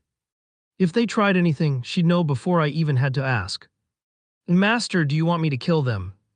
After walking for a while, Elaine asked me in a neutral tone. I turned and looked at her, seeing her determined eyes to follow my every order. What kind of luck do I have to have such a loyal servant? But well, no need. At least, I still needed Lucas to kill the Demon King. If the Demon King was affected by normal blows instead of the Holy Sword, I wouldn't mind being the one to kill him. But after the Demon King, there's that damn demon god that I got spoiled off in one of the reviews. Gosh, if it weren't for those reviews and comments, I wouldn't know much about what to do to get stronger. But for now, I'll take a look at him for now. And if he does not pass my requirements, not yet, I'll kill Lucas myself. Elaine promptly nodded her head at my words. But still, this is a bit troublesome. I shook my right shoulder lightly. The impact from Lucas's strength had dealt me quite the damage. He has grown quite strong after getting that damned holy sword. So I guess it's my time to get a power-up no. I glanced at my phone slightly. It seems that I was going to be busy for those 3 days before the festival. Master, do you really have to go alone? Elaine asked hesitantly, her hands carefully adjusting Istria's equipment as she spoke.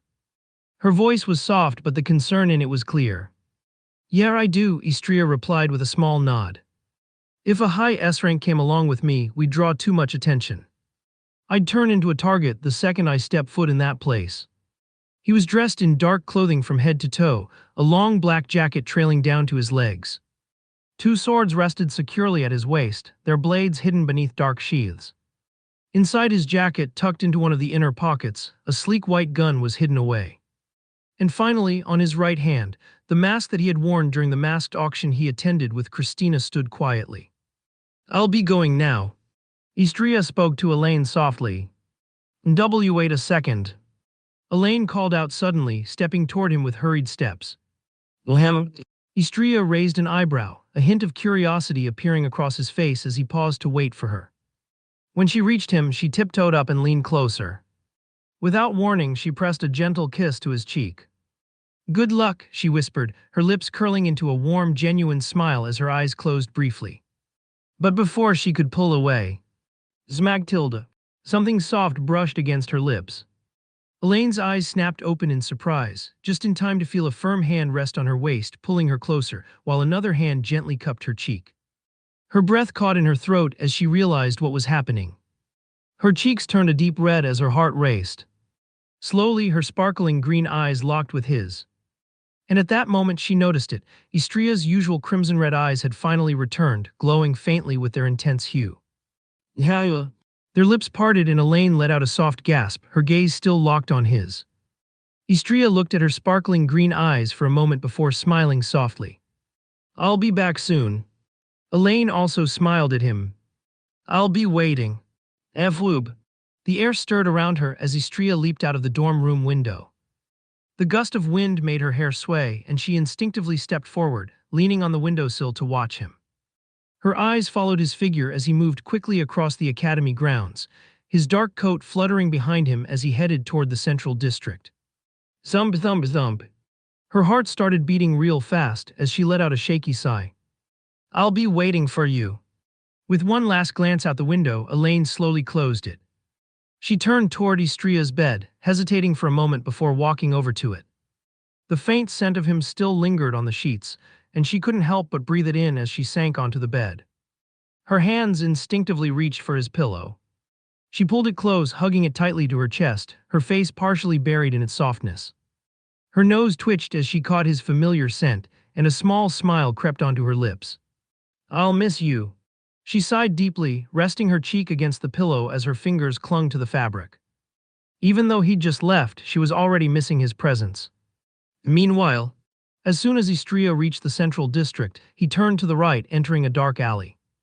It was narrow and quiet, with flickering lights barely lighting the way.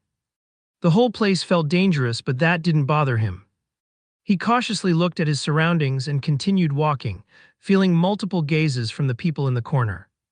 The people in the alley didn't look nice at all. Most of them had scars on their faces, crooked grins, or just an overall rough and mean appearance.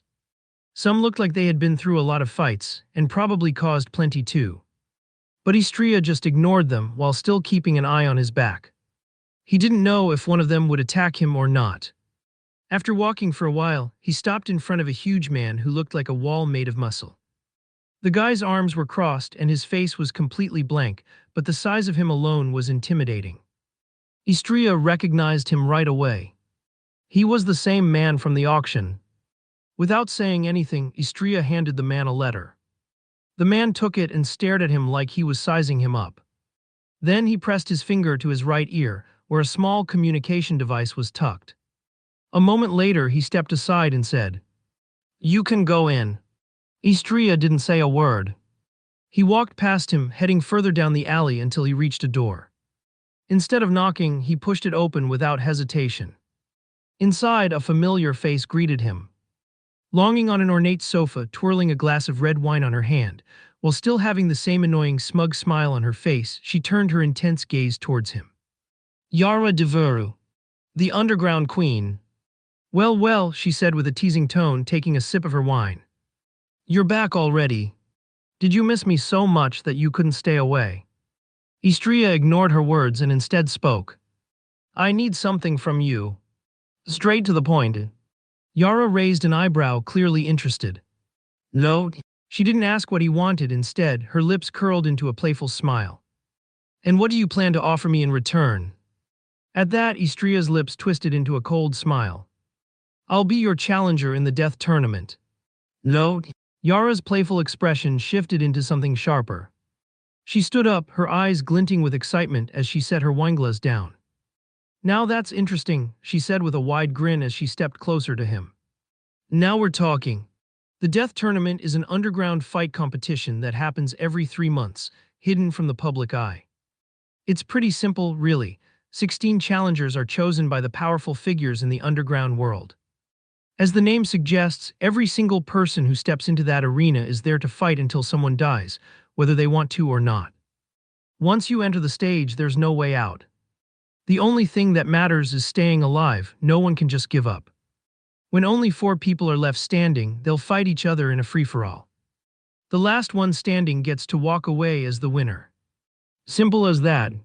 The reason this tournament exists is all about gambling and making money. Yara Deveru, unfortunately, has lost more times than I can count. In the underground world, no one plays by the rules. The big shots will do whatever it takes to make sure their chosen challenger wins. They'll threaten other challengers or even kill them if they have to. Because the prize for the winner is huge, something that can change a person's life for good. The big shots want that prize, and they'll do whatever it takes to get it. There are even stories of challengers who tried to walk away with the prize themselves, but they never made it. They always end up dead. But I was sure I could beat anyone she picked. I was a better challenger than all of them. Very well, I accept your proposal, she said, her eyes locking with mine. But you have to tell me what the item you want is right now, she added with a small smile. I didn't hesitate. There was no reason to keep it a secret. Give me a lick heart. A lick heart, she raised an eyebrow, confused. Exactly. I nodded my head at her. The lick heart was the only thing besides a dragon heart that could support my mana constitution.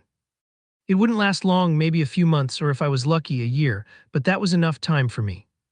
It would give me just enough time to get the money I needed to either buy or steal a dragon's heart. All right, I'll agree to those terms, she said after a moment of thinking. I let out a quiet sigh of relief. But she paused, her smile turning sly. You're still going to owe me something. After all, a lick heart isn't cheap, Tilda. What kind of owing are we talking about here? I asked, unsure of what she really wanted from me. You'll find out, Tilda, she giggled, a playful glint in her eyes as she turned away from me. And before I could even say anything, she interrupted me.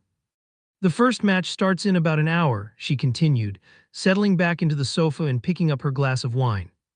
That gives me enough time to register you as my challenger. She glanced at me, then pointed to the door on her right. There's a room for you in there. You'll be fighting last today, so you can prepare while the others are fighting. I nodded, but she wasn't done. Her eyes scanned me from head to toe before she smiled again. I'm guessing you'll be staying here for the next 3 days, huh? She said with a small smirk, sipping her wine as she studied me. I wasn't sure if I liked the way she was looking at me, but I didn't have much of a choice. I walked towards the room, but just as I was about to open the door, I heard her voice again. By the way, what name do you want to go by during the tournament? She asked, sounding quite curious about it. A small smile tugged at my lips as I pushed the door open. Without looking back, I answered her. Isn't that obvious? I slowly closed the door behind me, and as it clicked shut, I said it one last time, my voice low but firm. Moonlight Swordsman. Slam. The door slammed shut, leaving Yara staring at it for a moment. A smirk spread across her face as she lifted her glass of wine, taking a slow sip.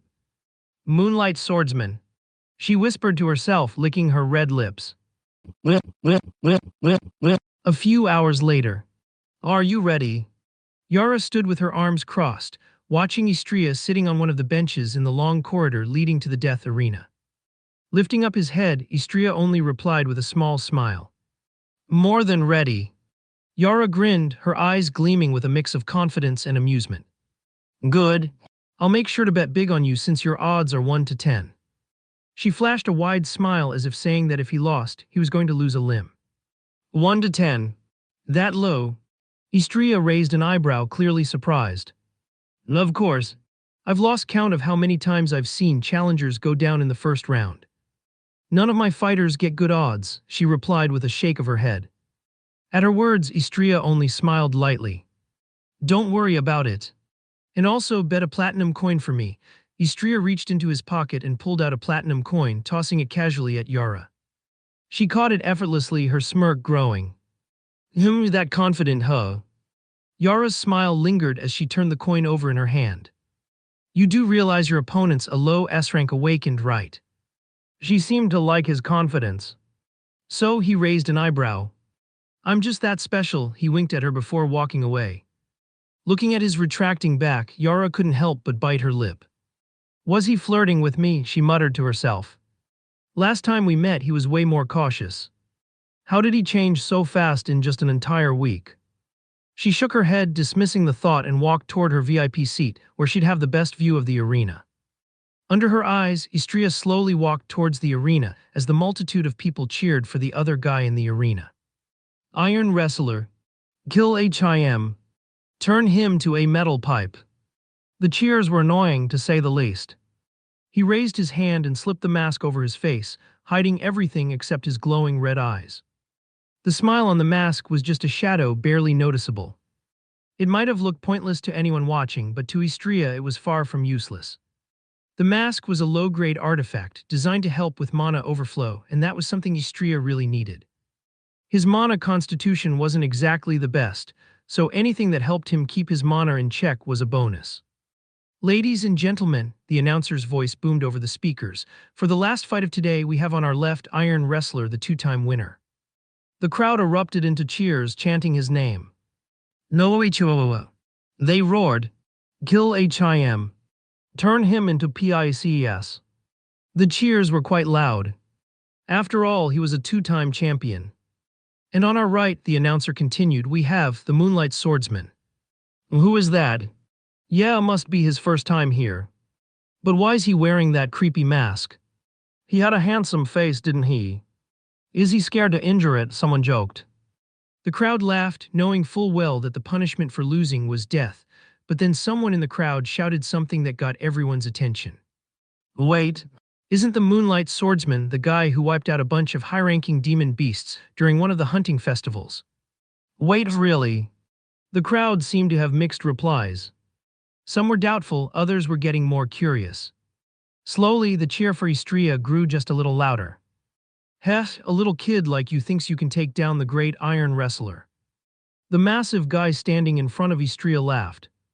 This guy was huge, like seriously huge. He looked like someone who could go toe-to-toe with professional sumo wrestlers. He wasn't wearing much armor, but the few pieces he had were covering his most vulnerable spots. Istria didn't respond to his taunt. He just stood there, waiting for the referee to give the signal to start. "So I think everyone's ready," the announcer said. "Let the battle begin." Floob. The iron wrestler charged at Istria, swinging his giant battle axe like it was nothing. The speed was shocking for someone his size. But Istria didn't flinch. He just lifted his right index finger, coating it with a tiny shield of mana. Glang! The battle axe hit his finger with a sharp sound, but instead of cutting through, a shimmering silver barrier expanded around Istria's body, taking the full force of the blow. The iron wrestler's eyes widened in surprise. He tried to coat his own body in mana to defend, but before he could react, Istria's hand was already pressed against his chest armor. Impacto! Zerum! A dense wave of mana exploded from Istria's palm, sending a shock through the iron wrestler's body. Istria's body quivered slightly as he released all that energy. Nga! The iron wrestler let out a small gasp. He slowly limped backward before he crashed to the ground with a heavy thud. The crowd was in stunned silence. Everyone was shocked by what happened. Greg! Gling! As the iron wrestler hit the ground, pieces of his armor, those that had been covering his vital points, shattered into tiny fragments. Everyone turned to Istria, who now stood with his fist clenched tightly. Explode! Zblurd!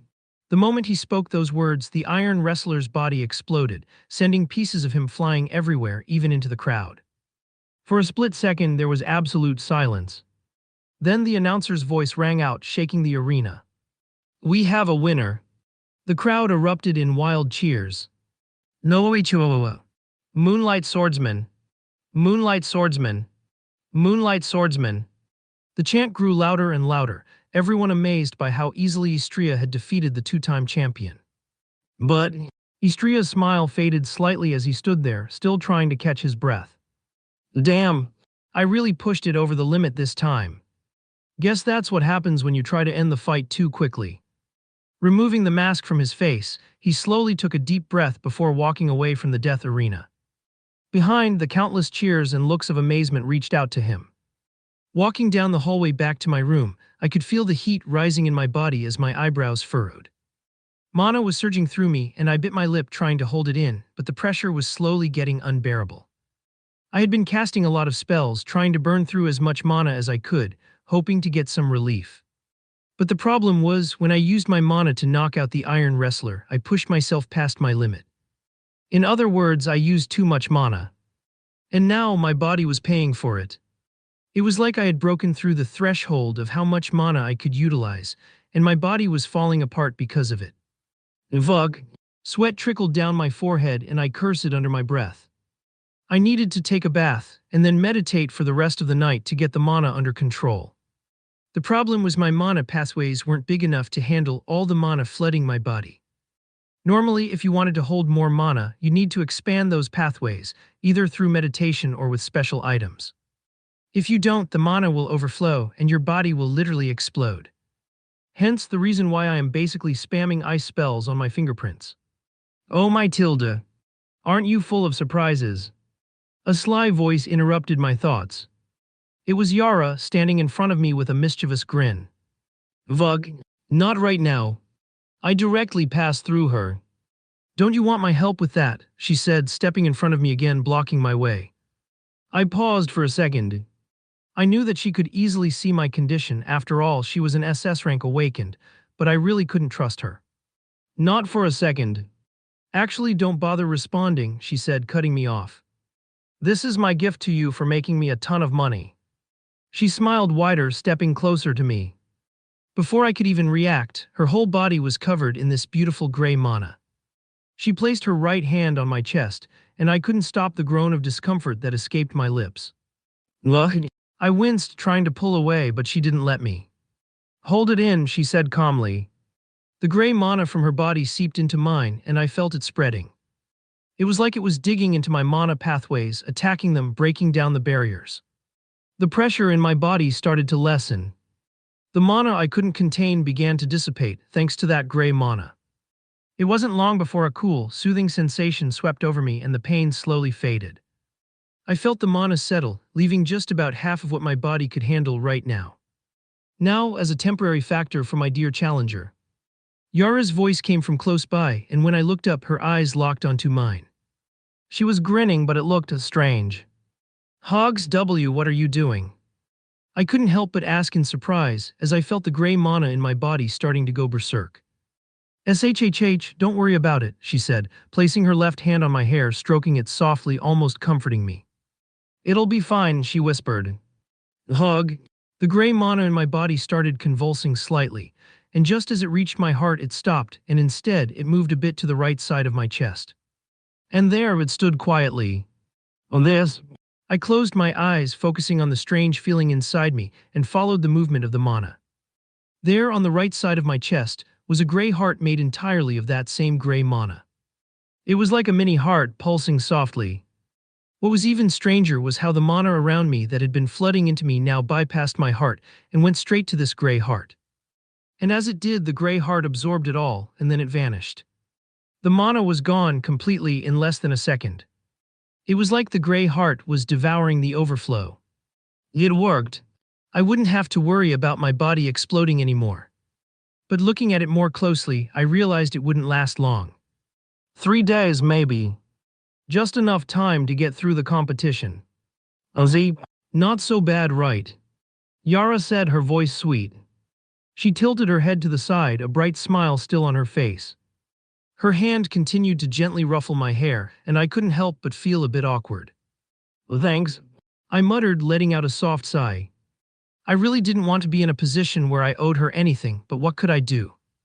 Don't worry about it, she said casually, brushing my thanks away like it was nothing. I just nodded and turned to head back to my room, hoping that was the end of it. But then her voice stopped me again. You know, a lick heart will only last a few months, right? If you really want to fix your problem, you'll need a dragon's heart. I already knew that. The whole point of asking for a lick heart was to buy me a little more time. I was planning to save up enough to afford a dragon's heart later on. The last dragon's heart for sale is going to be at the next big auction from the Luxuria merchant family. Do you think you'll have enough money by then? She said, and something in her voice made me freeze. If I wasn't wrong, that auction would be happening in 2 or 3 months, and I definitely wouldn't have enough by then. Even a single dragon's tear could cost tens of thousands of platinum coins, and although they were cheaper than a dragon's heart, they were way more rare than a dragon's heart. Dragons hardly ever shed tears, so you can imagine how hard it is to come by one. Thank you for the information. I could feel her eyes on me, but I didn't turn back. I didn't even bother responding to her question. Once I was inside, I let out a frustrated breath. Oh, damn it. I lay down on the bed of the room, gazing at the ceiling while still thinking about her words. For now, the only possibility I have is turning into Eleonora's disciple. Other than that, everything else seems impossible. Maybe I could steal it. No, that would be me jumping into a rabbit hole. I shook my head at those thoughts. Especially when the auction was being held by the Luxuria merchant family, in other words, an auction held by Violet herself. Fucking hell. I whispered, blinking a couple of times as exhaustion began to hit me hard. Laura. I yawned. I would take a bath after waking up. Yeah, I'll let my future self worry about that. Meanwhile, in a small, dimly lit room, 4 figures stood gathered around a table, each wearing a distinct emblem on their chest. So what should we do about this moonlight swordsman? One of them asked, breaking the silence that hung heavy in the room. I say we just kill him, another responded with a sharp tone. The kind of power he showed is more than enough to win the tournament without breaking a sweat. Yeah, no way we're letting that damn woman get her hands on the prize, another added in a frustrated tone as he clenched his fists to show it. Yeah, sure, but who the hell can we hire to take him out? I don't think there's anyone strong enough to kill him, someone else murmured. That is indeed true, the figures mumbled between themselves. Then one of them suddenly spoke up, a grin forming on his face. How about? Thorn rose. There was a pause as soon as the others heard those words. Thorn rose. You mean the genetically modified perfect human? Exactly. Her power is currently in pair with a high S rank awakened. It should be more than enough to deal with that brat. No, the man said confidently. But doesn't she charge an insane amount of money for each job? One of them muttered low and hesitant voice. Slam! One of the remaining figures slammed his hand onto the table, rattling everything. The fuck are you thinking about? He yelled, his voice loud and angry. We've been planning and winning all these tournaments just to get that damn item, and even with that, we're still weaker than her. If she does get that item, we will be fucked. Is either kill her challenger or all of us fucking die. He stood up, fists clenched, and took a few heavy breaths. Sweat had already started to form on his forehead. Hey, hog, he sat down back in the chair, taking deep breaths. The room was turned tense, and the others exchanged looks before the angry figure spoke again, looking at the others like they were useless. So, fucking call Thorn Rose before I get even more bad than I already am. And ask about what she wants and will directly pay in full, no fucking questions asked. He said so, wiping his forehead with a handkerchief. Gulp. The man who had been questioning the cost sighed deeply, defeated. They all right. He pulled out his phone, dialed the number, and waited. Ring, ring, ring, ring, beep. Thorn Rose had picked up the call. Thorn Rose, how may I be at your service? Her voice was cold, completely emotionless. It sent a chill through the air as if the temperature had dropped by several degrees. I want to hire you for a killing job, the man said quickly. Who is the target? Her response was direct, no hesitation in her voice. What was his name again? The man quickly muted the phone, turning to ask the others. Let me check. I had someone look into him earlier, the loud one said, rifling through a paper in his jacket pocket. He glanced at the paper and then spoke. Oistria. Moon. The man repeated the name into the phone. His real name is Istria Moon, but he goes by the alias Moonlight Swordsman. He's currently at the base of the underground queen, Yara DeVue, and is her challenger. No, another one of those cases. So annoying. Thorn Rose sighed in boredom, her voice was as cold as ice, completely emotionless. No joy, expectation, excitement, or anything like that on it. The man who had been on the phone waited, holding his breath before speaking again. How much will this cost? What exactly is his battle power? About a low to mid S-rank awakened, he answered after a beat. Understood. That will be 1,000 platinum coins. 1,000. The others gasped, shocked by the amount. Isn't the price satisfactory for you? If not, you can always choose another assassin. She directly checked them, putting them in place. The figure holding the phone looked at the others, exchanging glances at each other before they all nodded to him. After a long pause, he sighed. It's a deal. Great. Beep tilde. The call ended with a click. Now we just wait for the job to be done. After waking up, I went through my usual morning routine, even though I wasn't in my dorm back at the academy. The place felt unfamiliar, but habits are habits. And just as soon as I left my room, I ran into Yara. What? She had just told me some shocking information. You heard me. Yara crossed her arms, repeating herself like she was talking to a clueless kid. The match isn't happening until 10 p.m. I stared at her, my surprise pretty obvious. Damn it. That was way later than I expected. Do you have any training rooms around here? I asked, trying to keep myself busy instead of wasting the whole day waiting. What? Bored already, she smirked. Yeah. I nodded, not even trying to deny it. I mean, what else was I supposed to do until the match started? I honestly can't stay looking at my phone for a whole day. Well, how about sparring with me? Her tone contained amusement as she stood up from the sofa she always seemed glued to. I thought it over for a moment. That wasn't a bad idea, actually. I could use this chance to test how much mana this gray heart of mine could handle. Sure, Zoid. She grinned, her eyes lighting up with excitement. Follow me. And just like that, she snapped her fingers. Out of nowhere, a hidden passage opened up in the room. Come to think of it, why was her house in such an obvious spot? It was literally right next to the entrance of the black market. Who does that? I pushed the thought aside and followed her down the passage. After a short walk, we stepped into a massive room that looked like something out of a gladiator's true dream. Weapons of all kinds were neatly displayed on small stands, and a glowing green barrier encased the battle arena in the center. A no-damage barrier, I muttered, raising an eyebrow. Those things were insanely expensive to make. But knowing Yara and her wealth, she could probably buy 100 of them without blinking. Go ahead, pick something. She waved toward the weapons like they were toys at a store. They're way better than what you've got. Her casual dismissal made me frown. If you hadn't stolen back the morph weapon, I wouldn't need any of this trash, I thought bitterly. Of course, I kept my mouth shut. Still, as I approached the stalls, my eyes widened. Every single one of those weapons was at least a low-grade artifact. The price tags on them must have been ridiculous. I didn't think too hard about it. I grabbed a Taichi sword and a handgun and stepped into the arena. The moment I passed through the barrier, a strange, refreshing sensation washed over me. It was like stepping into another world. Are you ready, sweetie? Yara called out, pointing her sword at me with a smug grin. Her tone was strangely sweet tone as she addressed me. Sweetie, did she fucking think I'm a child or something? All right. I almost forgot. She's a crazy fucking bitch. Judgment IS level skill. Of course, since I was fighting her, I was using everything I had. No holding back. Moonlit Ice Lotus Sword Art. First move. Ice Lotus Bloom. A frozen lotus appeared in front of my sword, its petals twitching wildly. But instead of throwing them like I usually do, I kept them close, hovering around me like a shield. Load? That's an interesting move, she said, licking her lips and crouching down. Then, without warning, F-whoop.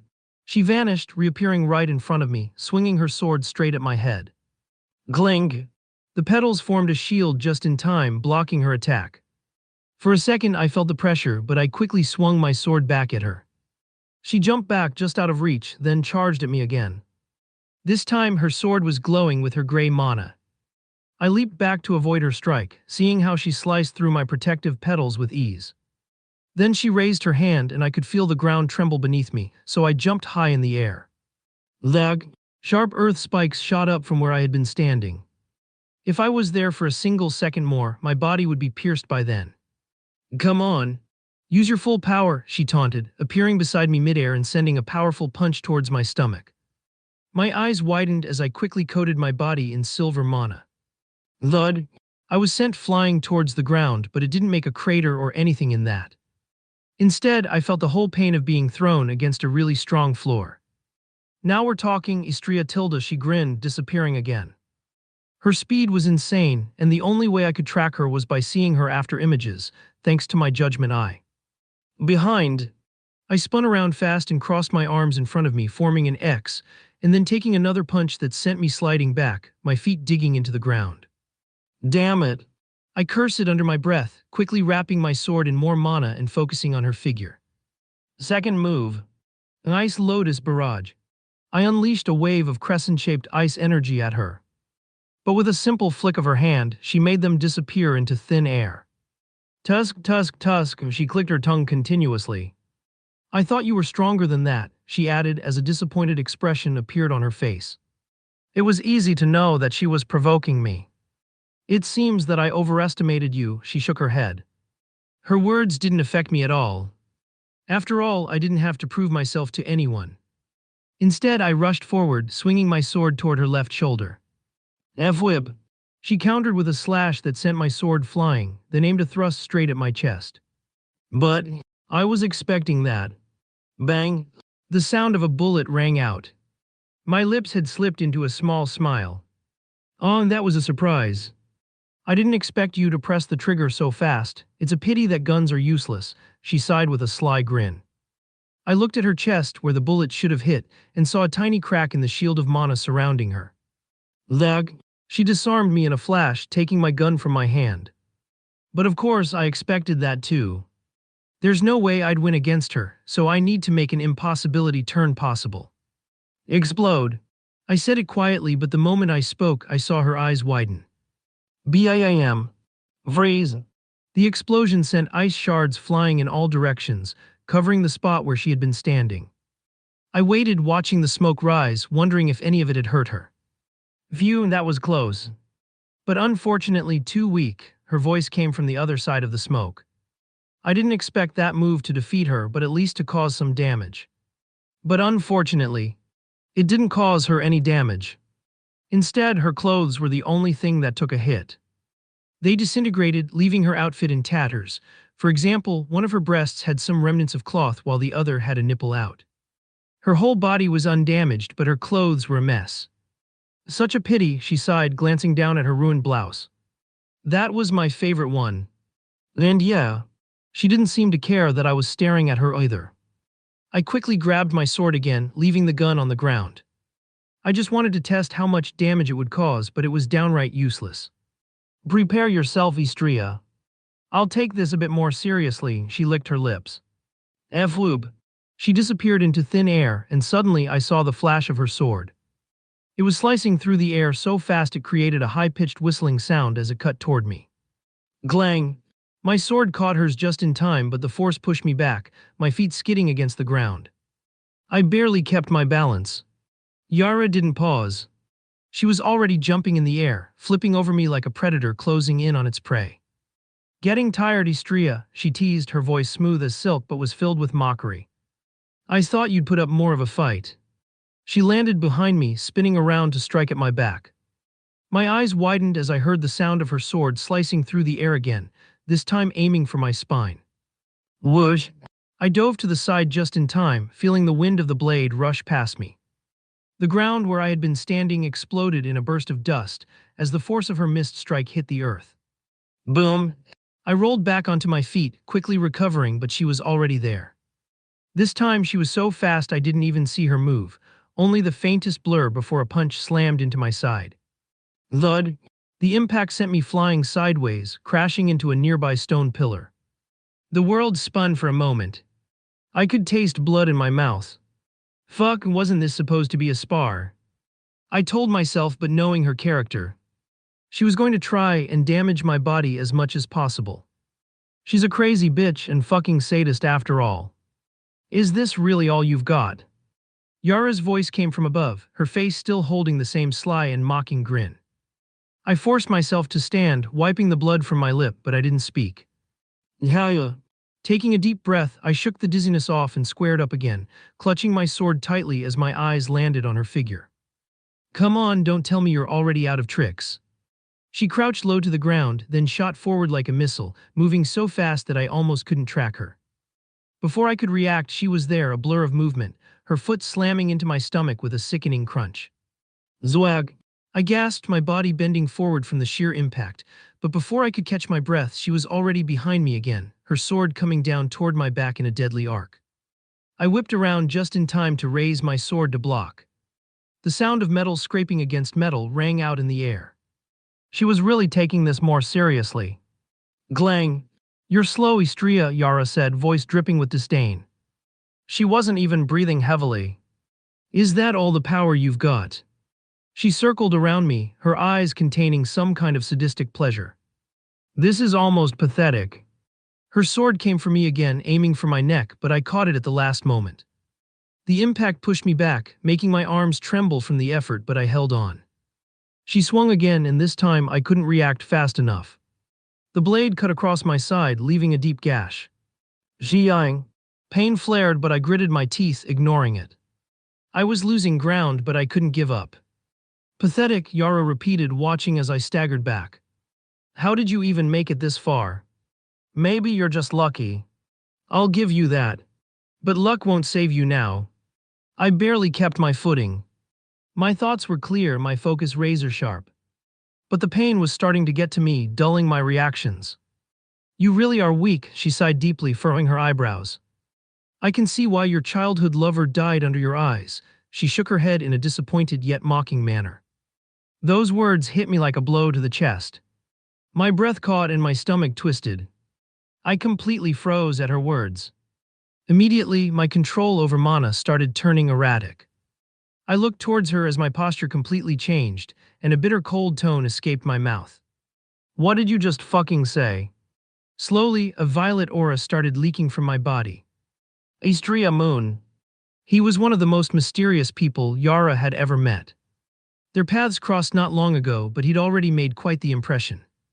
Not only had he stolen a weapon from one of her research labs, a bold move in itself, but there was something about him that set him apart from everyone else. Something she couldn't quite put her finger on. When they met face to face, she expected fear. Most people were at least intimidated by her presence. But not him. He wasn't scared, just extremely cautious. He stood his ground, and when he demanded the high elf in return for what he'd taken, it only intrigued her further. Yara decided to test him. She had one of her servants challenge him, forbidding him from using mana. She wanted to see what he was capable of, to see if he could live up to the nerve he showed her. Surprisingly, he held his ground quite well against. But suddenly, he directly overpowered her to the point of even using her own moves against her, to inflict the same amount of pain he had received. As if to prove a point, Yara's curiosity deepened. After the fight, he repeated his demand for the high elf. This time she gave in, something she'd never done before. He had earned it. But Yara wasn't the kind to let things go. She had to know more about him, what made him so fearless, so cold, so different. And the more she uncovered about him, the more fascinated she became. He had defeated multiple high-ranking demon beasts, and one of them was even a named demon beast, something that multiple S-rank awakeners would have trouble dealing with. Then his sweet personality to his friends from his old academy, and finally, his dark past. His village had been destroyed by a horde of demon beasts. He had witnessed it all, his friends, his home, everything he knew turned to ash. But the worst of it was losing her. His childhood love. She had been strong, stronger than most her age, but when the beasts attacked, she gave her life to buy him time to escape. He had watched it happen. He had been powerless to stop it. From that day on, Istria was different. He became unshakably driven, throwing himself into harder training. Even when the most prestigious academy rejected him, he didn't falter back. He pushed himself harder, training alone, and somehow became stronger than anyone could have expected. And now here he was, standing before her. Yara couldn't help but compare herself to him. She too had survived a demon beast attack, but her story wasn't like his. She hadn't lost anyone she loved. She had escaped without such scars, without such pain.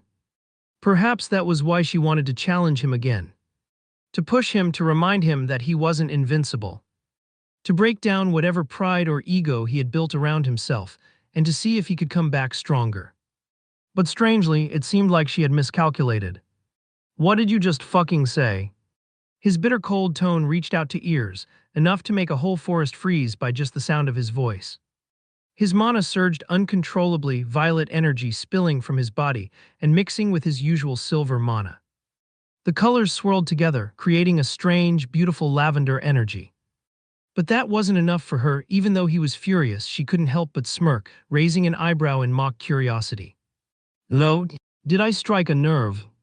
Yara said, clearly not expecting such a response from him since she was hitting his deepest points. "Oh," she clicked her tongue, "such a pity." Istria didn't respond, but the rage in his eyes told her everything she needed to know. Clink! His sword fell to the ground. And then, F-whoop, he dashed forward at an abnormal speed. Yara barely had time to react before Istria lunged at her, his lavender-colored energy swirling violently around him. His fist shot forward, aimed directly at her chest. She sidestepped at the last moment, the force of the blow whipping the air beside her. "Not bad," she muttered, bringing her leg up in a high kick aimed at his ribs. Thud! Istria didn't dodge. Instead, he took the full force of the kick, his body jerking slightly from the impact. But instead of staggering back, he used the moment to grab her ankle with a lightning-fast motion. His grip tightened like a vice. "Got you," he said coldly. With a sudden twist, he swung her by the leg, throwing her toward a nearby pillar. Yara managed to flip midair, her feet slamming into the pillar to soften the blow before she launched herself back at him. "Don't get cocky." She came at him with a powerful right hook, her mana flaring around her fist. Greg! Istria raised his arm to block, the collision of their energies sending out a sharp sound that echoed like thunder. But he wasn't done. He retaliated immediately, stepping in close and driving his knee toward her stomach. Bam! Yara twisted her body just in time, deflecting the knee with her forearm. The force still sent a shock through her arm, making it sting. She clicked her tongue in frustration, realizing that he was adapting to her fighting style faster than she expected. Then he did something that caught her off guard. Instead of keeping his distance, Istria took a wide swing at her, an entirely reckless move. She saw it coming and didn't hesitate to counter, aiming a palm strike at his exposed side. But he didn't dodge. Thud!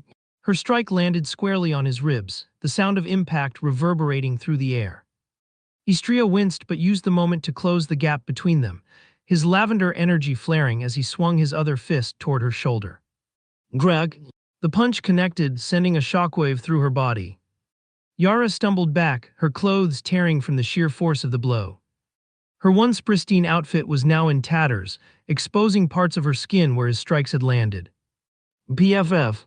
Yara spat out a glob of blood, wiping her lips with the back of her hand. Her eyes gleamed with excitement despite the wear on her body. You're finally using your full power, huh? She reached out, her hand extending toward empty air. In an instant, her sword materialized in her grip with a faint hum. Gray mana surged down the sword, coating it in a mesmerizing, crackling glow. Then, with a snap of her fingers, F-loob, Greg, a sudden distortion in the air appeared where Istria stood. A rift opened like reality itself had been sliced apart, and the air around it vibrated violently. Istria's instincts kicked in as he threw himself to the ground in a tight roll, narrowly avoiding the rift as it closed with a sharp snap. Dust scattered in the air as he came to a stop, his hand darting out to grab his sword lying nearby. But before his fingers could close around the hilt, glang! Yara was already in front of him, her sword arced down in a deadly swing aimed straight at his head. Istria's hand shot up, his sword catching hers just in time with a loud metallic screech. Sparks flew, illuminating their faces for a brief moment as their gazes locked. Istria gritted his teeth and pushed her sword back with just one hand, then leaped backward, putting distance between them. Yara smirked, twirling her sword effortlessly in her hand. Don't tell me you're already slowing down, she taunted. But deep down, she was extremely excited. Istria was making her use more than 50% of her whole power. That enough made her delighted. Yeah. Istria didn't respond as he let out a cold breath. His lavender energy pulsed around him, faint traces of frost forming in the air. His breaths were heavy, but his grip on his sword tightened. He raised it, holding it steady in front of him as the ice began to crawl along the sword, turning its steel into a jagged, frost-covered weapon. Yara's smile widened. Without warning, she stepped forward, vanishing from sight in an instant. Vuk, F-loob. Istria's eyes darted to the side, his instincts screaming at him to move. He spun around, just in time to block another swing from Yara's sword. Glang! The impact sent a jarring vibration through his arms, and he stumbled back slightly. Yara didn't let up, stepping through a shimmering portal that opened behind her and reappearing right next to him. Her sword came down in a brutal diagonal slash aimed at his chest. Istria raised his sword, the force of the collision sending sparks flying again. He pushed her back with a burst of strength, his lavender energy mixing with frost as a sharp chill filled the air around them.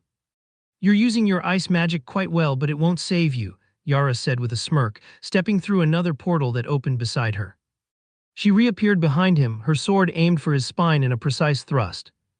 Istria barely turned in time, twisting his body and deflecting the attack with the flat of his sword. Glang! The sharp sound of the swords meeting each other echoed again, and he swung his sword horizontally, forcing her to retreat. But Yara wasn't done. She snapped her fingers once more, and multiple distortions appeared around him, like ripples in a still pond. Greg, Greg, Greg. One opened to his left, another to his right, and a third directly above him. Yara stepped out of the portal above, her sword raised high as she came down toward him. Thud! Istria raised his sword above his head, blocking her overhead swing, but the force drove him to one knee. Nog! He grimaced, feeling the pressure of her strength bearing down on him. Without warning, a second portal opened behind her, and Yara twisted her body, stepping backward into it. She reappeared at his side, her sword slashing at his ribs in a wide arc. SHHK.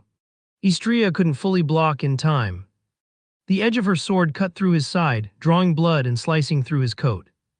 He hissed in pain but didn't falter, thrusting his sword forward to force her back. Huff hey and gong, he let out deep breaths. Istria's breathing was heavy, his body trembling slightly from the strain. Blood dripped from multiple cuts on his arms and torso, staining his tattered clothes. But his lavender energy continued to pulse, flickering like a flame that refused to go out. He licked his dry lips as the hue in his eyes increased slightly. Zwoosh! Both of them, as if thinking about the same thing, rushed at each other. Glang! Glang! Azai. Her sword cut across his shoulder, then his thigh, leaving deep gashes and making him grunt in pain, but he didn't back down. He retaliated with a swing aimed at her neck, which she ducked under, countering with a thrust toward his chest. He sidestepped, his frost-covered sword slashing toward her side. She twisted her body, the sword grazing her arm and tearing through her sleeve.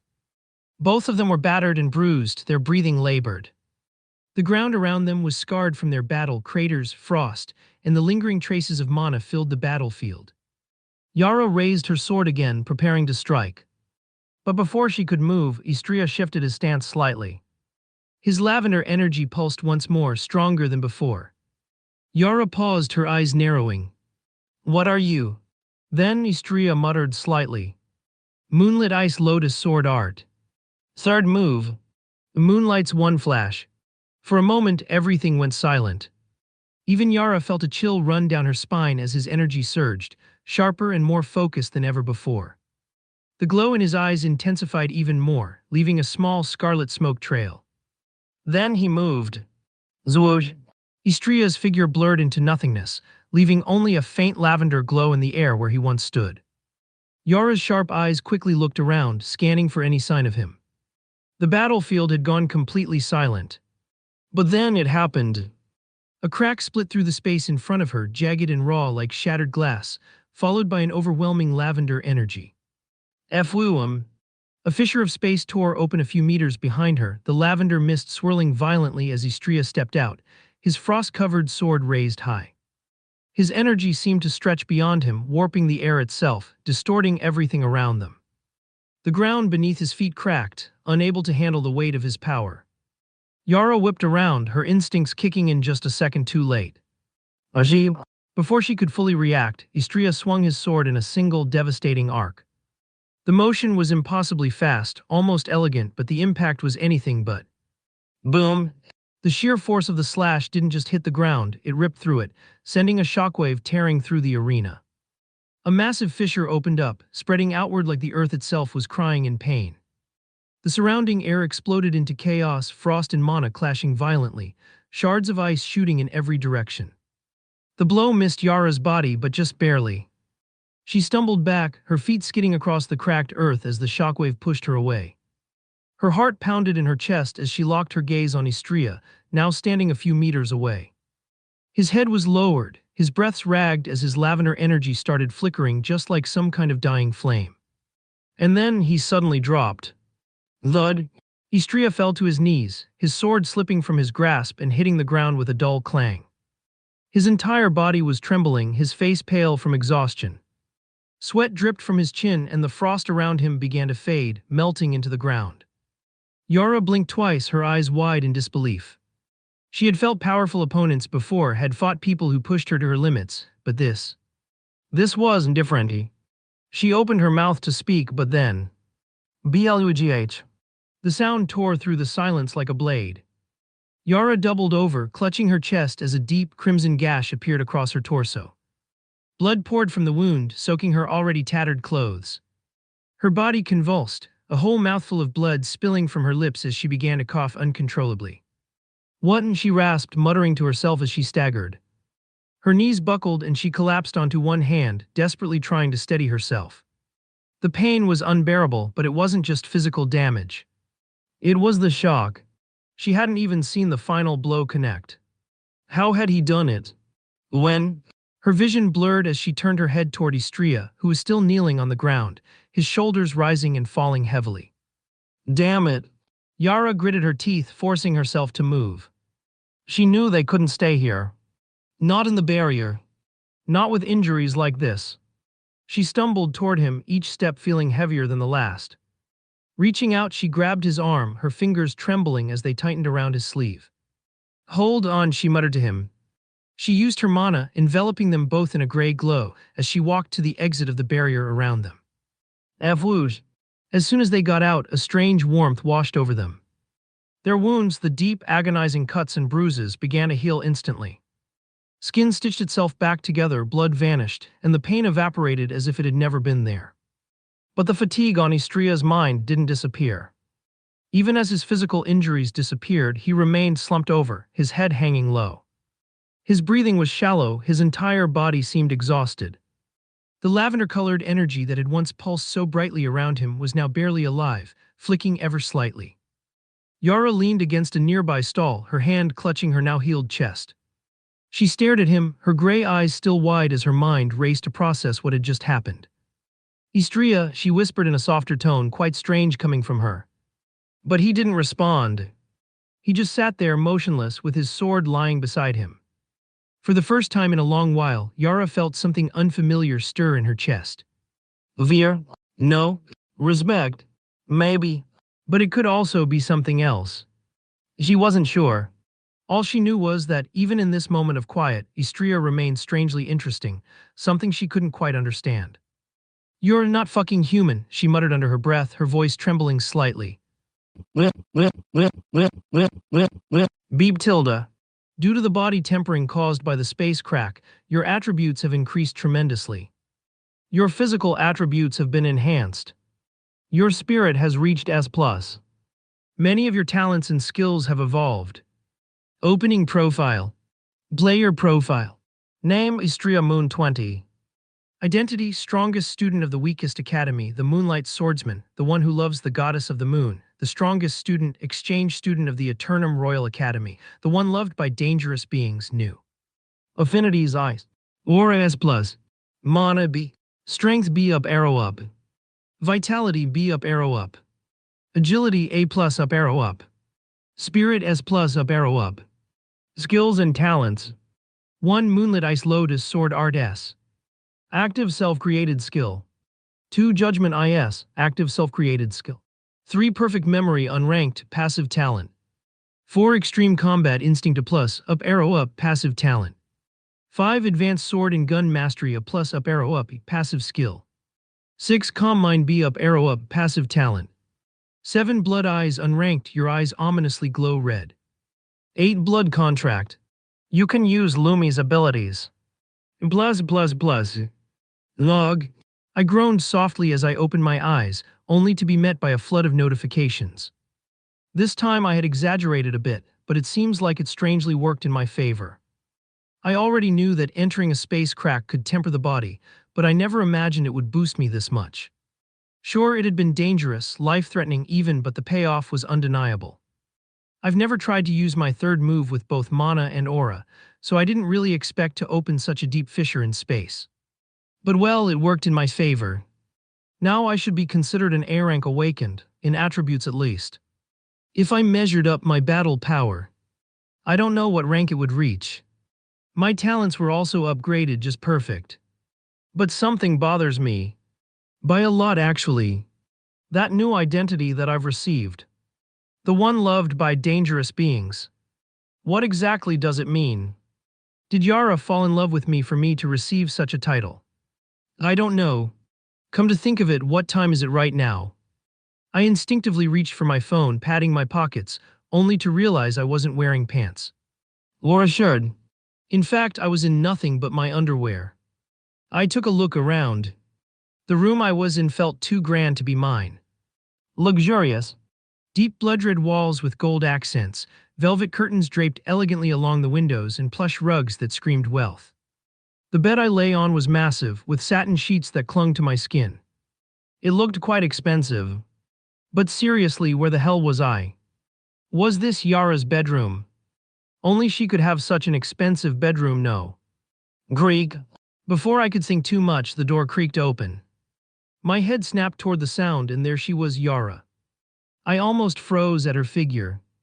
She stepped inside, wearing nothing but a black bra and matching panties. Her long jet-black hair fell in sleek waves, stopping just below her waist. Her body was lean and strong, her figure well-proportioned with a slim waist and curvy hips.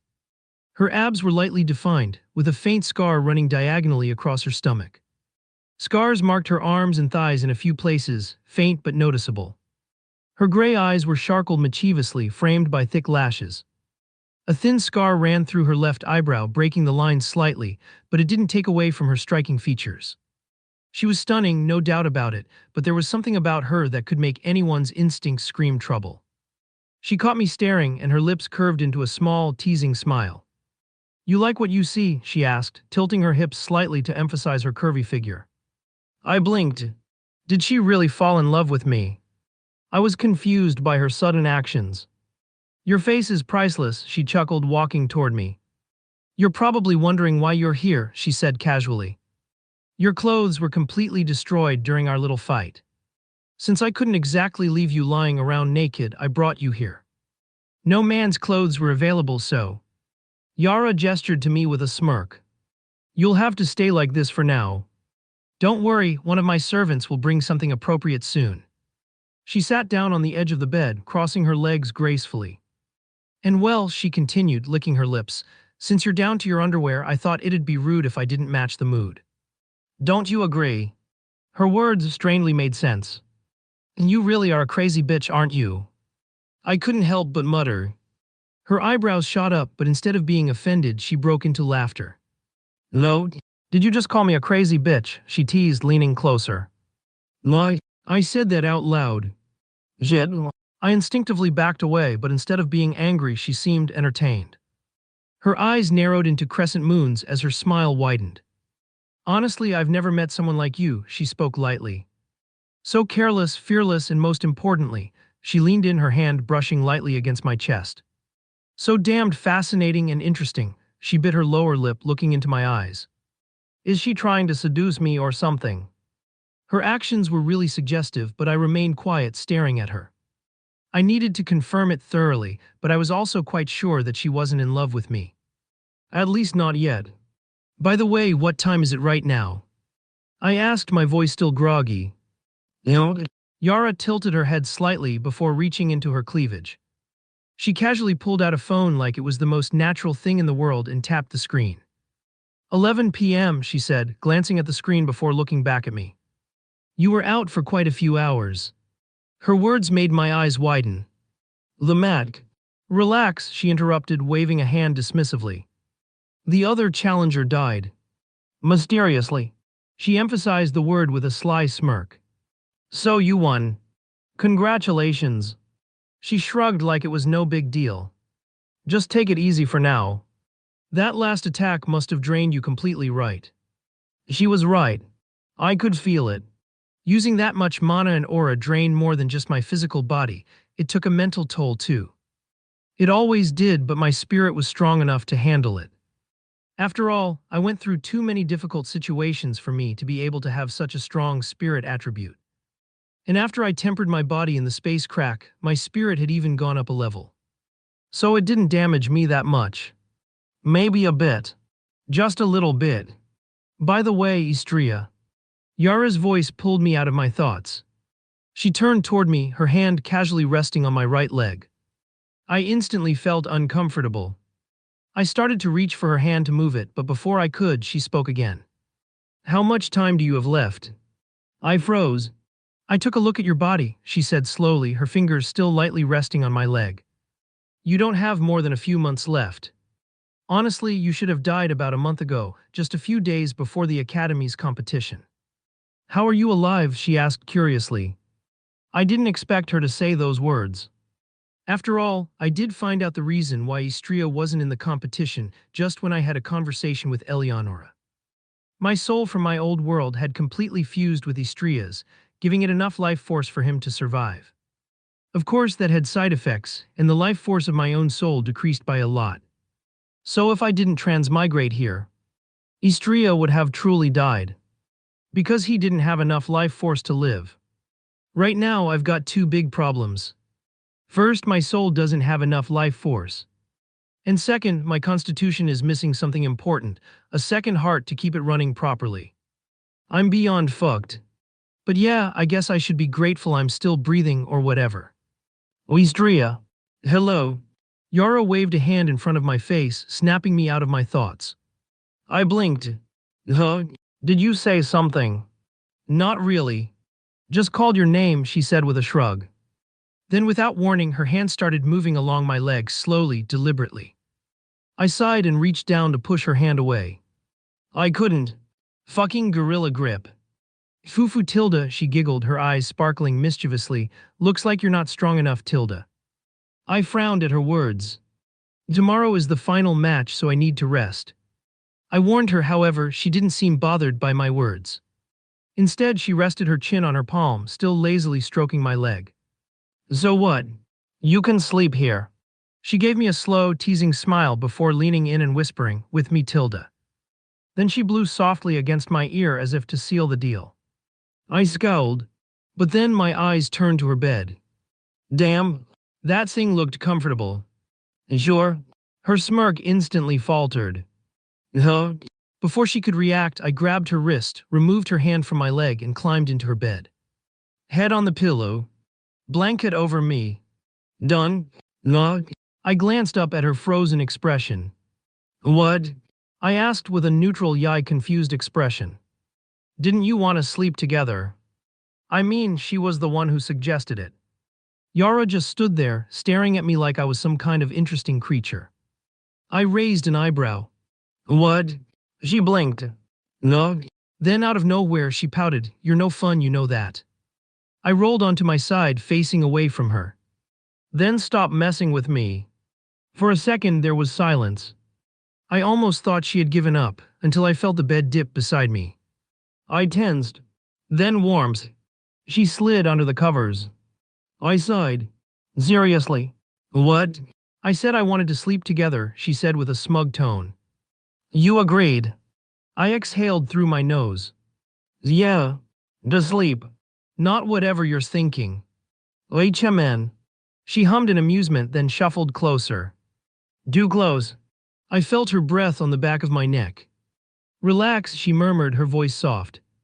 I won't do anything. Probably. I deadpanned. She laughed. I'm kidding, Tilda. I didn't trust that for a second. But I was too tired to fight her on it. Tomorrow was the final match, and I needed every bit of rest I could get, especially when I was mentally tired. So I ignored her, shut my eyes, and let the warmth of the blankets pull me in. Then, a hand, on my waist. I froze. What are you doing? Yara's voice was way too innocent. Getting comfortable. Go to sleep. She giggled but didn't move her hand. I stayed still, pretending I didn't care. Maybe if I ignored her, she'd get bored and actually go to sleep. But then she started drawing circles on my waist with her fingers. Slow, lazy teasing. I twitched. Yara. Stop. She let out a soft hum like she was thinking about it. And then, yep. She kept going. What part of I need to rest do you not understand? The part where I have to listen to you, she said, clearly smiling. I sighed, gripping the blanket tighter. Silence fell again. Just for a moment. Then she shifted. And suddenly, her whole leg was draped over mine. Are you serious right now? Tilda. And why? Because I'm cold, she said, like it was the most obvious thing in the world. I stared at the wall. Then used the blanket. But you feel warmer, she whined, squeezing my waist just a little. I exhaled slowly. Yara. Yes, Tilda. Move your leg. No, Tilda. I squeezed my eyes shut. Patience. I needed patience. Tomorrow is the final match. I am the one fighting. I need sleep. Yara just snuggled closer, completely ignoring my words. I am also fighting in bets, she reminded me. And yet here I am, still full of energy. I turned my head slightly. Maybe because you keep stealing mine. She laughed. Maybe, Tilda. I glared at her. She just smiled back, looking way too pleased with herself. I wanted to argue. Maybe even push her off. But I was too damn tired. And annoyingly enough, her warmth was kinda nice. So I gave up. Fine. Do whatever you want, I muttered. Her fingers, which had still been absent-mindedly tracing over my skin, finally stopped. Really, she asked, sounding almost surprised. I sighed. Yes. Just let me sleep. She was quiet for a moment. Then softly, "Okay." And just like that, she stilled. No more teasing, no more messing around. Just warmth. I felt her breathing slow, her body relaxing against mine. And for the first time tonight, so did I. Besides, I was too tired to even ask why she was acting so weirdly. Hog. I let out a long yawn, stretching my arms above my head until I heard a satisfying crack. My eyes drifted to the side. Yara was gone. I blinked, then shrugged. Not really surprising. Getting out of bed, I spotted a fresh set of clothes neatly placed on a small sofa in the corner of her room. On top of them sat a folded note. Curious, I picked it up. "There's a bathroom on the right, you can use it to take a bath. I also made sure to also get some underwear for you. From your most precious Yara. P.S. Sleeping with you was really comfortable. We should do it more often." This woman. Shaking my head, I grabbed the clothes and made my way to the bathroom. The moment I stepped inside, I paused. Damn. The place looked like it belonged in a luxury resort, polished floors, spotless mirrors, and a massive bathtub that could probably fit 3 people. Everything sparkled like it had been cleaned just this morning. I turned on the water. Instantly, the scent of flowers filled the air and the temperature was perfect. Not too hot, not too cold. Just warm enough to make my muscles relax the moment I stepped in. I sank into the water with a quiet sigh. I need to buy one of these someday. In the future. After a long, satisfying soak, I got out, dried off, and reached for the clothes Yora left me. They fit perfectly. Which made me pause. How the hell does she know my size? My original clothes had been ruined, at least, that's what she told me.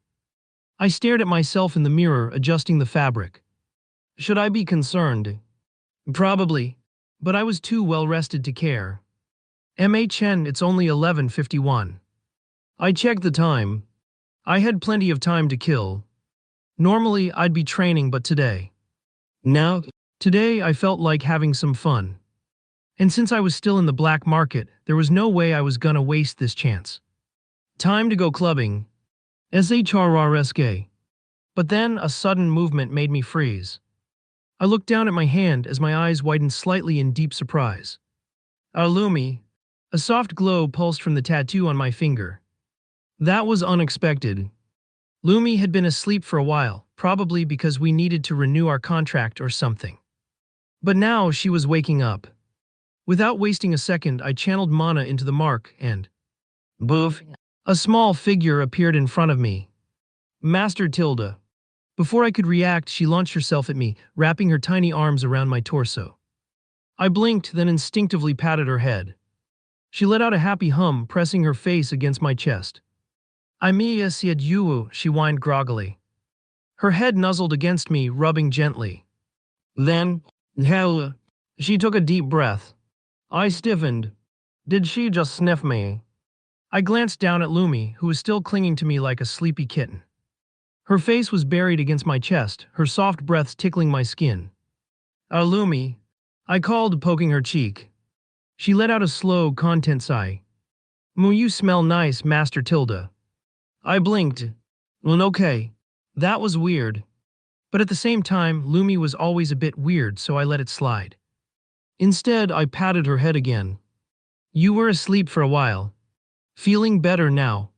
She gave a small nod, her slimy ears twitching. But I still feel a little dizzy." "Probably because of the contract renewal," I muttered, gently prying her off me. She made a small noise of protest, but didn't resist when I set her down on the sofa. Her green eyes blinked up at me, still hazy with sleep. "Are we going somewhere?" she asked, rubbing her eyes. Now I cannot go to the club." "Unfortunately." "Not really," I muttered to myself. Lumi let out a small, disappointed sound. Her voice dropped slightly and I couldn't help but smile faintly. She really wanted to go, huh? Then a thought hit me. Didn't she say she wanted to try human food before? The black market had to have those mysterious food stalls, right? I glanced down at her. "Actually, didn't you say you wanted to try human food? Let's go have lunch outside." I tapped her head lightly, and the moment my words sank in, her eyes lit up. Like literally sparkled. It was like someone had set off fireworks inside them. But in a flash, she launched herself at me, wrapping her tiny arms around my torso, practically vibrating with excitement. Master, you're the best. You're the best, you're the best, you're the best master ever. She squeezed me tighter, her voice getting faster and more high-pitched with every repetition. Urethibist, urethibist, urethibist, urethibist, urethibist, urethibist. I chuckled, patting her head. All right, I get it. Still clinging to me, she let out a happy hum. I sighed playfully. Okay, shrink down. I'm not walking around with you glued to me like this. Lumi huffed but obeyed, shifting into her smaller form. I carefully tucked her into the pocket of my shirt, leaving only her little green head peeking out. Before stepping out, I placed a presence-deleting spell on her. No way was I letting people notice the tiny creature hiding in my pocket. With everything set, I left Yara's residence. And immediately ran into him again. The same burly man from before stood at his post. He glanced at me, gave a small nod, and silently stepped aside to let me pass. He seemed more respectful than last time. Somehow, I didn't question it. Just kept walking while taking a look around. The black market was as chaotic as ever. The streets had the same dark atmosphere, dim lighting, hushed voices, people haggling over stolen goods and rare items sold way below market price. And of course, drugs. Plenty of them. The most popular kind. Fucking aphrodisiacs. That's disgusting. Shaking off the thought, I kept walking. A few minutes later, the scent of sizzling meat and freshly baked bread hit me. I turned my head. There, a food stall. Finally, I didn't waste a second and walked straight toward it. The food stall was small, tucked between two sketchy-looking shops. A simple cart with a metal grill, sizzling meat, and a few baskets of fresh bread. The smell alone was enough to make my stomach growl. Lumi wiggled excitedly in my pocket. Master, she whispered. It smells so good. I chuckled. Hold on, we haven't even ordered yet. Stepping closer, I glanced at the vendor. He was an older man, probably in his late 40s, with a scar running down his cheek and a cigarette hanging loosely from his lips. His apron was stained with grease, and his arms were covered in faded tattoos. He eyed me up and down, then exhaled a puff of smoke. What'll it be? I glanced at the grill. There were skewers of marinated meat, some kind of grilled fish, and thick, fluffy bread that looked freshly baked. Simple, but it smelled amazing. I pointed. 2 skewers and a loaf of bread. The vendor nodded and started working. As I waited, Lumi fidgeted in my pocket again. Master, hurry up, she whined softly. I wanna hear that. I smirked. Patience. But it smells too good to wait, she pouted. The vendor chuckled. Your girl getting hungry. I blinked. Wait, did he notice Lumi? I quickly glanced down, but my presence-deleting spell was still active. No way he could see her. He must have thought I was talking to myself. Something like that, I muttered, deciding not to explain. The man just shrugged and handed me the food wrapped in paper. That'll be 15 bronze coins. I fished out the coins and passed them over. With the food in hand, I stepped aside and moved toward a quieter spot near an alleyway. Lumi immediately started squirming again. Master, please. I sighed. All right. I reached into my pocket and carefully pulled her out. She stretched, her tiny arms reaching up like she'd just woken up from a nap. Then, the moment she locked eyes on the food, she pounced. In one smooth motion, she grabbed the skewer of meat with both hands and bit into it. Her whole body shivered. Ymmhhn tilde. I raised an eyebrow. On good. She nodded furiously, eyes practically sparkling. So good. She took another bite, kicking her feet happily. I chuckled and tore off a piece of bread for myself, leaning back against the wall as I ate. The food really was good. The meat was juicy, perfectly seasoned, and had just the right amount of char. The bread was soft on the inside, crispy on the outside. Simple but satisfying. Lumi, meanwhile, was absolutely devouring her food. At one point she paused, cheeks stuffed, and pointed at my bread. Can I try? You're already eating my food. Please see, she gave me the biggest, most innocent eyes possible. Fine. I sighed. Tearing off another piece, I handed it to her. She took it with both hands and nibbled on it, her face lighting up like she'd just discovered the meaning of life. Master, she whispered. Human food is amazing. Told you. After finishing the skewers and bread, I dusted off my hands and glanced around. The black market had tons of food stalls. There had to be something else worth trying. Lumi, still perched in my pocket, licked her fingers clean, looking completely satisfied. Master Tilda, she hummed. That was so good. Can we get more? Yeah. Let's see what else is around. I replied, letting out a small laugh. We started walking again, weaving through the crowd. People were still haggling, whispering deals in dark corners, and exchanging goods that were definitely illegal. The usual black market stuff. Then I spotted another food stall. It was smaller than the last one, tucked between a weapon vendor and some kind of potion shop. The setup was simple, just a wooden counter, a few trays of food, and a small grill in the back. A single girl stood behind the counter. She was young, maybe around my age, with dark hair tied into a loose ponytail. Her clothes were plain, but her eyes had a sharpness to them, like someone who'd seen their fair share of fights. I stepped forward. Hey, what kind of food do you have here? The girl's expression didn't change. For a second. Then, her eyes hardened. Like steel. Her fingers twitched slightly, so fast I barely noticed. And then, death. The word left her lips like ice. Before I could react, she moved. Two daggers flashed in the dim light, already slicing through the air. Straight for my chest. Fuck. I twisted my body just in time, feeling the wind of the blades barely misses my ribs. She's fast.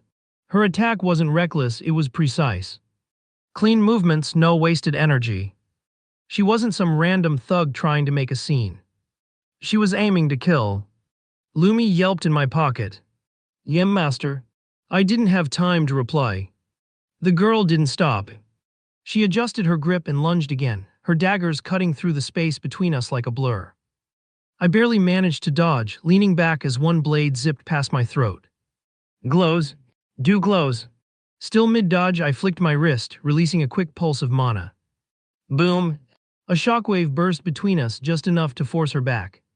She landed smoothly, daggers still gripped tight, eyes locked onto me like a predator watching its prey. No hesitation. No fear. Who the hell was this girl? I exhaled slowly, keeping my stance ready.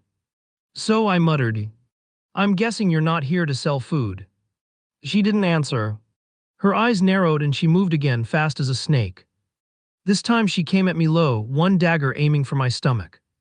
I jumped back, but she was already swinging the other blade toward my side. Zwish. I twisted, feeling the mana-coated blade cut through my shirt but miss my skin. Master, be careful. Lumi squeaked in my pocket. Trying. I snapped, but I didn't have time to say more. The girl didn't stop. She stepped forward, her feet light and quick, and sent a sharp kick toward my knee. I shifted my weight just in time, her boot grazing my leg instead of cracking it. Thud. I stumbled but stayed on my feet. She didn't give me a second to breathe. Her daggers came at me again, one high, one low. I ducked under the first and blocked the second with my forearm, the blade scraping against the leather guard I wore. Glang! The impact stung, but I pushed her arm away and swung my fist toward her ribs. She sidestepped my punch, barely missing her. F-whip! Before I could react, she spun, her elbow aiming for my face. I leaned back, but her foot followed, catching me in the chest. Zump! The kick sent me stumbling back, my breath knocked out of me. I coughed, trying to steady myself, but she was already coming again. This time I was ready. As she lunged, I dropped low and swept my leg out, aiming for her ankles. She jumped, but I used the moment to roll to the side and get back on my feet. Stay still, she finally uttered something in a bitter, cold tone. Not a chance, I shot back, breathing hard. She came at me again, her daggers flashing. I dodged left, then right, her blades slicing the air so close I could hear them. Zwish! Zwish! One dagger grazed my arm and I hissed at the sting. But I didn't stop moving. I stepped in close, inside her reach, and drove my elbow toward her stomach. Thud! She grunted, stumbling back a step, but she recovered fast. Her knee came up, aiming for my guts. I blocked it with my hand, but the force still pushed me back. Dusk. I click my tongue, stepping back to put some distance between us. But if she wants to kill me, why isn't she using mana? It didn't make sense. Most fighters relied on mana for speed, strength, or even special attacks. But she wasn't using any. I didn't have time to figure it out. I quickly wrapped myself in a thin layer of mana, letting it coat my skin like a second layer of armor. It wasn't much, but it would help if her daggers got too close. Lumi, can you turn into a sword or something? Anything I can fight with. I asked her as I kept my eyes on the random girl. I wasn't sure if Lumi could do what a morph weapon could, but if she could transform, it would give me a fighting chance. For a moment there was silence. Then I felt a warm, green-gold glow coming from my shirt pocket. Lumi's light grew brighter, and suddenly my hand closed around something solid. But it wasn't a sword, it was a double-edged scythe. I'm sorry, Master, but this is the only thing I can transform into. A voice echoed through my head, which I immediately recognized as Lumi. But yeah, this was more than enough, even though I didn't know how to fight with a scythe, much less a double-edged one. Floob. She shot toward me faster than before. This time her daggers glowed with a faint aura, and the same light wrapped around her body. It was like she'd lit herself on fire, but with energy instead of flames. I'd never seen anyone use aura like this. Most people used mana to boost their strength or speed because it was more effective. But she was different, I guess. Her daggers came at me in a blur, one aimed at my chest, the other at my side. I swung the scythe awkwardly, trying to block it.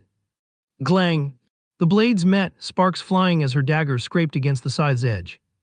The force of the impact rattled my arms, but I held my ground. Then she spun, her foot snapping toward my ribs. I twisted, barely dodging the kick, and swung the scythe in a wide arc to keep her back. Whoosh! She barely avoided the scythe, forcing her to jump back. But as soon as she landed on the ground, she dashed forward, her daggers glowing with that strange aura. I swung the scythe, trying to keep her at bay, but she was too fast. She ducked under my swing and slashed at my legs. Zwish! I jumped back, but the tip of her dagger caught my pants, slicing through the fabric. I could feel the cold metal graze my skin. She didn't give me time to think. She came at me again, this time from the side. Her dagger aimed for my ribs, but I twisted, using the scythe to block. Glang! The impact sent a shock through my arms, but I pushed her blade away and swung the scythe in a wide arc. She leaned back, the scythe's blade missing her by inches. Whoosh! Before I could recover, she flipped backward, putting some distance between us. Her eyes narrowed and she raised one hand. Dark shadows began to swirl around her fingers, forming into small, sharp shards. Shadow magic. She flicked her wrist and the shadow shards shot toward me like arrows. Zip! Zip! Zip! I dropped to the ground, rolling to the side as the shards slammed into the wall behind me, leaving deep cracks in the stone. Fucking hell! How does she have a shadow affinity? I screamed inwardly. Just like how Lucas has a light affinity that is purely reserved for angels, shadow magic is purely reserved for shadow beasts. But my thoughts were quickly interrupted as I barely had time to breathe. The girl raised her hand, and the shadow shards flickered with dark energy. Then, whoosh! She swung her arm, sending them flying at me like arrows. I ducked, twisting my body as one shot past my ear. Another zipped by my leg, slicing through my pants. Greg! The last one slammed into the stone wall behind me, leaving deep cracks. If that had hit me, I would have a hole in my body. Fucking hell. Is there any assassin this strong? Gosh, you could even create a guild yourself. I complained inwardly, keeping my eyes on her movements. She was really strong. But of course, I was stronger. Avu! I exhaled deeply, gripping Lumi as my eyes started glowing dimly. Judgment IS level skill. The girl's face widened in surprise, and that made me smile. Floob. Before I could move, she was already in front of me. She was really fast, huh? Zwish. Her dagger sliced through the air, aiming for my neck. I jerked my head back, feeling the wind from the blade as it missed by inches. Then, thud, her knee slammed into my stomach. I gasped, my body jolting from the impact. Pain shot through me, but I didn't have time to recover. She spun, bringing her other dagger toward my ribs. I raised the scythe just in time. Glang! The weapons clashed, sparks flying. My arms shook from the force. She pushed forward, trying to overpower me. I planted my feet, holding my ground, but she moved again. Bam! She slammed her elbow into my chest. Ha, just a little bit more. I bit my lip tightly. I stumbled back, coughing. She quickly took the opportunity, dashing in, low to the ground, her daggers flashing under my eyes. One went for my side, the other for my thigh. I jumped back. Zwedge! Zwedge! Both blades barely missed, cutting through the air where I had just been. I swung the scythe in a wide arc to keep her back. Whoosh! She ducked under it fast as lightning and lunged again. This time she was too close. Glang! Her dagger scraped against the scythe's handle as I barely blocked it. Then, thud! Her foot shot into my shin, and I reacted just in time to block her blow. All right, it's over now. The glow in my eyes intensified slightly. I didn't know how I knew that, but I just knew it. At that moment, she rushed at me again. Zwedge! Her dagger cut through the air, going straight for my throat. I didn't dodge this time. I stepped in. Her eyes widened just for a second. I twisted my body, swinging Lumi in a sharp, curved motion. Whoosh! She barely had time to react. Slash! The blade cut across her side. She gasped, stumbling back. A thin, red line stretched across her waist. At first, it was just a scratch. Just a small, shallow wound. But then, I exhaled. Bleed. Lumi's voice echoed with mine. And then, splurt. The wound ripped open.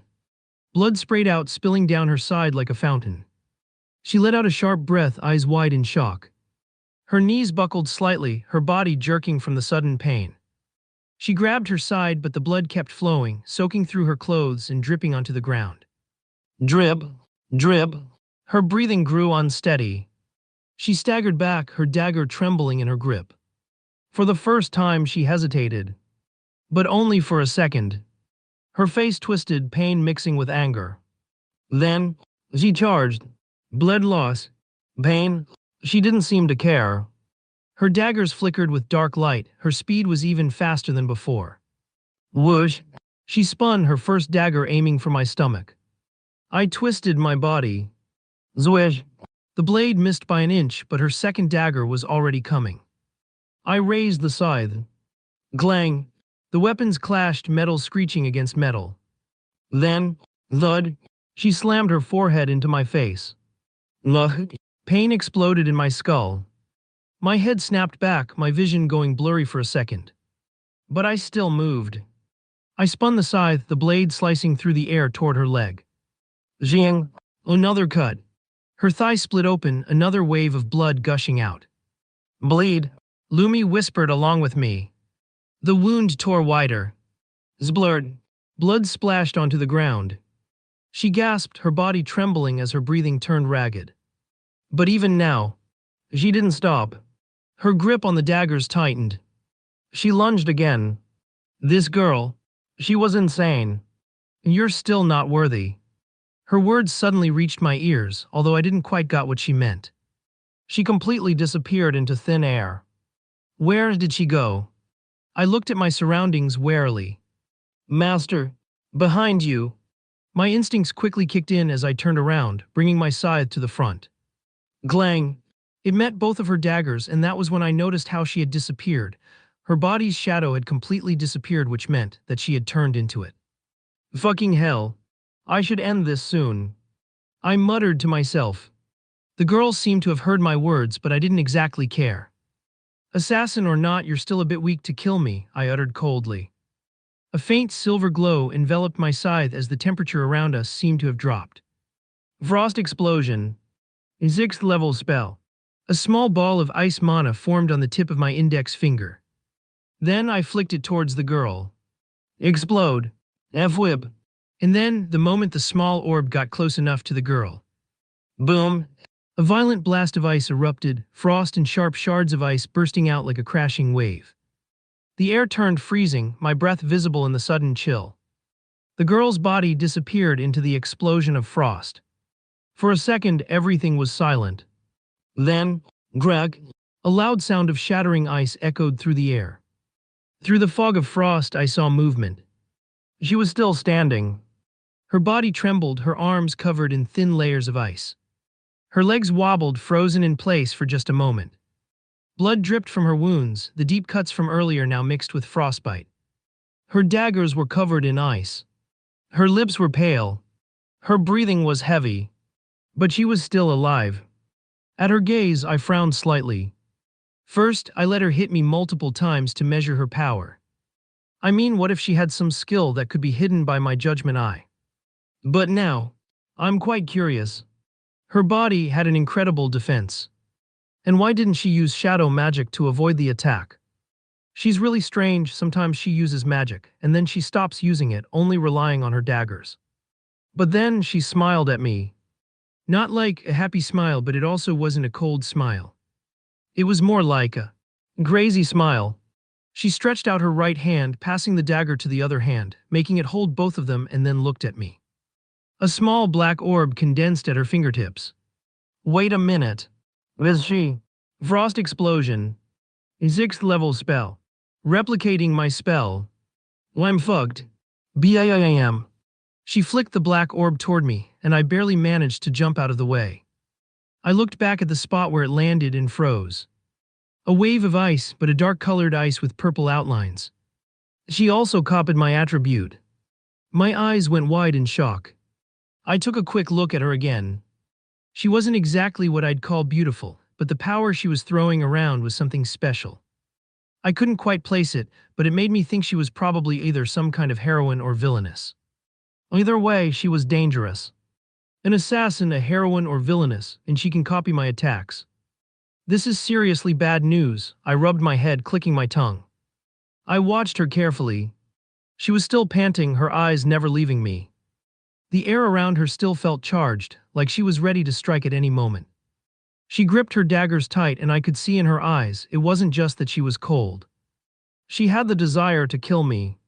However, I only smiled faintly. I wanted to test something, so I shifted my stance, then extended my hand out. Moonlit Ice Lotus Sword Art. First move. Ice Lotus Bloom. An ice lotus blossomed in front of me, its delicate petals floating in the air around me, shimmering like little fragments of frost. I stopped and stared at her. Will she really copy this? And to my surprise, she did. Copying my exact movements from before, a dark-colored mana started flowing out of her body, and then an ice lotus slowly began to bloom from her. But then, Greg, oh, she gasped. Zblurred. A mouthful of blood splashed from her lips. She bent forward, clutching her chest, her breath ragged. Blood dripped from her mouth, staining the ground as she groaned in pain. Huh? I couldn't help but chuckle. Did you really think you could copy my technique? Did she actually believe she could pull that off? It's a unique technique, and only one person can use it. Only I can use it. It was made for my body. Everything about me, the bone structure, the organs, the mana flow, was built for this technique. That's how hard my predecessor worked. So, if someone really tried to copy or replicate it, they'll suffer a high injury that could even break their mana flow. Go.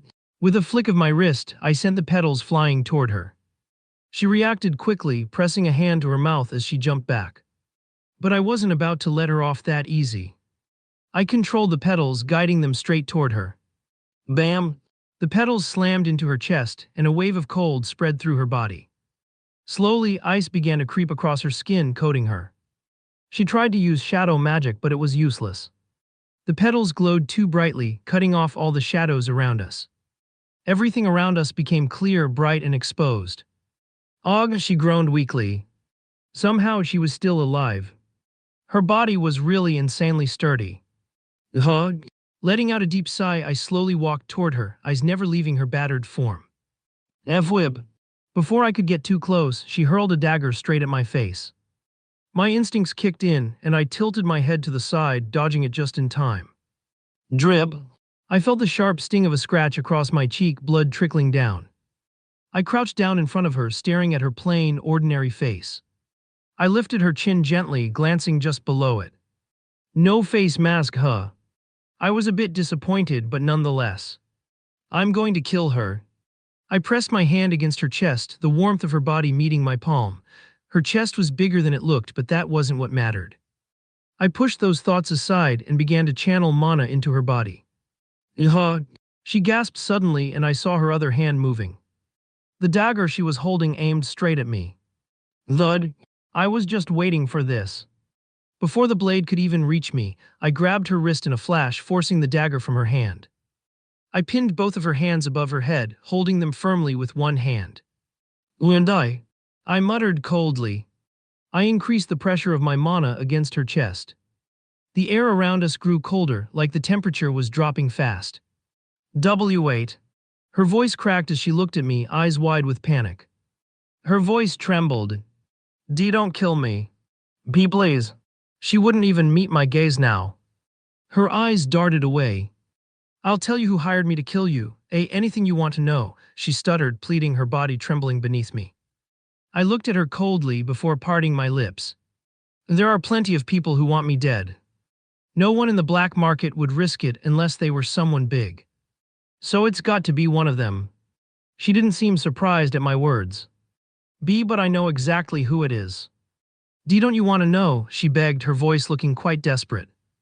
She really wanted to stay alive. But if she really did, why would she be an assassin? Doesn't she know how risky it is? Not really. Since this was an academic novel, there was a big shot that Lucas would get control of the underworld. Or maybe I can take control of it myself. But yeah, they are bound to die anyway. However, I paused slightly, brushing her cheek slowly. I'm quite interested in something else. I looked at her intently. Her body shuddered at my words. She bit her lower lip, her face flushing a soft pink. I could see her trying to control herself, but there was no hiding the quiver in her body. I'll let you do anything with my body. Her voice was so small now, like she was ashamed of even speaking it. I frowned, irritated. Fucking hell, I muttered loud enough for her to hear. She lifted her head, eyes widened in surprise, but I didn't care.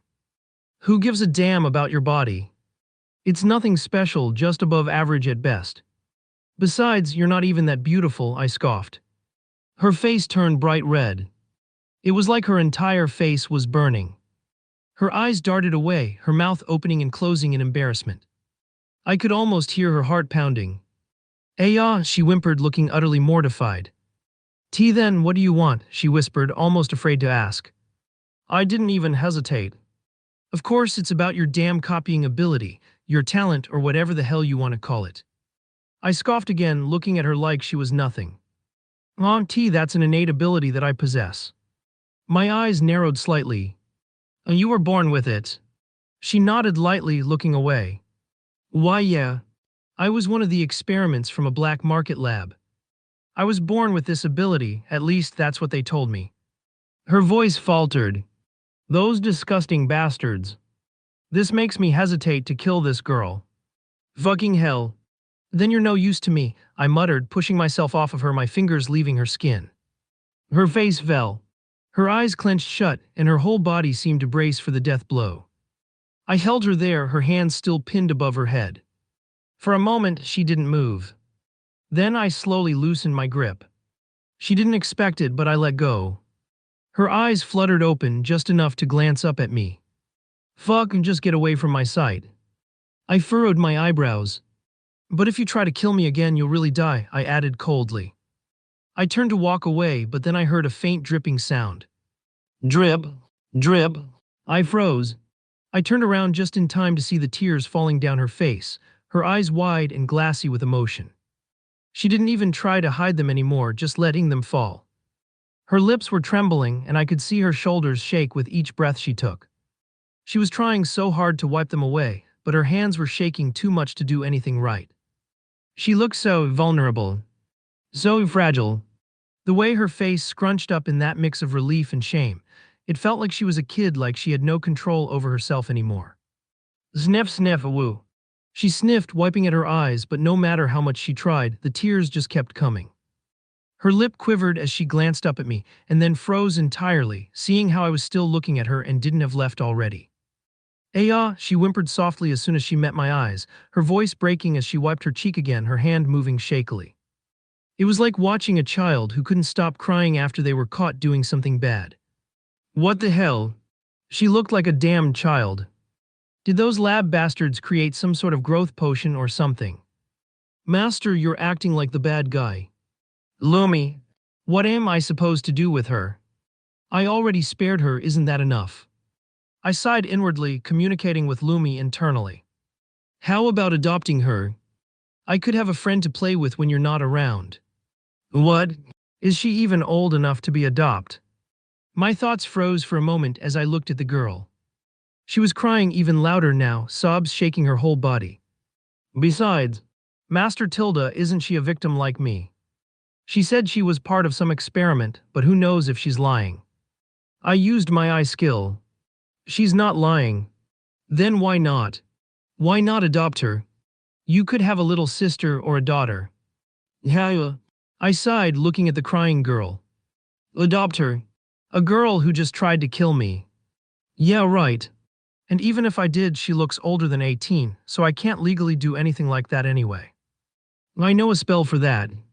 It was lost in my memories, but there's a magic spell called Family Brand that makes it so people in a family can't betray each other.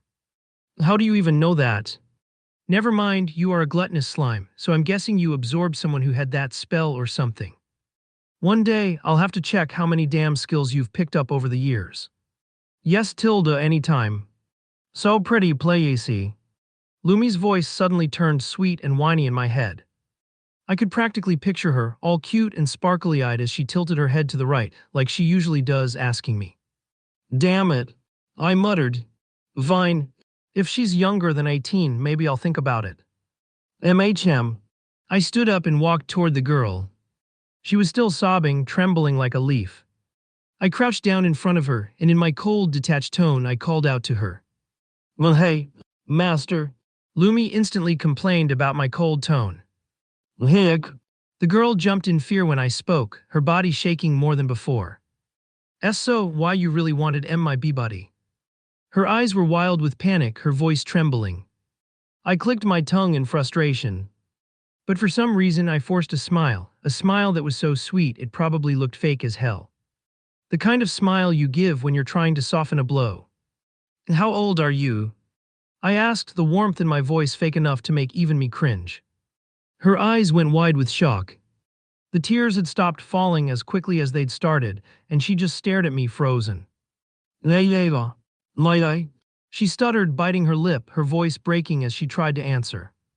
She gulped so loudly that I could hear it, and then she answered in a small, shaky voice. I was born 5 years ago. Vug. Well, it's not like I will really adopt her. She probably doesn't even have an identity. And it's not like anyone will believe that she is 5 years old. Right,